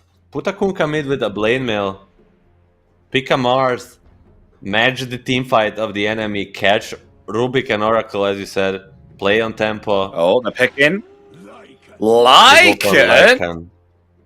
Well, this is going to be a very intriguing game here, folks. Game 2, with some newly picked heroes here that we have not seen within these Eastern Europe closed qualifiers of the DreamLeague Season 23. Oracle, Nature's Prophet, and Lycan. These are some new heroes coming out here, and I'm quite excited to see how they will go. So it's Monkushi on the TA. Is going to be a Lycan on the offlane, which means Chira Jr. is on the Kunkka. It's a Kunkka mid lane, Milan. This is what I hoped kind of for this roles, TA carry, Kunkka mid, but I'm thinking about this Lycan. It's a good Lycan game. It's insanely good against these supports. He doesn't really exactly jump the backline, but he can expose them by putting vision on them and also just tracking them down in this wolf form. And the only thing I'm worried about is the lane. If he does well in the lane, we should have a very, very good mid game for this one-win lineup. They have what it takes to bring the heat to the team spirit. Can they prevail this time? Is the question. Yeah. So is Cloud's job here to just activate the shapeshift and just chase after the Oracle here? Is that the plan? Yeah, definitely. Because Centaur will stun his creeps. The Lash will maybe kill them with Edict and other spells, and PA doesn't really get threatened because they don't have a True Strike. But these supports, he's gonna eat them alive. Both Rubik and Oracle, they cannot do anything. I mean, at some point they can get a Ghost Scepter, but probably at this point he will have a Nullifier on Lycan. Yeah. Well, folks. Game 2 will get underway between One Win and Team Spirit. So One Win here, they need to win the game in order to stay in these closed qualifiers and go for a Game 3. If Team Spirit are to win here, they will go on towards the lower bracket qualifier.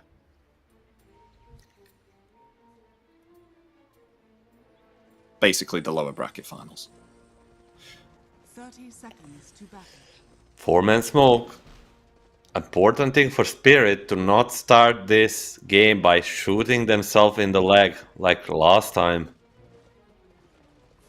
They'll try to avoid it by playing on the Observer.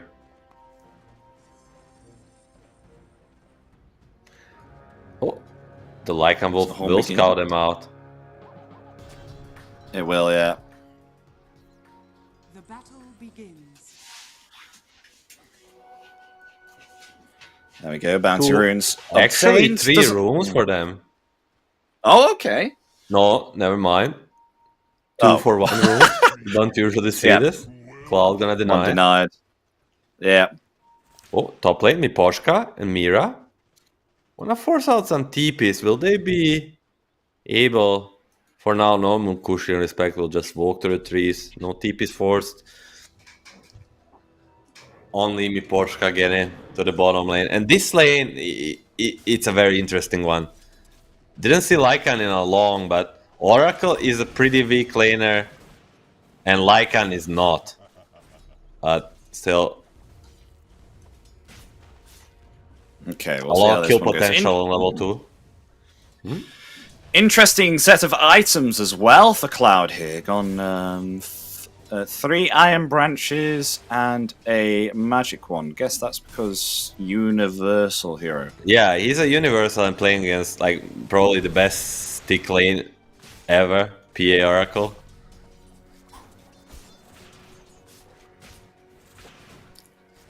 And they're gonna push under the tower, double downing on this double wave. They get the level 2 faster, but under tower with bonus armor is gonna be hard to pressure. Yeah. There's some tangos now. So top lane, on the other hand, I mean, especially with TA being the carry here, is there possibly some danger for collapse? Because, of course, the Centaur during the early stages, he doesn't have himself a lot of armor, so has to buy himself Rings of Protection coming to this lane. But the meld damage coming out, will they be able to actually get a kill here, do you think, on one win? Or is Rubik going to... I mean, there is a possibility, but right now, it's 10-4 in lasses. I don't know about being threatening with the damage, but with the lasses, Collapse is outplaying the hell out of him. I think Collapse, alongside Amar from Falcons, is like the best last hitter in history of Dota, basically. Because they just make you sweat for every single asset, and we see here, TA at 2.5 minutes has 4 lasses, but Mira gonna get cold. Blood grenade. You don't need lasses if you get a first blood. Body block, very nice there from Respect. That will be first blood going to Monkushi. That's a one very, very big last hit. It is a...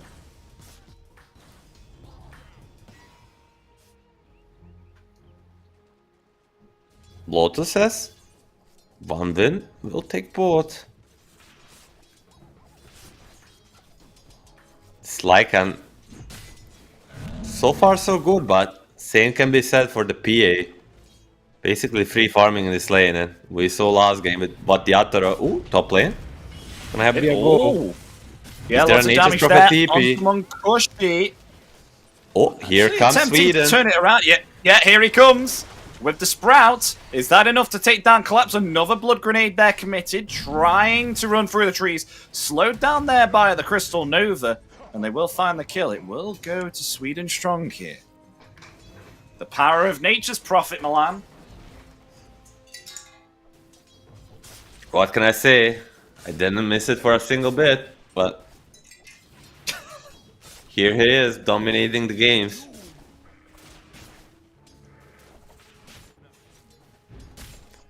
I'll wait with that statement. That's only one rotation, but top lane, Monkushi. Oh, they're going to go onto the TA. I mean, Sweden Strong actually dying bottom here. Monkushi taking a lot of damage too. How the heck did that happen? Looks like... Oracle nuke damage here. Exactly. Level 3 Oracle with level 3 PA. They have a lot in between two of them to kill. Still only 8 creeps on this TA.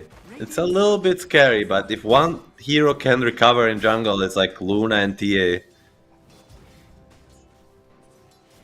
Yeah. Oh, they found themselves Crystal Maiden. Yeah, Respect. Stunned in place there by the Hoof Stomp, will be found by the Double Edge. Taken out there by the hands of Collapse. Pushing into the Tier 1 tower.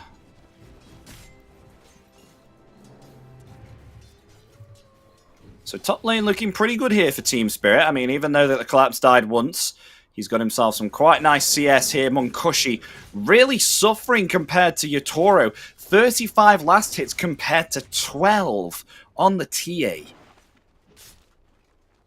That is huge for 5 minutes. I mean, obviously, of course, does have the side blades, though. So if they do create some stacks here for the Templar Assassin, can rotate the jungle with the side blades. Poshka's here too. Do they actually want to go for Monkushi? They're going for him. Is ready too. Casting the Fortune's End. Locking in place the TA, but TA will hold her ground.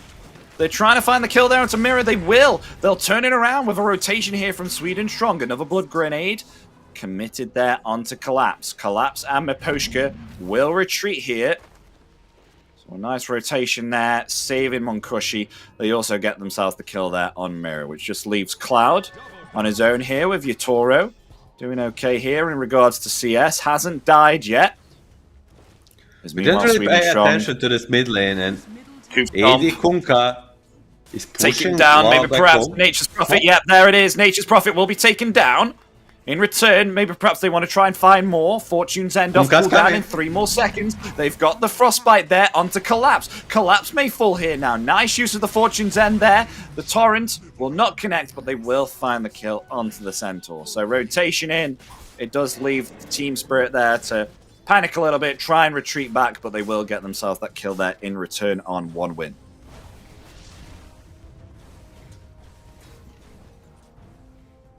Still, they need to be careful about the wisdom. That's there's gonna TP the Centaur, because every time you play against Nature's Prophet, you always need to remember.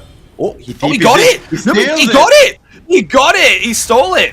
You will pay the price for this, though. Radiant's top tower is under attack. But wow. That was, I can't believe he actually got it.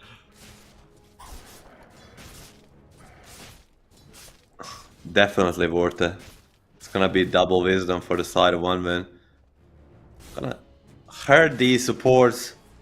Rubik and Oracle are heroes that desperately need their level 6, especially Rubik. Yeah, the mid lane's been kind of a little bit passive. I think the only action we've seen is Chira Jr. just rotating here to the top lane just to help out with the kill here onto Centaur.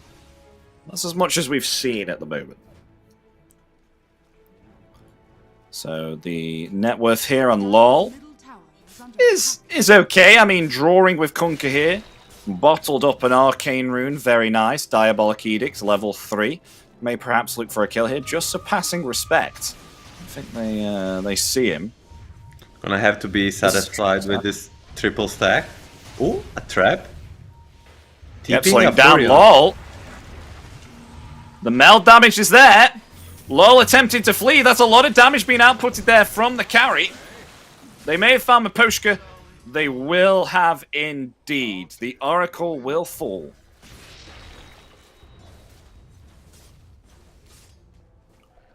At least got some of that stack.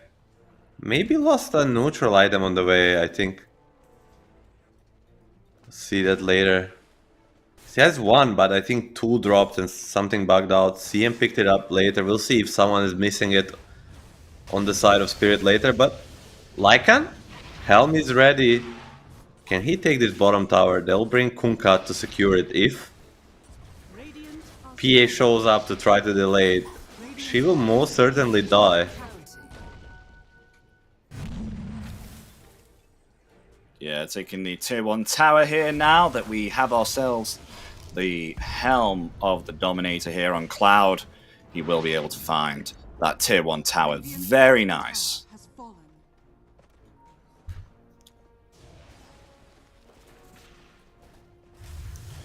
Tier 1 tower cleaned up. Cloud now pursuing the push, wanting to go for the Helm of the Overlord now. Next item coming up for the Lycan. Or maybe perhaps they can try and find TA here. Chira Jr. combing the jungle here, trying to see if they can find themselves something. Here we go. I mean, we got ourselves the Split Earth down there onto Lycan, but he did choose the Shapeshift, so he's perfectly fine. Is going to flee. They won't find the kill on PA, but at least they won't die for it. So we're able to just Two get big out of there. cooldowns extended. I think if you're 1 win, you're definitely not happy about it. This is the time when you're stronger. Level 5 on both Oracle and Rubik. And you know, this PA, if she gets enough space, she will carry the game. You need to be getting something out of these big ultimates. Radiant's top tower is under attack.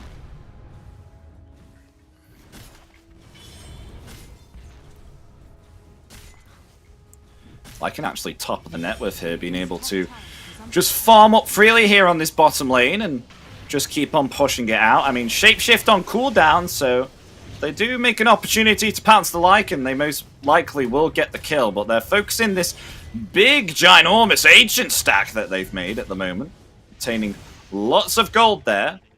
LoL will actually get quite a lot from that and become almost even here with the Lycan.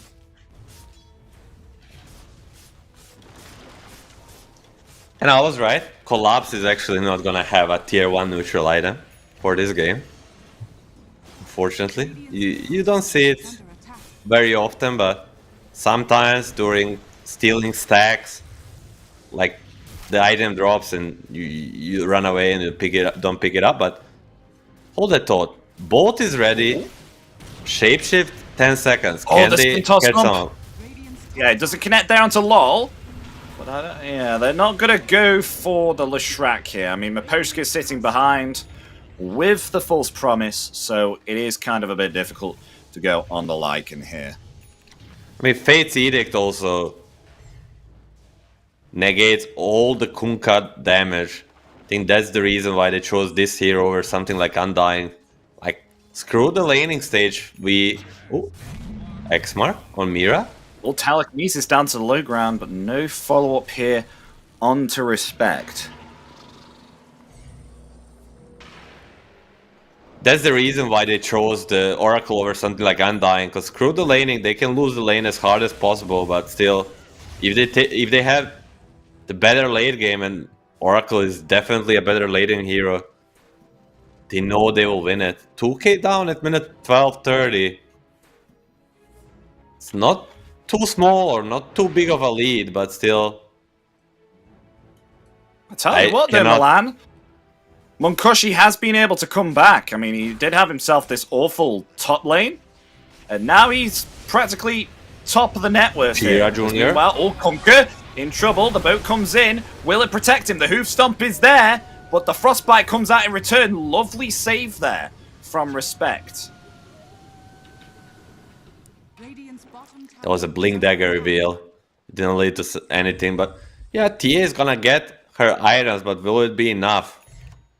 Is the question. Insta Smoke from Spirit. 3-man Smoke, they wanna use this Blink Dagger to get a kill, not only to force Kunkka. Ooh. Yeah, they're gonna go try and find the Munkushi TA. is feeling it. He definitely senses something is coming, but he has 0 mana. 6 1 charges? Ooh. Stampede committed. So is the Shapeshift as well. Cloud right on top of Mirror right now. Lovely Torrent. But the Meld! The Meld gets the kill there onto Mirror. Mirror will be found. Xmox coming out here for LoL, but Torrent is on cooldown there, so wouldn't be able to catch the Leshrac. Sweden steals another Wisdom. What a guy. Yeah, he just uses the scan, gets the Wisdom, and actually gets out. Wall as well. Oh, yes, he does. Oh, the dragons blocked him. I think the dragons blocked him there from actually seeing that TP. Yeah, probably gets used there and probably gets killed, but Team Spirit, they cannot afford to keep doing this. Like, forgetting about these Wisdoms, like if we press the graph, they're basically 3 levels down. I thought it will be more. Not so exciting. I thought it's gonna be like 5. But nonetheless, these things add up. They do, yeah. Desolator now, though, for Munkushi on the TA. Starting to get these core items needed. Yatoro does have himself this Battle Fury now, too. And he got it before 15 minutes, so it is actually a very good time to get this Battle Fury. Already 1,000 gold ahead, and opting to go here for the BKB. Next item is, interestingly, a Manta style. Oh, no, they found themselves PA. TP rotation coming in from Oracle. Will he get there in time? Yes, he will. Just able to commit there. The false promise. That was so close. Perfect timing here, and now they're going to attempt to try and turn it around here. They got themselves the split earth there onto Respect. Respect is going to fall. Sweden Strong in some trouble. Slowed down there by the stifling dagger, and will be found by Yatoro. Absolutely beautiful stuff, and rotations coming out there from Team Spirit. Yatoro, of all people, gets the kill. So you don't only manage to not kill him on this PA, but you give him a kill too. Yes, you'll take the rush, but that was the clutch moment of this game. They try to kill PA, they find him, but it's way too close to this tower, and Poshka with a clutch save. And Yatoro will take the #1 spot on the network chart. A scary, scary sight to see every game, but I think even more scary when he's playing this PA. We know what he's capable of. Will this Aegis be enough? Wait. Ah, it's not well timed enough. Back. No. Like against the Shapeshift, look at the Munkushi and Cloud. They're making a big wraparound. Shapeshift committed. They've got Mirror. Miposhka taking a lot of damage there from the Wolves. Is possibly going to be found here by Cloud. Mirror will fall along with Miposhka, so they'll get 2 of the supports here. 1 win will. And we'll proceed to start pressuring these tier 2 towers now. So obviously, of course, you can see the PA just trying to farm up here, but it's going to take quite a lot of time before Yatoro can start to dish out the damage. I think that's the way, actually. That's the way to progress this game. That's the way to make enough advantage. It's not to run around searching for this PA. Just kill her team, kill her objectives. Because these 2 kills lead to a 30% increase in the network lead. If you do it a couple more times, it will be a PA versus the world. But Spirit wants to strike back. 3-man smoke. Collapse will lead it. He has himself the Blink Dagger. Maybe perhaps they can jump on Cloud here behind this tier 1 tower.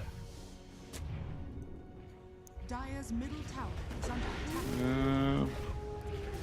He's showing the dragon here. They will get themselves the tier 1 tower though. X-Mark is there. Diabolic Edict. Will Yules himself up. Law will, as now they come in. The Stampede's there, but they're able to take down the Oracle instantaneously. As Collapse in trouble there too. Will be found. Munkushi gets the kill. 2 down here on Team Spirit. Lol is invis as well. Has an invisibility rune in his bottle. Helped him get away there as they'll push the tier 2 now. BKB obtained though on Yatoro. Is going to attempt to jump in there.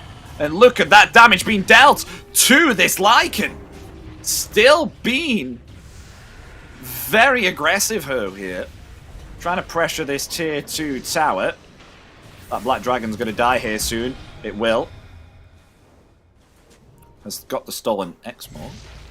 No, Curse of the Old Growth stolen right now. That'd be very interesting one. I don't think I ever sold it. But PA almost kills the Lyca. Most important, doesn't pop the BKB once more. Respect. In a tricky position, gonna TP out to the tier 2. I mean, quite surprisingly there, Yatoro didn't activate the BKB either. So saving it for a real dire situation and making sure not to waste that 9-second BKB.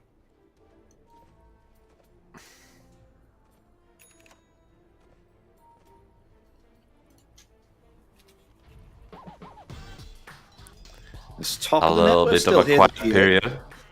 I know, yeah. I before mean, this. they have themselves the Aegis as well. 1 minute and 15 seconds left on Munkushi. They're going to try and attempt to use it as Shapeshift is on cooldown for 25 seconds, but this Aegis is about to expire, so they're going to go on the hunt here, Munkushi. Has himself this Blink Dagger ready with the meld. Who's he going to catch? Can he catch anyone here? I mean, the best target would be either Miposhka or Lol. They don't have themselves a lot of armor. They're going to go for Lol here. Never mind Miposhka. Trying to be taken down here. Activating the false promise. They will find Lol instead. So very nicely focused there from Munkushi.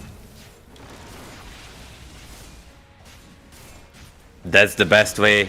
Some people jump the lash, and the one guy always has to go on this Oracle, and 1 win pushing high ground, minute 21. Oh, wow. Look at this. Oh, and Yatoro blinking in with the BKB. Wanted to try and deal the damage here into Munkushi. They will find Collapse here with the insane meld damage coming out from the Templar Assassin. But the Aegis going to bring her back alive here. Are they still going to stay here and attempt to push? They're still hanging around. And, oh my And gosh, the sweet and strong. third He wisdom gets cell. himself the wisdom rune again. And he TPs away. Yatoro's not here. But nonetheless, they will back themselves off here on 1 win. 6 wisdom runes for the side of 1 win and 0 for the team spirit.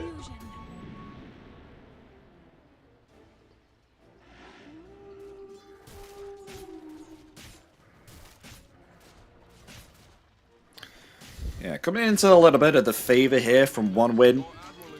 Choosing the right targets here and making the right coordinated moves. As you said there, Milan, just targeting the Oracle and someone else at the same time, so the false promise is used there upon Is under attack. Oracle himself. And they're going to find themselves a second tier 2 tower, as that will be taken out by the hands of Munkushi and Cloud. The dominance of these heroes. They may even find a Tormentor here. A free Satan Tormentor. TA Lycan, they take it in a blink of an eye and give this, I would say, S tier shard to Crystal Maiden. They're poking high ground. I think Lol has had to buy himself a very early Agnim shard here in order to just get himself the split earth to defend against these high ground pushes.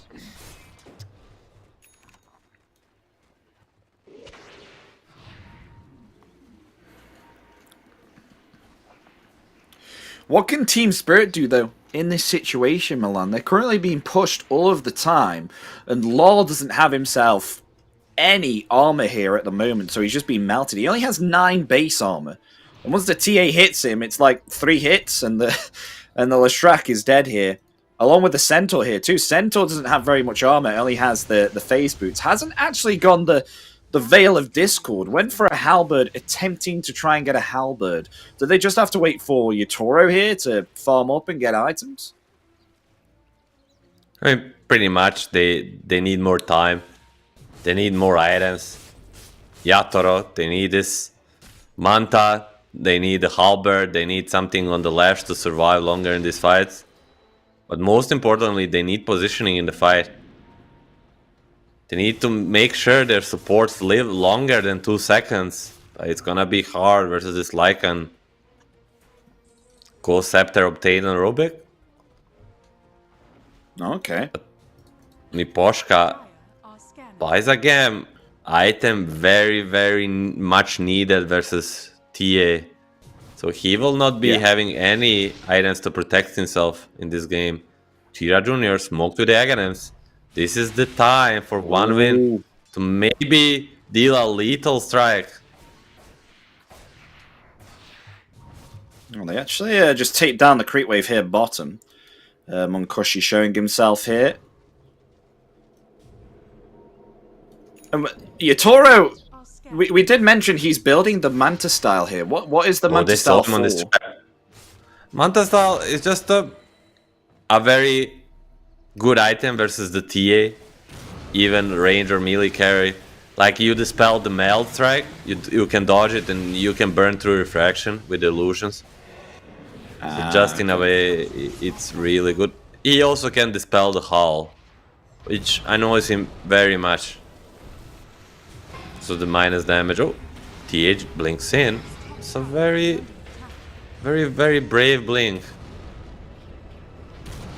Still okay though. Gonna keep on casting these split earths here. Trying to find this tier 3 tower on the middle.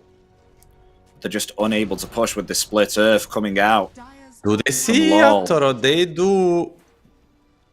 Can they catch him? And still, worst case scenario, he has the BKB TP out, but even that is pretty huge. Yeah, they haven't found him. Yatoro is safe, has himself the Manta style now, so as you said, a very nice item here to counteract the Munkushi refraction. They're gonna be giving up the rush. There is no way they're not aware it's spawned, but this is just saying how It is their going to plan roll. of the game is just. Should roll. There it is. Yeah, their plan of the game is just to delay. Just to delay. Only go for pickoffs. Get as many items as you can, but It's like an AC drums. He's empowering his team. LOL! Oh, he's been scouted out. The Torrent connects. They have themselves the detection. The Stampede is there, but locked in place with the Frostbite. They obtain the kill on the Leshrac. Very nice pick off there. This could lead to a high ground siege now because LOL has been doing great defensive high ground with the split earth. But now he's down. A possibility for one win here to take themselves to tier 3.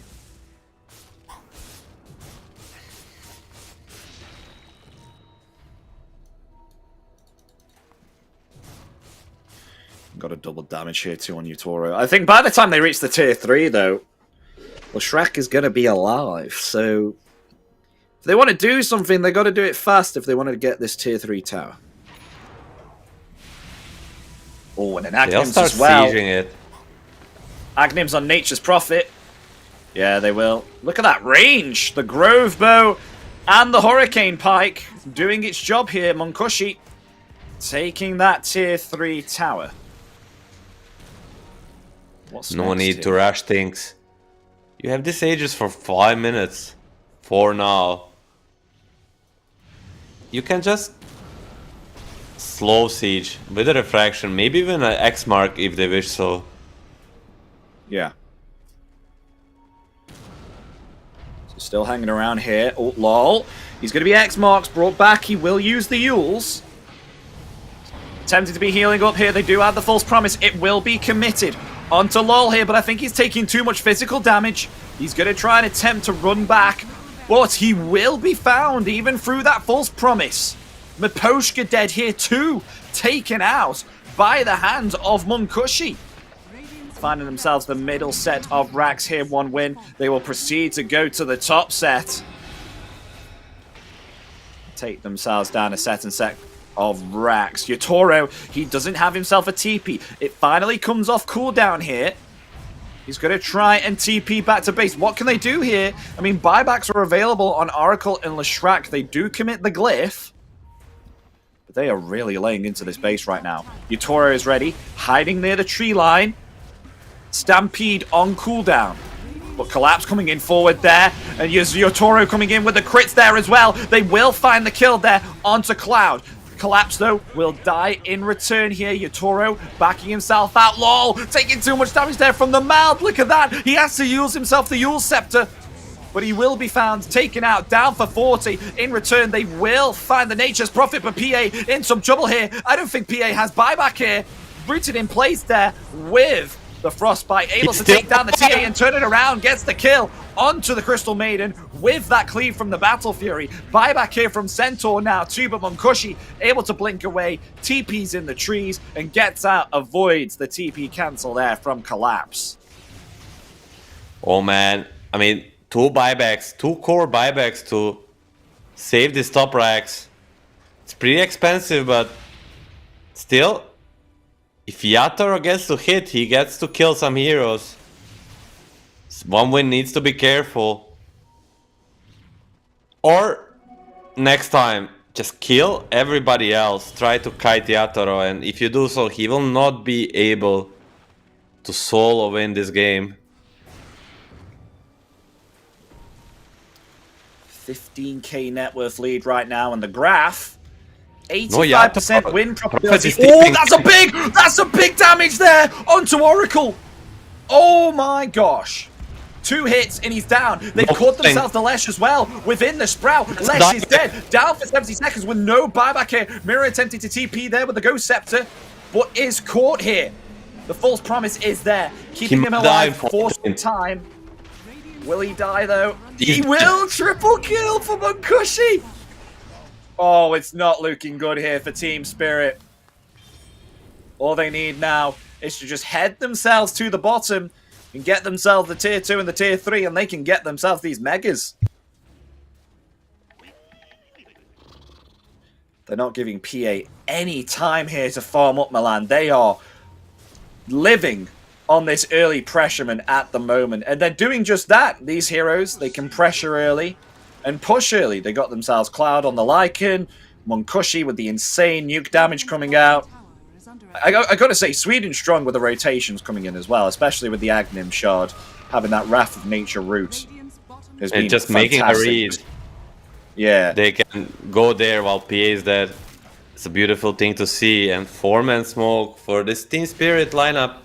They feel like it's a Hail Mary time. Like, go try to get a fight out of it. Nobody has a buyback besides Kunkka. But most importantly, nobody has a buyback on Spirit side. So a next team fight win should be a GG. 23k down at minute 31. It's looking grim.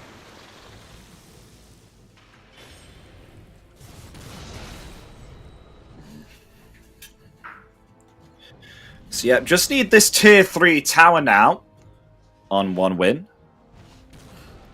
Or they could just wait out here, just control the resources on the side of Team Spirit's map and get themselves the Aegis. Because Roshan, it may possibly respawn in 2 minutes. So during that time, we will then know how long Roshan's going to be until it's back up. If they want to play it safe, for sure. But they also have a way of sieging this high ground with X Mark or whatnot. But you're playing against Team Spirit, you should play it safe. The Blink Dagger obtained on Oracle as well. Oh. Oracle Blink Dagger, okay. Helps him get into better position there with the False Promise. I can understand that. MKB now finished on the Templar Assassin. So able to go through this evasion here on the PA. Yutoro has got himself that Revenant's Brooch, though, going that magical damage again. Question is, will he be able to get the damage off before Munkoshi hits him back with a meld and through the MKB, dealing that damage to him and take him out? Because there's no buybacks available, as you said, Milan, on any of the Team Spirit heroes. Another smoke. They really want to start the fight first. Miposhka kind of in front, probably with Observer and Sentry. This is an interesting pickup as well, Milan. Agnim's on the Leshrac, so able to go into ethereal form is definitely going to save the Leshrac against a lot of the physical damage being outputted here by Munkoshi. But will make him vulnerable to more magic damage. Going for a game-winning play. Will they find anyone? Nobody has a buyback, as we said. Even this Rubik is a huge pickup. Oh yeah, they're going for the Rubik here. Bring him back. They will find the kill. The Crystal Nova secures that kill there, bringing the Rubik back with the Tidal Wave. Down for 60 seconds. 4 heroes remain here on Team Spirit, and they're just going to wrap around, it looks like, and get themselves the Mega Creeps. But LoL does have the opportunity to defend here with the Split Earth. Torrent, it doesn't catch anyone there, neither does the Tidal Wave. There's the Shapeshift coming out now. They're going to try and go for Collapse. The Stampede there, used defensively.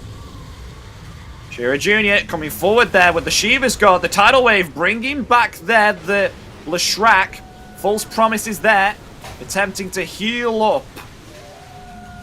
LOL. BKB activated on the PA as well. Yutoro not able to output his damage here with the Revenant's Brooch.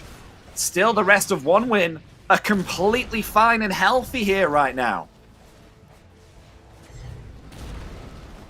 Just laying into the tier 3 tower here. What else can Team Spirit do? As LOL, oh, so much damage. Has to use the Yules. In comes the boat, though. Brought back there by the Tidal Wave. The boat will connect. Leshrac in trouble, brought up by the Torrent. That is Leshrac down for 50. LOL is dead, along with Sweden. Strong, though, in return. Yutoro just survives, but brought back there by the Xbox and the Tidal Wave. He's just able to get himself back. They will find, though, Collapse there in return. And with Yutoro solo HP, they're able to get the space, get the melee racks and range racks at the bottom here, and get the Mega Creeps. 35 minutes in.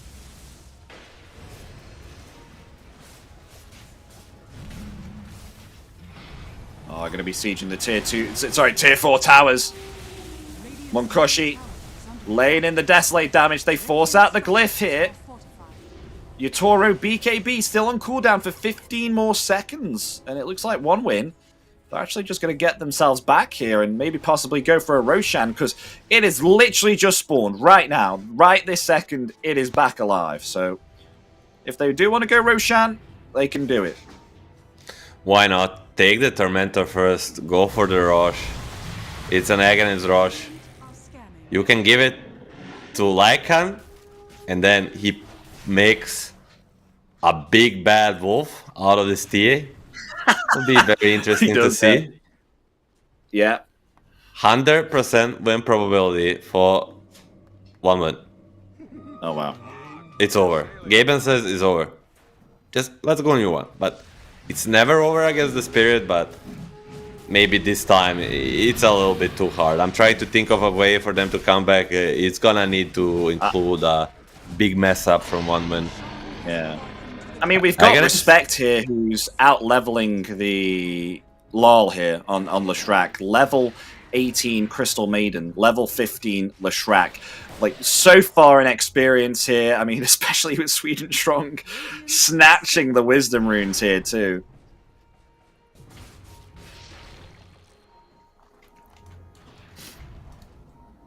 Oh, is Yatoro being scouted out? Oh, that's the real Yatoro! BKB, TP there, will get out.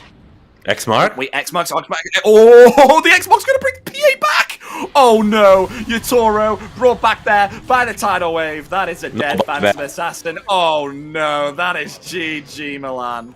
There is no way they can come back from this now, as they are just going to run forward here with the Aegis. PA down for 80 seconds. This is gonna be...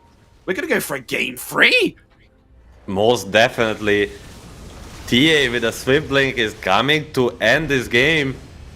Without PA, there's not much damage. Is there anything to offer? Still taking it very safely. 41k up. Moonkushi is coming to end this game. Yes. Sprouted up there by the stolen Sprouts. The 2 tier 4 towers remain. Going to jump forward there on top of LOL. But LOL, with the Agnims, keeping himself in that ghost form, is going to use himself up. Still alive at this time, Munkushi. Oh my god, 2 hits the Centaur. Holy crap. LOL dead 2. 3 buybacks, 4 buybacks. They're going to try their very best to try and defend this Ancient. The Stomp is out there onto 2, along with the Halberd, but they just don't have any damage here on Team Spirit because their damage dealer is dead for still another 21 seconds as this Ancient getting lower and lower. Triple kill here for Munkushi as GG is called. There it is. Game 2 will go to 1 win here. Ladies and gents, we are going for a game 3 here. After that 1 hour and 40-minute game won there by Team Spirit, 1 win, are able to pick themselves up a comfortable 38-minute victory here. They did have themselves the lead most of the game here, and they applied the pressure. They didn't lose their advantage, and with that, they take themselves game 2. We're going to game 3, ladies and gentlemen. Brace yourself. This 1-win lineup proved to be a little bit too much for the Team Spirit. Especially the Munkushi TA, and most importantly, at least in my perspective, this Cloud Lycan is putting up a tempo that everybody besides Yatoro couldn't really follow up. Who would you give the MVP to in that scenario, though? We have ourselves Lycan, of course. Cloud was able to push heavily here with the Lycan. And then we have ourselves Munkushi as well, who absolutely delivered with the deletion of physical damage with the Meld and the Daedalus. But then we also have Sweden Strong, who snatched, I think, almost every Wisdom Rune and rotated around and helped all the lanes. I think with that smile, I think you're going to say Sweden Strong. You're going to say Sweden Strong, aren't you? I'm not. I think it's very hard when they dominate the game, when they get a 40k lead against a Spirit-like team. But it's just... I personally would go in between Sweden and Cloud, just because like how they played and put a tempo. But then again, Munkushi 16-0-14 on this TA, making an ultra kill at the end. I'll go with him. At the end of the day, he was styling on Team Spirit, and that's more than enough to get MVP. Well, folks, we are going to go for another break, so stay tuned because we'll be back in just another 5 or 10 minutes. Don't go anywhere, and we'll see you for Game 3.